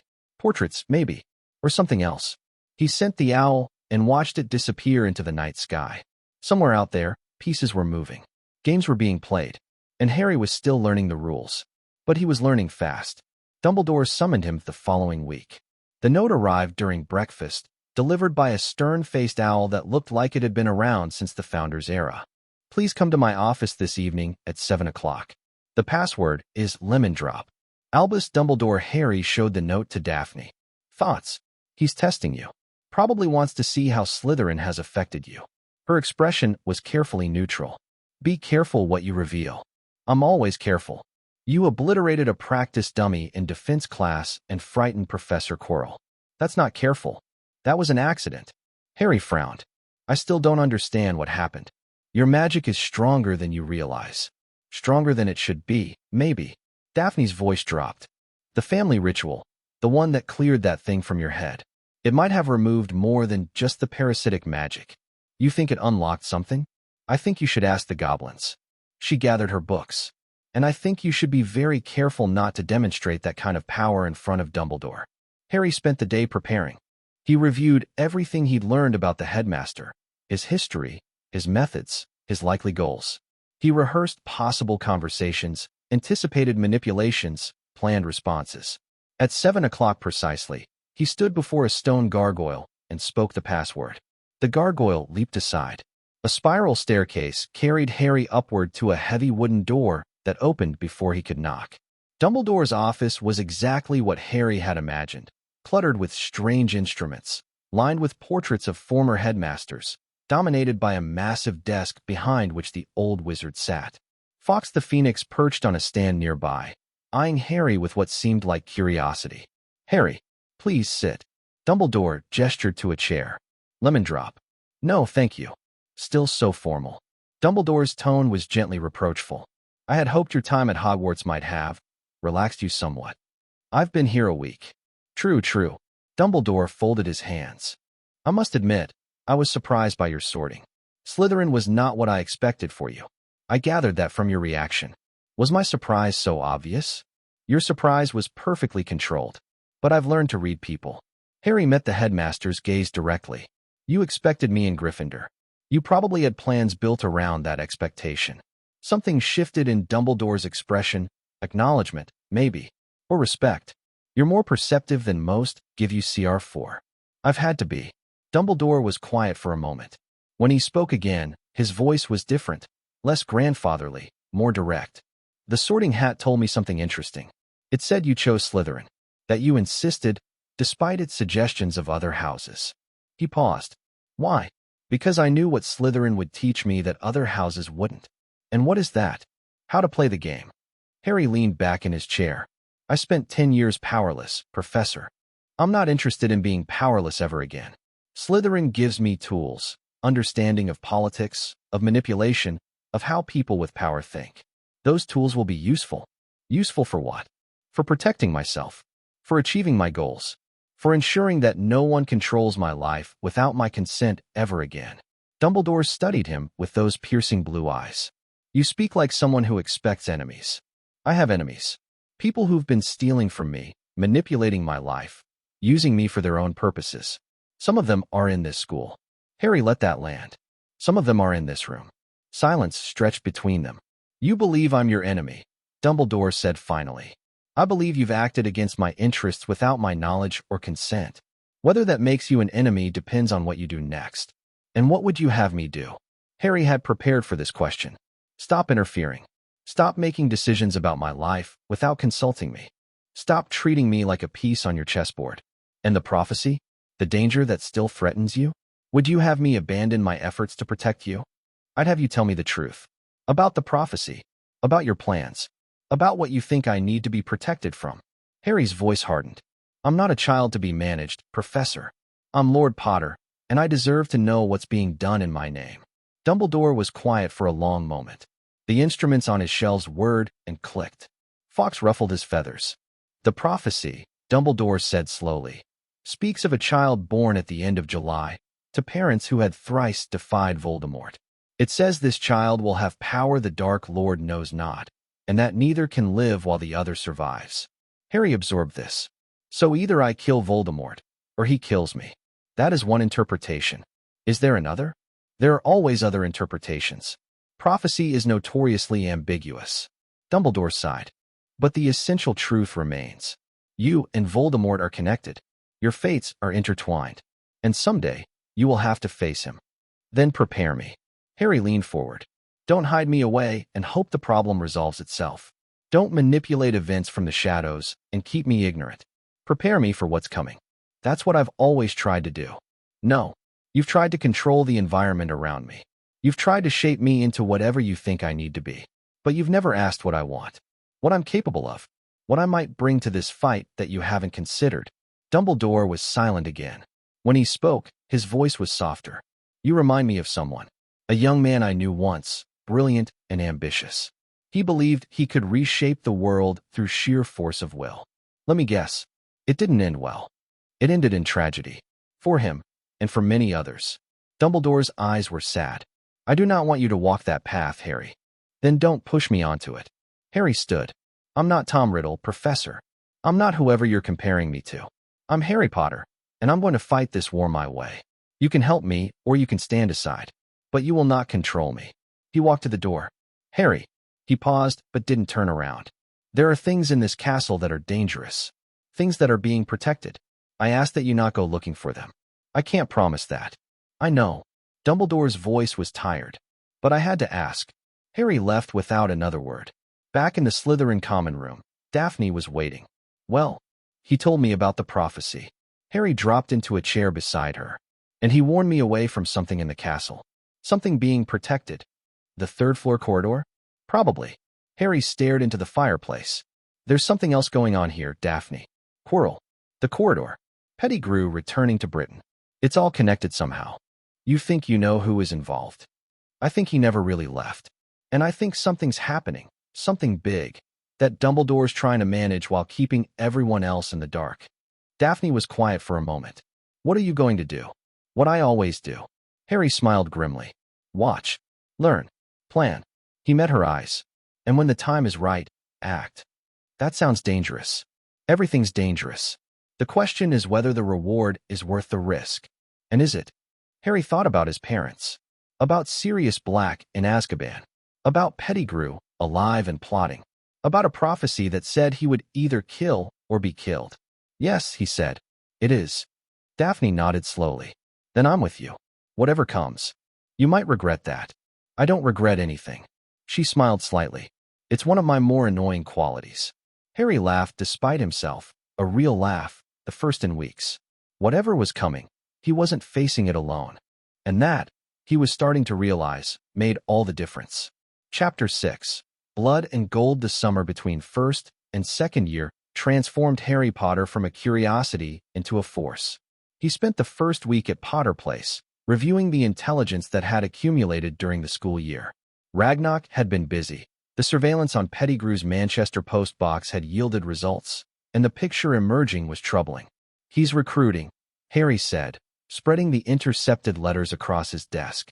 Former Death Eaters, sympathizers, people who slipped through the cracks after the war. He's building something.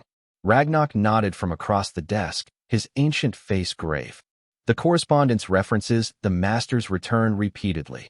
Whatever weakened state the Dark Lord exists in, his followers believe restoration is possible. The Philosopher's Stone would have done it. Quirrell failed, but that doesn't mean they'll stop trying. Indeed, our sources suggest alternative methods are being researched. Rituals, dark artifacts, anything that might restore the Dark Lord to physical form. Harry stared at the letters, his mind racing. Voldemort was out there, a wraith, a shadow, but still dangerous. Still planning. And now Pettigrew was gathering an army for him. What about my godfather? The case progresses. Ragnarok pulled out a separate folder. Lady Longbottom's political pressure has forced the Wisengamot to acknowledge procedural irregularities in Black's imprisonment. A formal review has been scheduled for August. A review, not a trial. It's a beginning. The evidence you've gathered, your mother's diary, Fletcher's testimony, the surveillance records, creates reasonable doubt. But overturning a decade-old conviction requires more than doubt. It requires proof. Proof that Pettigrew is alive. Precisely. Harry drummed his fingers on the desk. Then we need to catch him. Draw him out somehow. A dangerous proposition. Pettigrew has survived 10 years by being cautious. He won't expose himself without significant motivation. Then we give him motivation. Harry's eyes hardened. What does he want? What would make him take risks? Ragnarok was quiet for a moment. According to the intercepted correspondence, Pettigrew's primary goal is facilitating the Dark Lord's return. He believes this will restore his status, protect him from retribution, grant him power he never earned through his own abilities. So he's a coward looking for someone strong to hide behind. Essentially, yes. Harry thought about the confrontation in the mirror chamber, about Voldemort's desperate hunger for the stone, for restoration, for a body, about the shadow that had fled screaming into the night. Voldemort needs a body. The stone would have given him one, but it's destroyed now. What are the alternatives? Several rituals exist that could potentially restore him. Most require rare ingredients. Unicorn blood, venom from magical serpents, bone of the father, flesh of the servant, blood of the enemy. Ragnarok's voice was clinical. The last three suggest a specific ritual that our researchers have identified in restricted texts. Blood of the enemy. Harry touched his scar. He'd need my blood. It would appear so. The implications settled over Harry like a cold weight. Voldemort needed him. Not dead, necessarily, but accessible. That changed the equation. Made him a target in ways he hadn't fully appreciated. If Pettigrew knows about this ritual, he might try to capture me instead of killing me. A possibility we should prepare for. Harry stood and walked to the window, looking out over Diagon Alley. His street. His buildings. His responsibility. Increase security on all Potter properties. I want wards reviewed, vulnerabilities identified, contingency plans developed. He turned back to Ragnarok. And find out everything you can about this restoration ritual. If they're going to come for me, I want to know exactly what they're planning. It will be done, Lord Potter. After Ragnarok left, Harry sat alone in his father's study, surrounded by the accumulated wisdom of generations. The war was escalating. He could feel it in the intelligence reports, in the patterns of recruitment and movement, in the desperation underlying Pettigrew's communications. Voldemort's followers were mobilizing. Something was coming, and Harry was running out of time to prepare. The Wisengamot review of Sirius Black's case took place on August 15th. Harry attended in his capacity as Lord Potter, sitting in the family box that had been vacant for over a decade. The chamber was packed. Word had spread that the boy who lived was challenging the conviction of his own godfather, and the political implications had drawn every faction with an interest in the outcome. Dumbledore presided as Chief Warlock, his expression carefully neutral. Cornelius Fudge sat in the minister's box, looking uncomfortable. Lucius Malfoy was present as well, his pale face betraying nothing. "We are here to review the case of Sirius Orion Black," Dumbledore announced, his voice carrying easily through the chamber. Convicted in absentia of the murder of Peter Pettigrew and 12 Muggles on November 1st, 1981. Lord Potter has petitioned for a formal review based on new evidence. Lord Potter, you may present your case. Harry rose, acutely aware of every eye in the chamber. Members of the Wisengamot, I come before you today to present evidence that Sirius Black was wrongfully convicted, that the official account of the events on November 1st, 1981, is fundamentally flawed, and that the true betrayer of my parents, the true secret keeper, was not Sirius Black, but Peter Pettigrew. Murmurs rippled through the chamber. Harry pressed on. My mother, Lily Potter, kept a diary during the final months of her life. In that diary, she recorded her concerns about Peter Pettigrew's behavior, his nervousness, his suspicious activities, his apparent fear of something beyond the normal dangers of wartime. Harry held up the diary. She also recorded a crucial fact, that the secret keeper for the Fidelius charm protecting our home was changed at the last minute. From Sirius Black to Peter Pettigrew. The murmurs became exclamations. Dumbledore raised his hand for silence. This diary has been authenticated by Gringotts, Harry continued. The handwriting matches other samples of my mother's writing. The dates and details align with known events, and the content directly contradicts the testimony used to convict Sirius Black. A diary is hearsay, Malfoy said smoothly. The writings of a woman under tremendous stress, possibly mistaken or deliberately deceptive. Then perhaps additional evidence will be more convincing. Harry nodded to Ragnarok, who had been granted special dispensation to attend. Gringotts has conducted surveillance on a post box in Manchester that has been used for correspondence by someone matching Peter Pettigrew's description. That surveillance has confirmed that Pettigrew is alive. The chamber erupted. It took several minutes for Dumbledore to restore order. When he spoke, his voice was grave. Lord Potter, you are claiming that Peter Pettigrew, a wizard who was believed killed by Sirius Black, has been alive for the past decade. I am presenting evidence that suggests exactly that, Chief Warlock. Harry kept his voice steady. I witnessed testimony from a wizard who saw Pettigrew alive in 1986.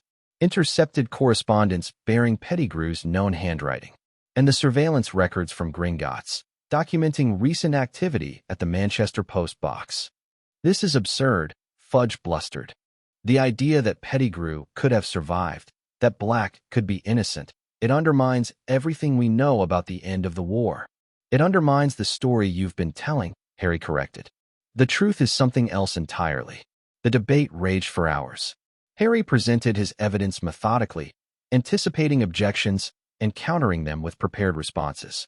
Augusta Longbottom spoke in support, lending the weight of her family's reputation to Harry's claims. Several other members of the Wisengamot expressed doubt about the original conviction, citing the lack of a trial and the rush to judgment in the war's chaotic aftermath. But Fudge and his allies pushed back hard. They questioned the authenticity of the evidence, suggested that Harry was being manipulated, implied that the goblins had their own agenda in supporting his claims. In the end, the vote was closer than Harry had hoped. The motion to Sirius Black is defeated, Dumbledore announced, his voice heavy. However, in light of the evidence presented, the Wisengamot authorizes a formal investigation into the circumstances of Peter Pettigrew's alleged death. If Pettigrew is proven to be alive, the case against Black will be reopened. It wasn't the victory Harry wanted, but it was progress. I have another motion, Harry said before the session could adjourn. Dumbledore raised an eyebrow.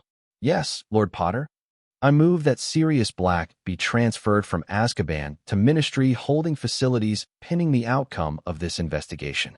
The conditions in Azkaban are inhumane, and if Black is innocent, every day he spends there is an injustice compounded. Lord Potter, Azkaban is the appropriate facility for Azkaban is a torture chamber. Harry's voice rang through the chamber. Dementors feed on prisoners constantly, driving them mad, stripping away every happy memory. Sirius Black has endured this for 10 years. If there's even a chance he's innocent, we cannot in good conscience leave him there while we investigate. The chamber buzzed with discussion. Augusta Longbottom stood.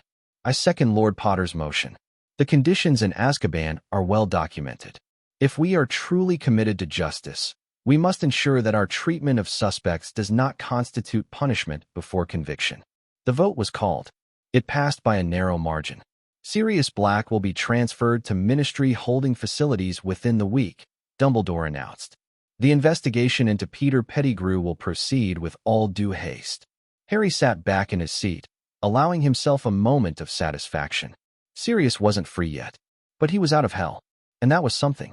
The attack came 2 weeks later.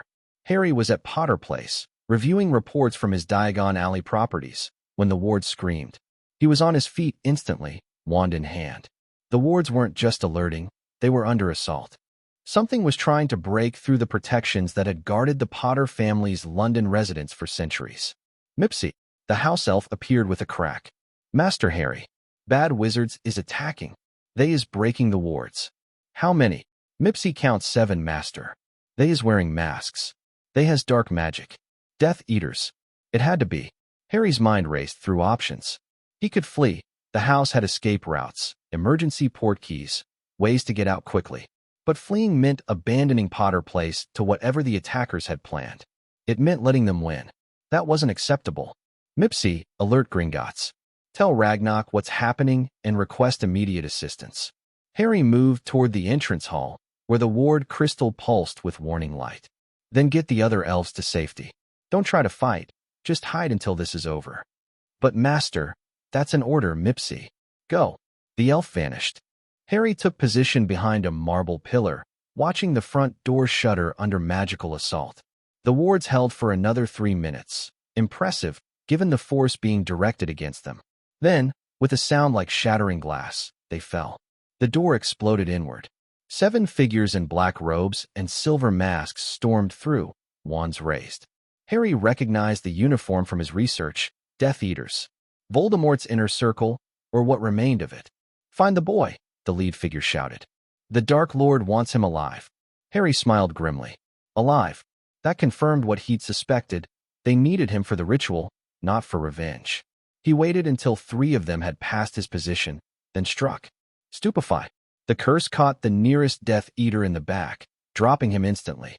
Harry was already moving, sliding behind another pillar as return fire scorched the air where he'd been standing. There. Get him. Harry ducked, rolled, came up with his wand blazing. 2 more curses flew from his wand in quick succession. One went wide, but the other connected, sending a Death Eater crashing into a wall. He's just a child, someone shouted. How is he? Harry didn't let them finish. He'd been training all summer, pushing his magic harder than ever before, learning combat techniques from books in his father's study. He wasn't a master duelist, but he was fast, and he was motivated. Another Death Eater fell, then another. But there were too many, and they were coordinating now, spreading out to flank him. Harry found himself backed into a corner, 3 wands trained on his position. Clever boy, the lead Death Eater said, advancing slowly. But you're outmatched. Surrender, and we'll make this easy. I don't do easy. Harry raised his wand for a final stand, and the ceiling exploded. Goblins poured through the breach, armored and armed with weapons that crackled with enchantments. Ragnarok led them, his ancient face twisted with fury. You dare attack a client of Gringotts on protected property? His voice was thunder. You will learn the cost of such foolishness. The battle shifted instantly. Death Eaters who had been confident facing a single child found themselves overwhelmed by goblin warriors who fought with the accumulated expertise of thousands of years. Silver masks fell. Black robes were torn.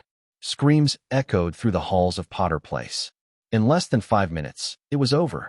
Harry stood among the wreckage of his entrance hall, breathing hard, watching goblin warriors secure the surviving attackers. 4 Death Eaters were dead. 3 were captured, bound in chains that glowed with suppressive magic. Lord Potter.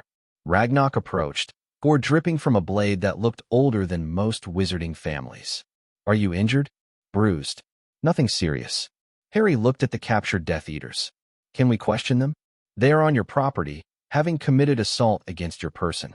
Under treaty law, they fall under goblin jurisdiction for interrogation. Ragnarok's smile was not pleasant. We will learn everything they know. Find out who sent them, who organized this. And most importantly, Harry walked toward the lead attacker, who was struggling against his bonds. Find out where Pettigrew is hiding. He reached down and tore off the silver mask. The face beneath was familiar, not from personal acquaintance, but from the intelligence files he'd been studying. Augustus Rookwood, former unspeakable, convicted Death Eater who had somehow escaped Azkaban during the chaos of the war's end. Lord Potter. Rookwood's voice was cultured, controlled despite his situation. You've caused us considerable trouble. Good. That was the intention. You don't understand what you're dealing with. The Dark Lord's return is inevitable. All you've accomplished is ensuring that when he rises, you'll be among the first to suffer. Voldemort's been trying to kill me since I was a baby. He hasn't managed yet. Harry crouched to meet Rookwood's eyes. But I'm not interested in threats. I'm interested in information. Where is Peter Pettigrew? Rookwood laughed. You think I'll betray the cause? For what? Promises of leniency from a child lord and his goblin pets. Not promises. Facts. Harry's voice went cold. You're going to tell the goblins everything you know, Rookwood. Not because you want to, but because they're very good at extracting information. And when they're done, whatever's left of you will face wizarding justice for tonight's attack. The laughter died. For the first time, real fear flickered in Rookwood's eyes. You can't. The Ministry won't allow. The Ministry has no jurisdiction over goblin interrogation practices. That's treaty law, established centuries ago. Harry stood. Take him. Goblin warriors dragged Rookwood away, his protests echoing through the ruined entrance hall. Ragnarok watched him go with satisfaction. He will talk. They always do. Make sure you get everything. Names, locations, plans. If there's a network operating in Britain, I want it mapped completely. It will be done. Ragnarok surveyed the damage to the house. The wards will need rebuilding. The structural damage can be repaired. But this was a significant escalation, Lord Potter. They sent 7 operatives to capture a single child. They're desperate. Voldemort's weak and getting weaker. They need me for their ritual, and they're running out of time. Then we should expect more attacks. Probably. Harry picked up a fallen mask, turning it over in his hands. But now they know what happens when they come for me. They know I have resources, allies, the capacity to fight back. That might make them more cautious, or more reckless. Harry dropped the mask. Either way, we need to move faster. The Wisengamot investigation is too slow. I need to find Pettigrew myself. And if you find him, Harry thought about his parents. About Sirius, finally free from Azkaban, but still not exonerated. About everyone who had suffered because of the rat-faced traitor who had sold out his friends. Then I drag him in front of the Wisengamot in chains and make him confess everything. The interrogation of Rookwood yielded results. Harry read the report 3 days later, his stomach churning at the clinical descriptions of goblin extraction techniques. Whatever moral qualms he might have had were buried beneath practical necessity. Rookwood had information that could save lives, and conventional methods wouldn't have worked on a trained unspeakable. The key findings were stark. Pettigrew was operating out of a location in Albania, coordinating with Voldemort's wraith-like remnant. The ritual they were planning required specific ingredients that were being gathered slowly, carefully, through networks of sympathizers across Europe. Harry's blood was the final component. Everything else was already in place. They're almost ready, Harry said, setting down the report. Another few months, maybe less, and they'll have everything they need. Augusta Longbottom sat across from him in the private meeting room at Gringotts, her severe face troubled. The timing is suggestive. The attack on you. They weren't trying to capture you for immediate use. They were securing the final ingredient, which means we have a window, a chance to strike before they're ready. Strike how? The location in Albania is remote, heavily warded, guarded by dark creatures. Even with goblin support, An assault would be costly. I'm not talking about an assault. Harry leaned forward. I'm talking about Pettigrew. He's the linchpin, the one coordinating everything, the one Voldemort trusts to handle the physical preparations. If we can capture him, we collapse the network and exonerate Sirius in the process. Two birds, one stone. Augusta was quiet for a moment. What do you propose? Pettigrew's been communicating through the Manchester Post box. We've been watching, but we haven't acted because we didn't want to spook him. Now we need to change that. Harry pulled out a map. I want to set a trap. False intelligence suggesting that the security around me has been compromised, that there's an opportunity to capture me with minimal risk.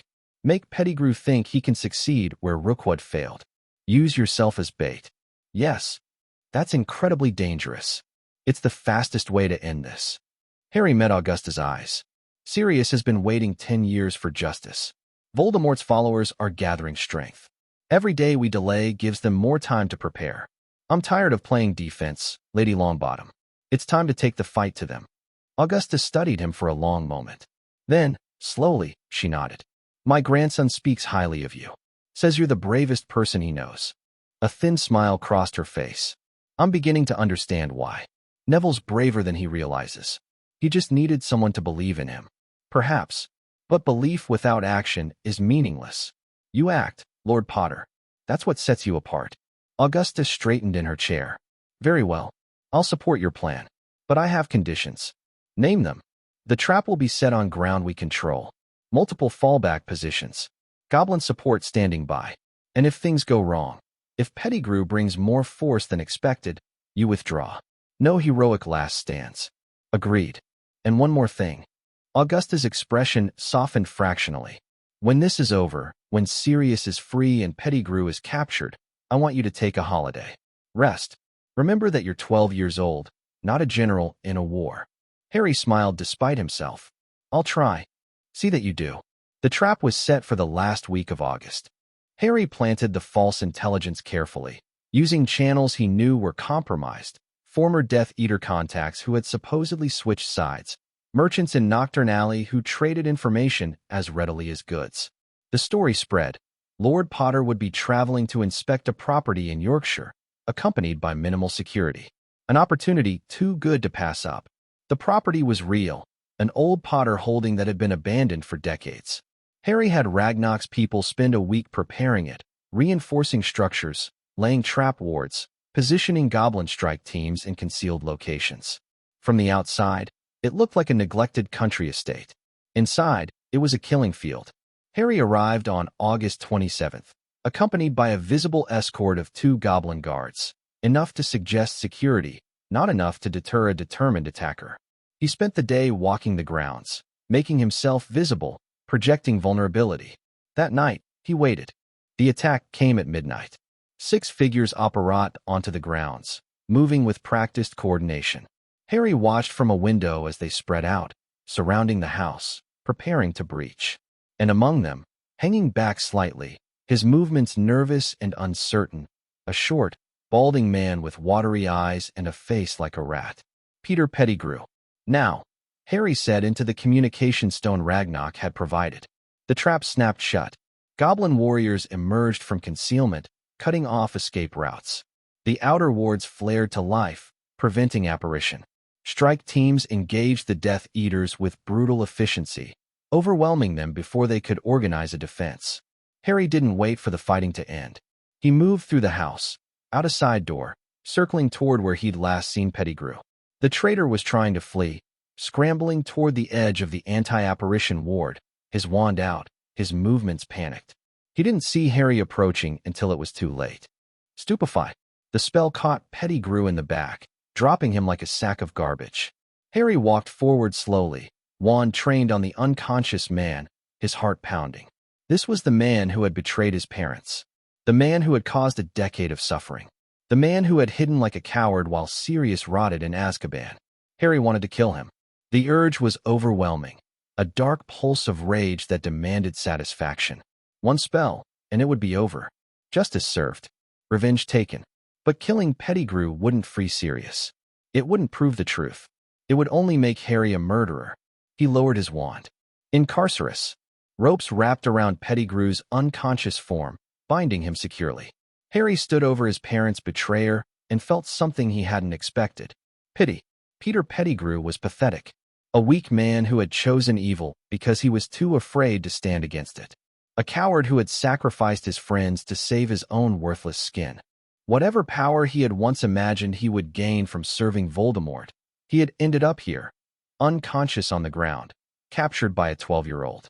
Secure the prisoner, Harry said as goblin warriors approached. He goes to the ministry tonight. I want him in front of the Wizengamot by morning.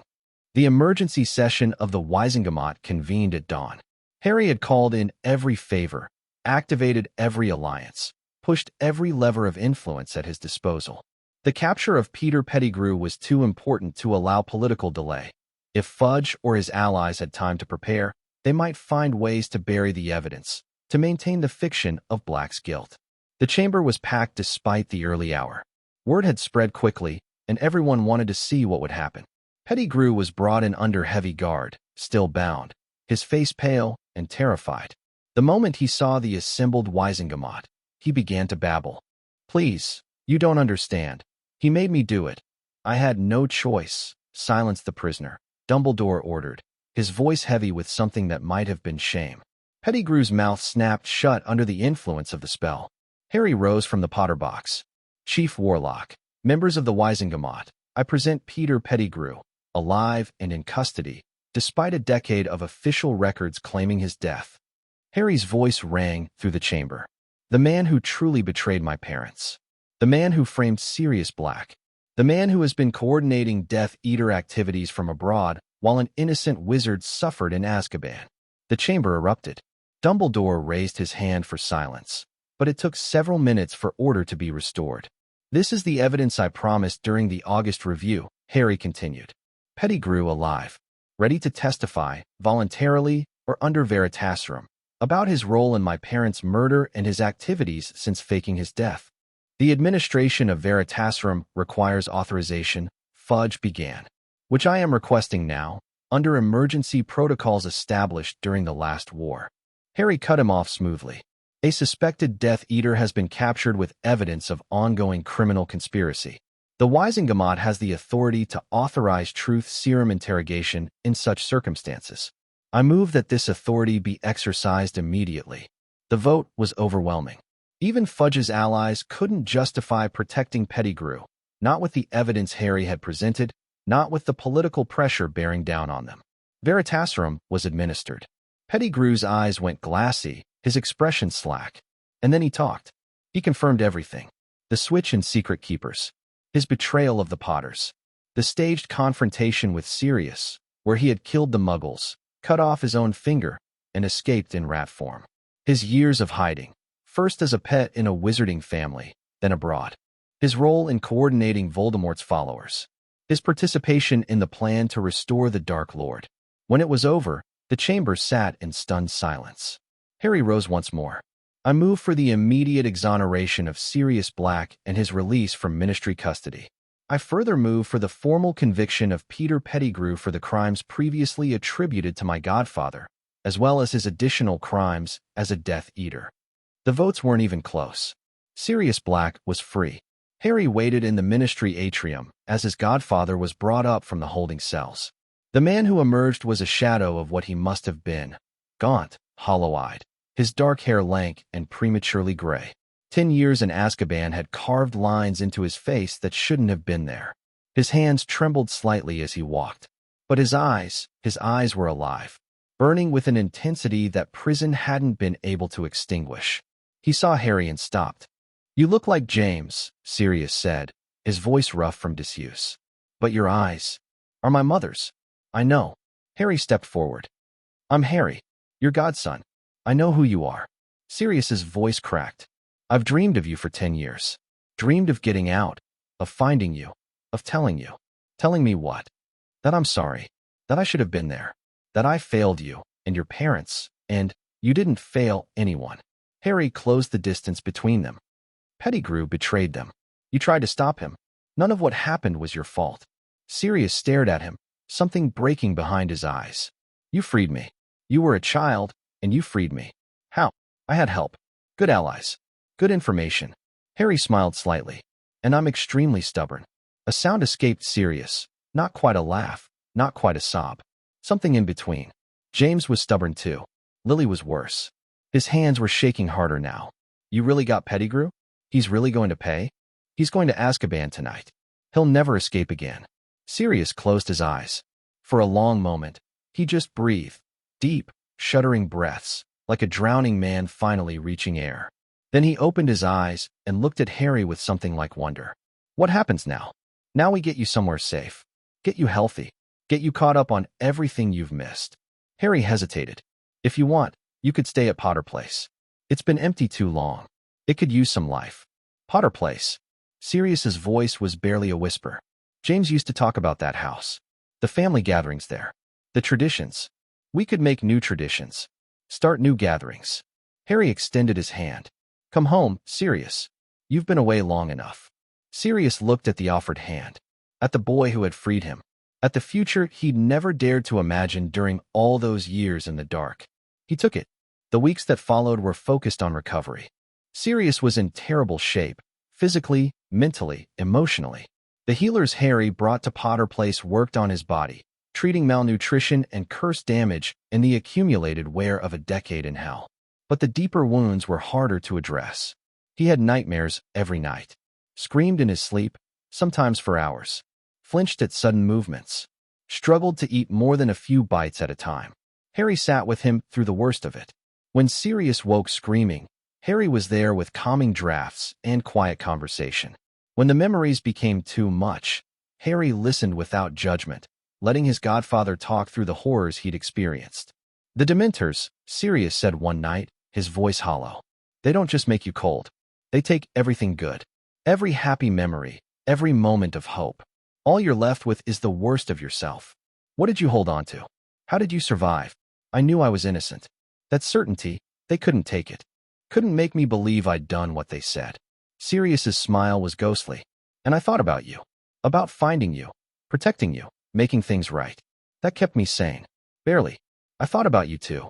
Before I knew the truth, I dreamed about parents who loved me, about family. When I found out about you, when I read about what they'd done. Harry's voice hardened. I promised myself I'd fix it. No matter what it took. You did. Sirius reached out, gripping Harry's shoulder. You really did. 12 years old, and you did what grown wizards couldn't manage in a decade. I had help. You had drive. Focus. A refusal to accept injustice. Sirius's grip tightened. That's all you, Harry. That's who you are. As Sirius recovered, he began to share stories. About James and Lily. About the Marauders, their pranks, their adventures, their unbreakable bonds. About the war and the fear and the desperate hope that had kept them fighting even when everything seemed lost. Your father was the bravest man I ever knew, Sirius said. Not because he wasn't afraid. He was terrified, especially toward the end. But he never let fear stop him from doing what was right. Tell me about my mother. Lily. Sirius's smile softened. She was fire, Harry. Passionate about everything. Justice, knowledge, protecting the people she loved. She was also terrifyingly smart. Figured out things that should have taken years and months. Snape mentioned her. Said she was the best person he ever knew. Sirius's expression darkened. Snape. That's complicated. They were friends once, before Hogwarts. Something happened. He chose the wrong path, said unforgivable things. Lily never forgave him completely, but I think part of her still mourned what they'd lost. He's been helping me. In his way. Then maybe he's finally found some redemption. Sirius didn't sound entirely convinced. Just be careful with him. Snape's loyalties are Byzantine. Even Dumbledore doesn't fully trust him. I don't fully trust anyone. Sirius barked a laugh. The first genuine laugh Harry had heard from him. Smart kid. Your parents would be proud. September 1st approached too quickly.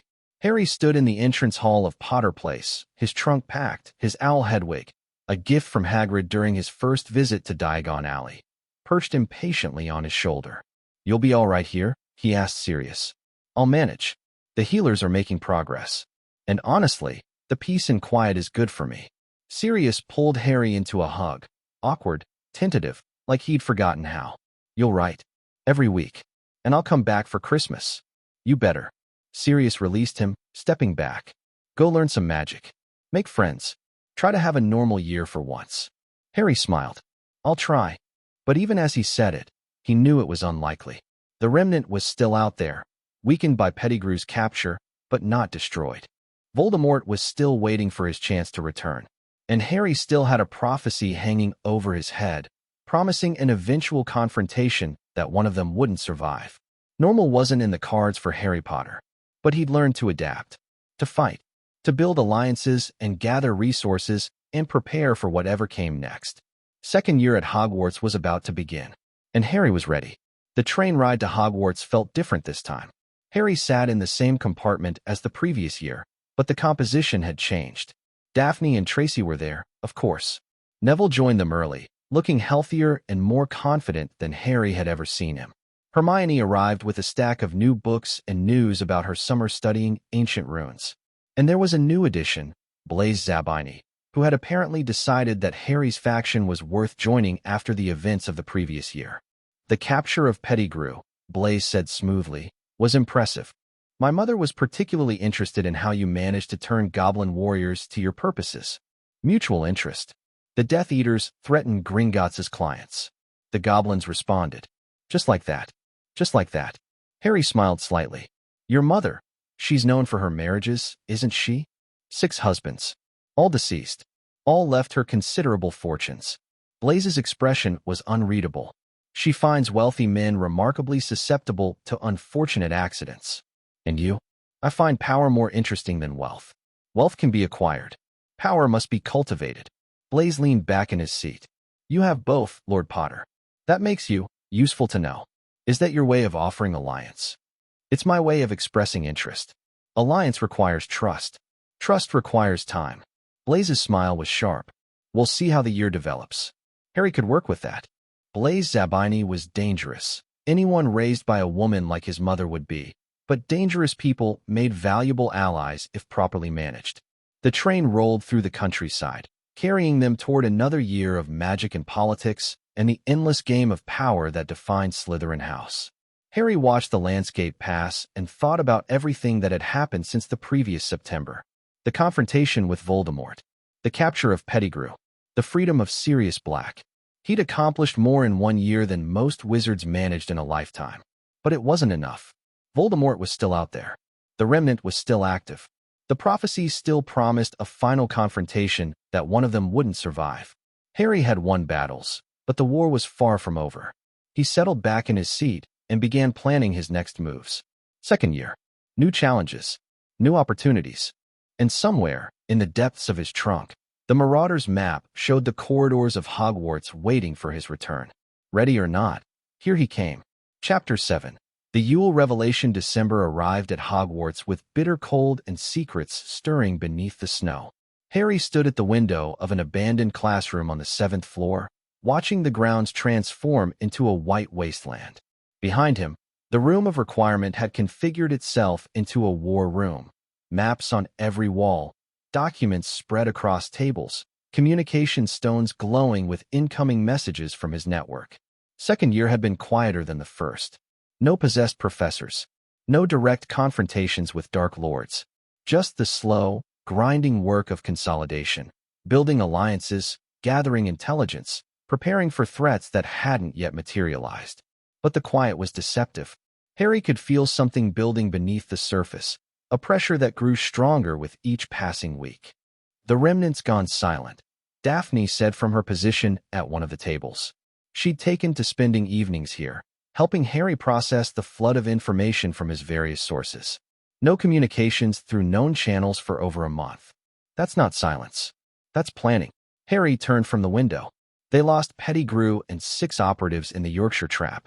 They've learned that their usual methods won't work against me. So they're developing new methods. Exactly. Harry moved to a map of Britain marked with pins, known remnant sympathizers, suspected safe houses, routes of magical travel. They need my blood for the restoration ritual. Everything else is in place. I'm the only obstacle. Then they'll come for you eventually. The question is when and how, and whether we'll be ready. Harry touched a pin marking a location in Albania, Voldemort's last known position. Ragnarok's sources say there's been movement. People going in and out of the area. supplies being gathered. The ritual preparation. If they found another way to get my blood, a proxy, a magical workaround, anything, they might not need to capture me directly. Daphne set down the report she'd been reading. You think they're close? I think we're running out of time. Harry turned to face her fully. The Yule break is coming. Most students will leave. Security will be reduced. If they're planning something, you're staying at Hogwarts. I'm staying at Hogwarts. Sirius offered to have me at Potter Place, but I won't put him at risk. He's still recovering. Then I'm staying too. Harry blinked. What? Someone needs to watch your back. Daphne's expression was carefully neutral, but something flickered in her eyes. Besides, my parents are traveling to the continent for the holidays. The manor would be empty anyway. Daphne, don't argue. You need allies here, and I'm the best you have in Slytherin. She gathered her things, preparing to leave. I'll let the others know. Tracy will probably stay as well. And Neville mentioned his grandmother might allow him to remain. This could be dangerous. Everything with you is dangerous. She paused at the door, looking back. That's part of the appeal. She was gone before Harry could respond. The first week of Yule break passed without incident. Hogwarts felt different with most of the students gone, quieter, older, more aware of itself somehow. The portraits watched Harry with unusual interest as he walked the corridors. The suits of armor seemed to track his movements. Even the castle's ambient magic felt different, more focused. The wards are responding to something, Hermione observed during one of their strategy sessions. She'd stayed as well, claiming an interest in unrestricted access to the library. I've been researching Hogwarts' defensive systems. They're supposed to be dormant during peaceful periods, but I keep sensing fluctuations. Something's testing them, Harry agreed. Probing for weaknesses. The Remnant. Probably. Or their master directly. Harry touched his scar, which had been aching intermittently all week. I can feel him sometimes.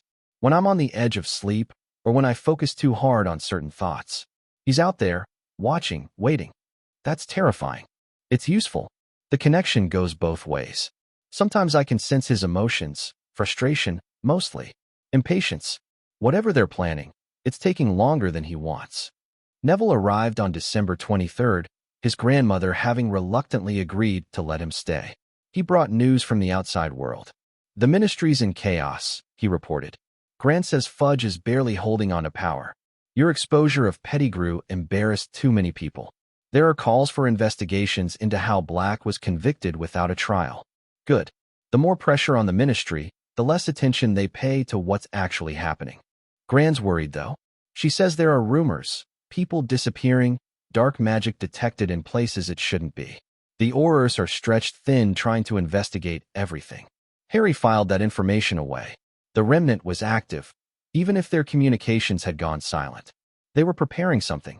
He just needed to figure out what. December 24th brought an unexpected visitor. Harry was in the room of requirement when Dobby the house elf appeared with a crack of displaced air. Not the Dobby who served at Potter Place. This was a different elf entirely, dressed in a filthy pillowcase, his large eyes filled with desperate urgency. Harry Potter, sir. The elf wrung his hands frantically. Dobby has come to warn you. Harry Potter must not stay at Hogwarts. Harry set down the report he'd been reading. Who are you? Why are you warning me? Dobby is just a house elf, sir. But Dobby knows of a plot. A terrible plot to make dreadful things happen at Hogwarts this year. What kind of plot? Dobby cannot say, sir. Dobby is bound to his family. The elf began hitting himself against the wall. Bad Dobby. Bad Dobby. Harry caught him before he could do serious damage. Stop that. Calm down and tell me what you can. Dobby's huge eyes welled with tears. Harry Potter is as great as Dobby heard. So noble. So kind.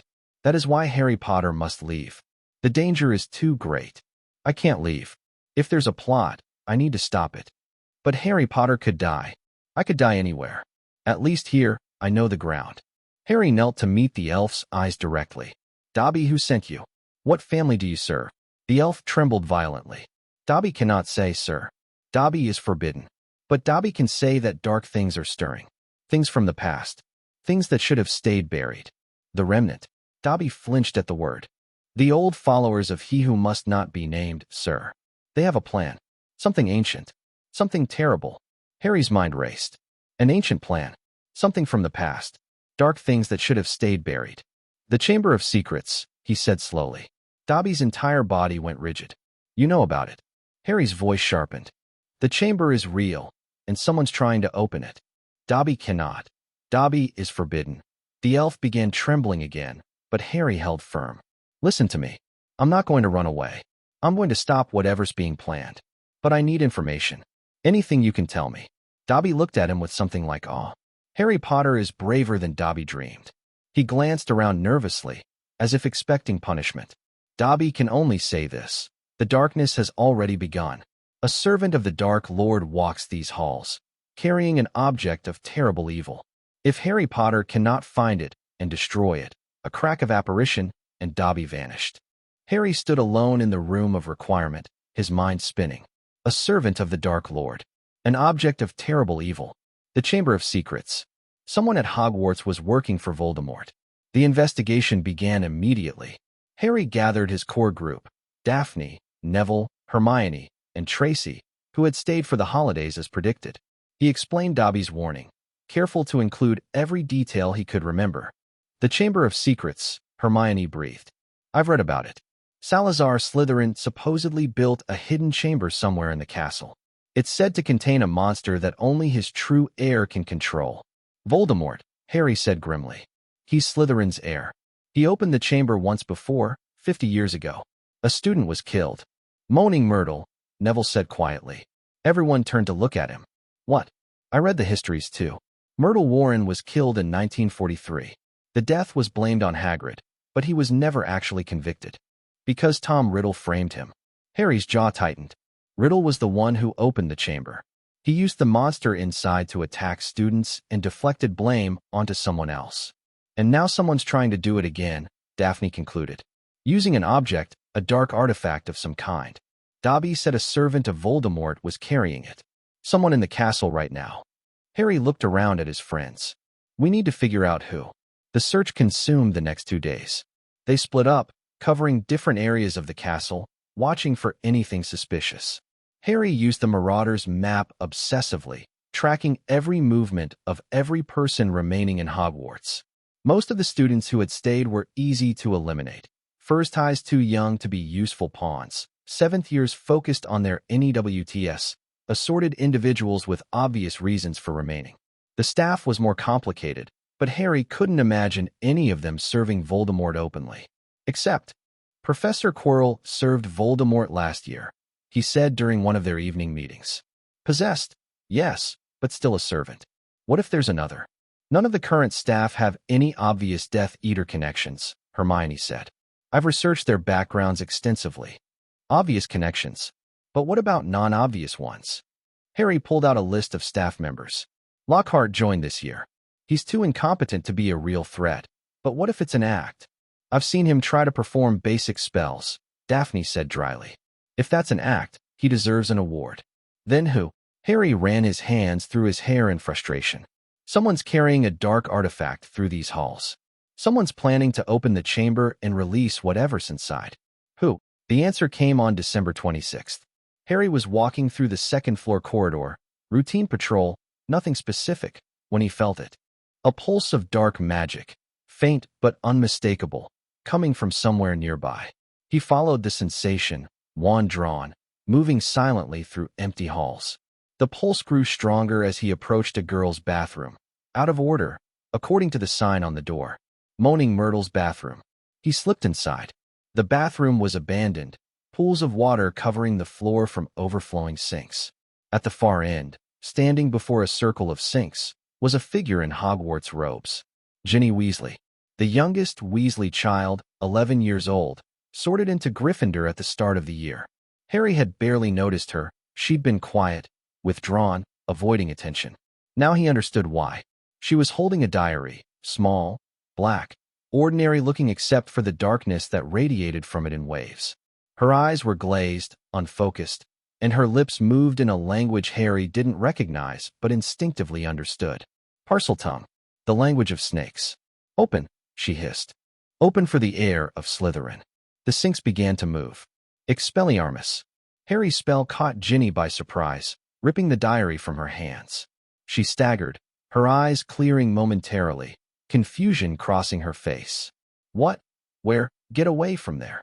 Harry grabbed her arm and pulled her back as the sinks continued to shift, revealing a dark opening in the floor. Ginny, can you hear me? Harry. Her voice was weak, dazed. I can't remember. The diary was trying to crawl back toward her. Actually crawling, moving across the wet floor like something alive. Dark tendrils extended from its pages, reaching for Ginny with desperate hunger. Harry's wand came up. Incendio. Fire engulfed the diary.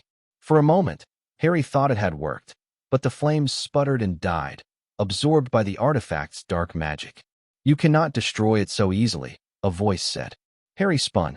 A figure was emerging from the shadows, translucent, ghost-like, but growing more solid with each passing second.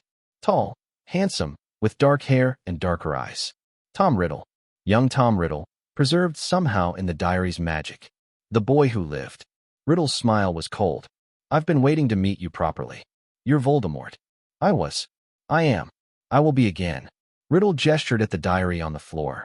That book contains a fragment of my soul, a memory, preserved for 50 years, waiting for the right vessel to complete my work. Ginny, a foolish girl who poured her heart into my pages. Her energy fed me. Her magic sustained me. And her hands, Riddle's smile widened. Opened the chamber once more. Harry's mind raced. A fragment of Voldemort's soul, like the thing that had been in his head, the parasite the Potter magic had destroyed. But this one had been preserved, protected, given a vessel to grow stronger. You won't complete anything, Harry said. I stopped Quirrell last year. I'll stop you now, will you?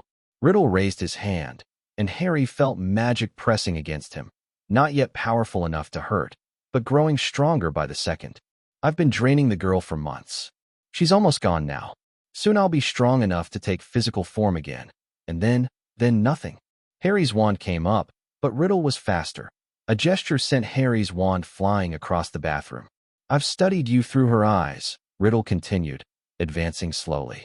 Through her obsession with the famous Harry Potter. You're impressive for a child, I'll admit. But you're no match for Lord Voldemort, even in this diminished state. Maybe not. Harry backed toward the opening in the floor, his mind working furiously. But I don't have to match you. I just have to survive until help arrives. Help? Riddle laughed. Do you think I haven't prepared for that possibility? The wards I've placed around this bathroom will prevent any interference. We're quite alone, Harry Potter. Then I'll have to be creative. Harry threw himself backward into the dark opening. The slide was longer than he expected, a steep, winding descent into the depths beneath the castle. He hit water at the bottom, splashing into what looked like an ancient sewer system. The Chamber of Secrets. Harry scrambled to his feet, looking around frantically. Massive stone columns lined a long corridor, each carved with serpents. At the far end, a giant stone face dominated the wall, Salazar Slytherin himself, mouth open wide. And between Harry and that face, coiled in the shadows, something massive stirred. The monster.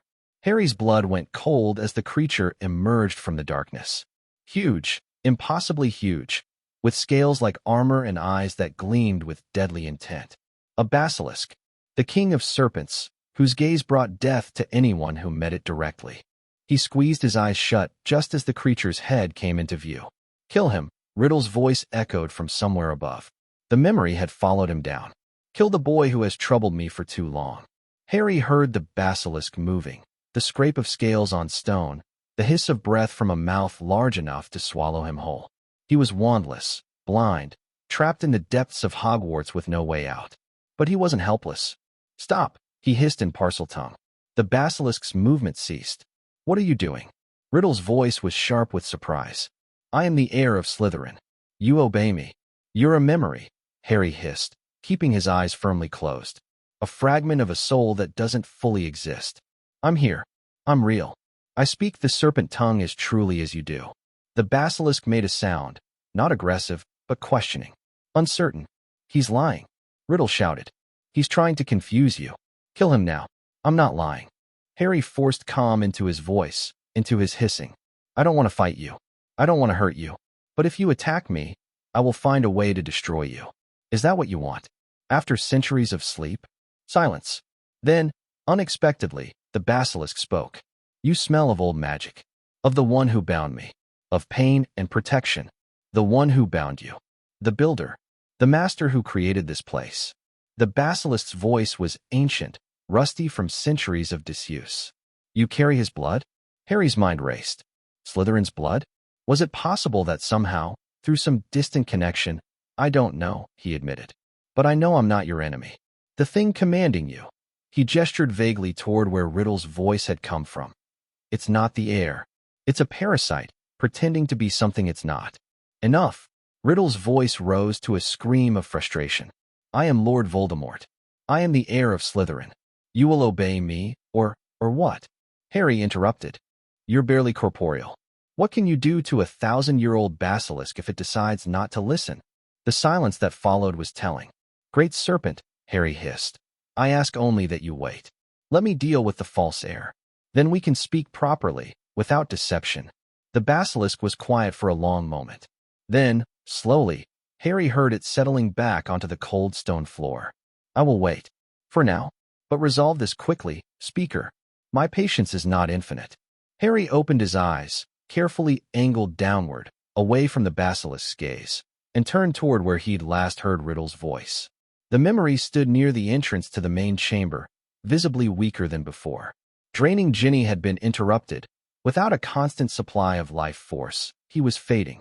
This changes nothing, Riddle said, but his voice lacked conviction. You can't destroy me. The diary. The diary is upstairs, and I have friends who know I came down here. Harry advanced slowly, watching Riddle flicker and waver. They'll find it. They'll destroy it. And you'll fade away into nothing. You don't know how to destroy a Horcrux. Horcrux. Harry filed the word away, another piece of the puzzle. Maybe not. But the goblins might. Or Dumbledore. Or someone else with knowledge you don't have. Riddle's handsome face twisted with rage. I am the greatest wizard who ever lived. I will not be defeated by a child and his pet snake. You already have been. Harry felt warmth against his chest. Phoenix fire. He looked down to see Fawkes, Dumbledore's phoenix, materializing beside him in a burst of flame. The bird carried something in its talons. The diary. Already burning. No. Riddle screamed. No. Phoenix fire consumed the dark artifact, flames that couldn't be extinguished or absorbed. The diary writhed and shrieked, darkness pouring from it like blood from a wound. Riddle's form began to dissolve. This isn't over, he gasped, his voice fading. I have other safeguards. You cannot destroy all of. He was gone. The diary crumbled to ash. Harry stood in the Chamber of Secrets, a phoenix on his shoulder and a basilisk watching from the shadows, and let out a breath he hadn't realized he'd been holding. It's done, he said. For now, the basilisk replied.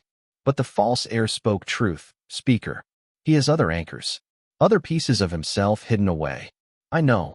Harry looked at the ancient serpent, seeing it clearly for the first time now that its gaze was directed away from him. Magnificent and terrible. Will you help me find them? Perhaps. If you prove worthy. The basilisk's tail swept across the floor with a sound like grinding stone. Return when you're ready. I have slept for centuries. I can wait a while longer. Harry nodded. I'll be back. Fawkes trilled, and Phoenix fire carried Harry upward, out of the chamber, back toward the world above. The aftermath was complicated. Ginny Weasley was taken to the hospital wing, her condition serious but stable. The diary's influence had been insidious. Months of possession, of having her energy and memories slowly drained, had left damage that would take time to heal. Her parents arrived within hours, their terror and gratitude warring for dominance. Arthur Weasley shook Harry's hand repeatedly, unable to express his thanks in words.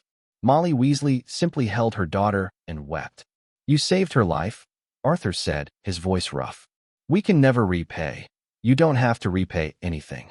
Harry was exhausted, running on adrenaline and phoenix tears. Just help her recover. Help her understand that what happened wasn't her fault. How did? Arthur hesitated. The diary. Where did it come from? Harry had been wondering the same thing. A Horcrux, that was what Riddle had called it, didn't just appear. Someone had given it to Ginny. Someone had set this entire plot in motion. I don't know yet, he admitted. But I'm going to find out. The answer came 2 days later. Dobby appeared in the room of requirement, his huge eyes streaming with tears of joy. Harry Potter has done it. Harry Potter has destroyed the diary. Dobby is so happy. Dobby. Harry crouched to meet the elf's eyes. You knew about the diary. You knew who was behind this. The elf's happiness faltered. Dobby cannot. Your master gave Ginny Weasley that diary. Your master set this up. Harry's voice was gentle but firm. I need you to tell me who that is. Dobby trembled violently. His hands twitched toward his ears, clearly wanting to punish himself. But something held him back. Maybe Harry's kindness. Maybe his own desperate wish to be free. Lucius Malfoy, Dobby whispered. Dobby's master is Lucius Malfoy. Harry closed his eyes. Of course. Malfoy, the man who had been feeding Harry information to protect his own interests. The man who had smiled and cooperated while secretly plotting to release Voldemort's monster in a school full of children. Thank you, Dobby. Harry opened his eyes. I promise, when this is over, I'm going to find a way to free you. Dobby burst into fresh tears. Harry Potter is too kind, too generous. I'm practical. You've helped me twice now. I pay my debts. Harry stood. Can you tell me anything else? About the remnant, about what they're planning? Dobby knows only what Dobby overhears. The Masters speak of the Master's return, of the final ritual, of needing Harry Potter's blood. The elf's voice dropped. They are close now. Very close. The diary was a contingency, a way to weaken Dumbledore's position, to distract the school while other preparations were made. What other preparations? But Dobby was already vanishing, called back by his bond before he could answer. Harry stood alone in the room of requirement, his mind spinning. The diary had been a distraction, a contingency. While everyone focused on the Chamber of Secrets, the real plan had continued unobserved. They were close. The final ritual. His blood. He needed to move faster. The meeting with Dumbledore happened that evening. Harry sat across from the headmaster in the familiar office, Fawkes perched between them. The Phoenix had saved his life twice now, once with the diary, once with healing tears that had closed a wound Harry hadn't even noticed receiving. You've been busy, Dumbledore said quietly. He looked older than Harry had ever seen him, the weight of recent events showing in every line of his face. Someone had to be. Yes, someone did. Dumbledore was silent for a moment. The diary, you understand what it was? A Horcrux. A piece of Voldemort's soul. Harry met the old wizard's eyes directly. And apparently, there are more of them. Dumbledore's expression flickered. Surprise, quickly masked. How do you know that? Riddle said as much before he was destroyed. And the basilisk confirmed it. Harry leaned forward. How many Horcruxes are there, Professor? How many pieces did Voldemort tear his soul into? I don't know the exact number. My research suggests at least 6, possibly more. Then we need to find them. All of them. Until they're destroyed, Voldemort can't be truly killed. Finding them will be difficult. Tom was always secretive, and he would have hidden his greatest treasures in places of significance. Dumbledore paused. I've spent years searching. I've found hints, clues, but nothing concrete. Then let me help. Harry's voice was firm. I have resources you don't, goblin connections, intelligence networks, people who owe me favors. If we work together, it might be possible. Dumbledore's eyes met Harry's, and for the first time, there was something like genuine respect there. You've changed since we first met, Harry. Grown into something I didn't anticipate. I had to. The alternative was being a victim forever. Harry stood. The diary came from Lucius Malfoy. He gave it to Ginny Weasley at the start of the school year. Dumbledore's expression hardened. You're certain? I have a source. Reliable. Harry didn't mention Dobby by name. The elf would suffer if his betrayal became known. Malfoy's been playing both sides, feeding me information while secretly working to bring back his master. Then we should be careful. Harry cut him off. Malfoy's politically connected. Wealthy. If we move against him without ironclad proof, he'll slip away and become more dangerous. A thin smile crossed Harry's face. But I'm his landlord, Professor. I control his business interests, his properties, his financial lifeline. When the time comes, I can destroy him without ever casting a spell. Dumbledore studied him for a long moment. You've thought this through. I've had time. And Sirius? Your godfather, does he know about your plans? Sirius knows what he needs to know. He's still recovering, still processing everything that happened to him. I won't burden him with more until he's ready. You protect the people you care about. Someone has to. Dumbledore nodded slowly. Very well, Harry. I accept your offer of cooperation. But I have a condition. Name it. Don't sacrifice yourself. Whatever happens, whatever confrontation eventually comes, don't throw your life away thinking it's the only option. Dumbledore's voice was soft. I've seen too many good people make that choice. I don't want to see you among them. Harry thought about the prophecy, about the confrontation that was coming whether he wanted it or not, about the blood Voldemort needed and the ritual waiting to restore him. I'll try, he said. It was the best he could offer. Christmas morning brought unexpected peace. Harry woke in his dormitory to find presents at the foot of his bed, more than he'd ever received, from friends he'd never had before Hogwarts. Books from Hermione, sweets from Neville, an elegant dagger from Daphne, enchanted to return when thrown, a communication mirror from Sirius, linked to its twin at Potter Place. He used the mirror immediately. Happy Christmas, pup. Sirius's face appeared in the glass, looking healthier than the last time Harry had seen him. How are things at school? Eventful. Harry summarized the chamber situation briefly, leaving out the more dangerous details. But it's over now. We stopped it. You stopped it. Sirius's pride was evident. James would have been so proud. Lily too. I had help. That's what makes a good leader, Harry. Knowing when to ask for help and how to use it effectively. Sirius's expression softened. I wish I could be there with you. Soon. Next year, maybe. When you're stronger. Next year, Sirius agreed. We'll have a real Christmas then. Together. Harry spent the morning with his friends, exchanging gifts and stories, and something that felt almost like normalcy. Daphne gave him a rare smile when he thanked her for the dagger. Neville beamed at the herbology tome Harry had commissioned specially from a rare book dealer.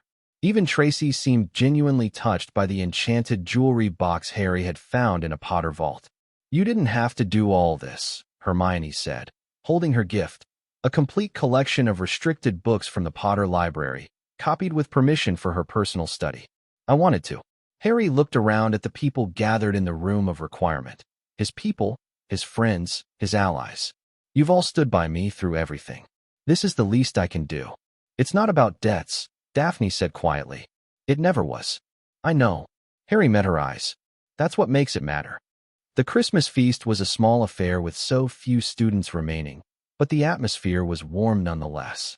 Harry sat at the Slytherin table beside Daphne, watching the enchanted snow fall from the ceiling and thinking about everything that had happened. He destroyed a Horcrux, discovered that Voldemort had created more, found an unlikely ally in an ancient basilisk, confirmed that the remnant was close to completing their restoration ritual. The pieces were moving faster now. The endgame was approaching. But tonight, Harry allowed himself to simply be a teenager, to laugh at bad jokes and eat too much pudding and enjoy the company of people who cared about him. Tomorrow, the war would continue. Tonight, he rested. The last day of December brought Daphne to the room of requirement late in the evening. Harry was reviewing reports when she entered, her expression unusually uncertain. She stood near the door for a moment, seemingly gathering her thoughts. Daphne, I need to tell you something. She moved forward, taking a seat across from him. I've been thinking about it for months. Since before the chamber, really. But I wasn't sure how to. Just tell me. She took a breath.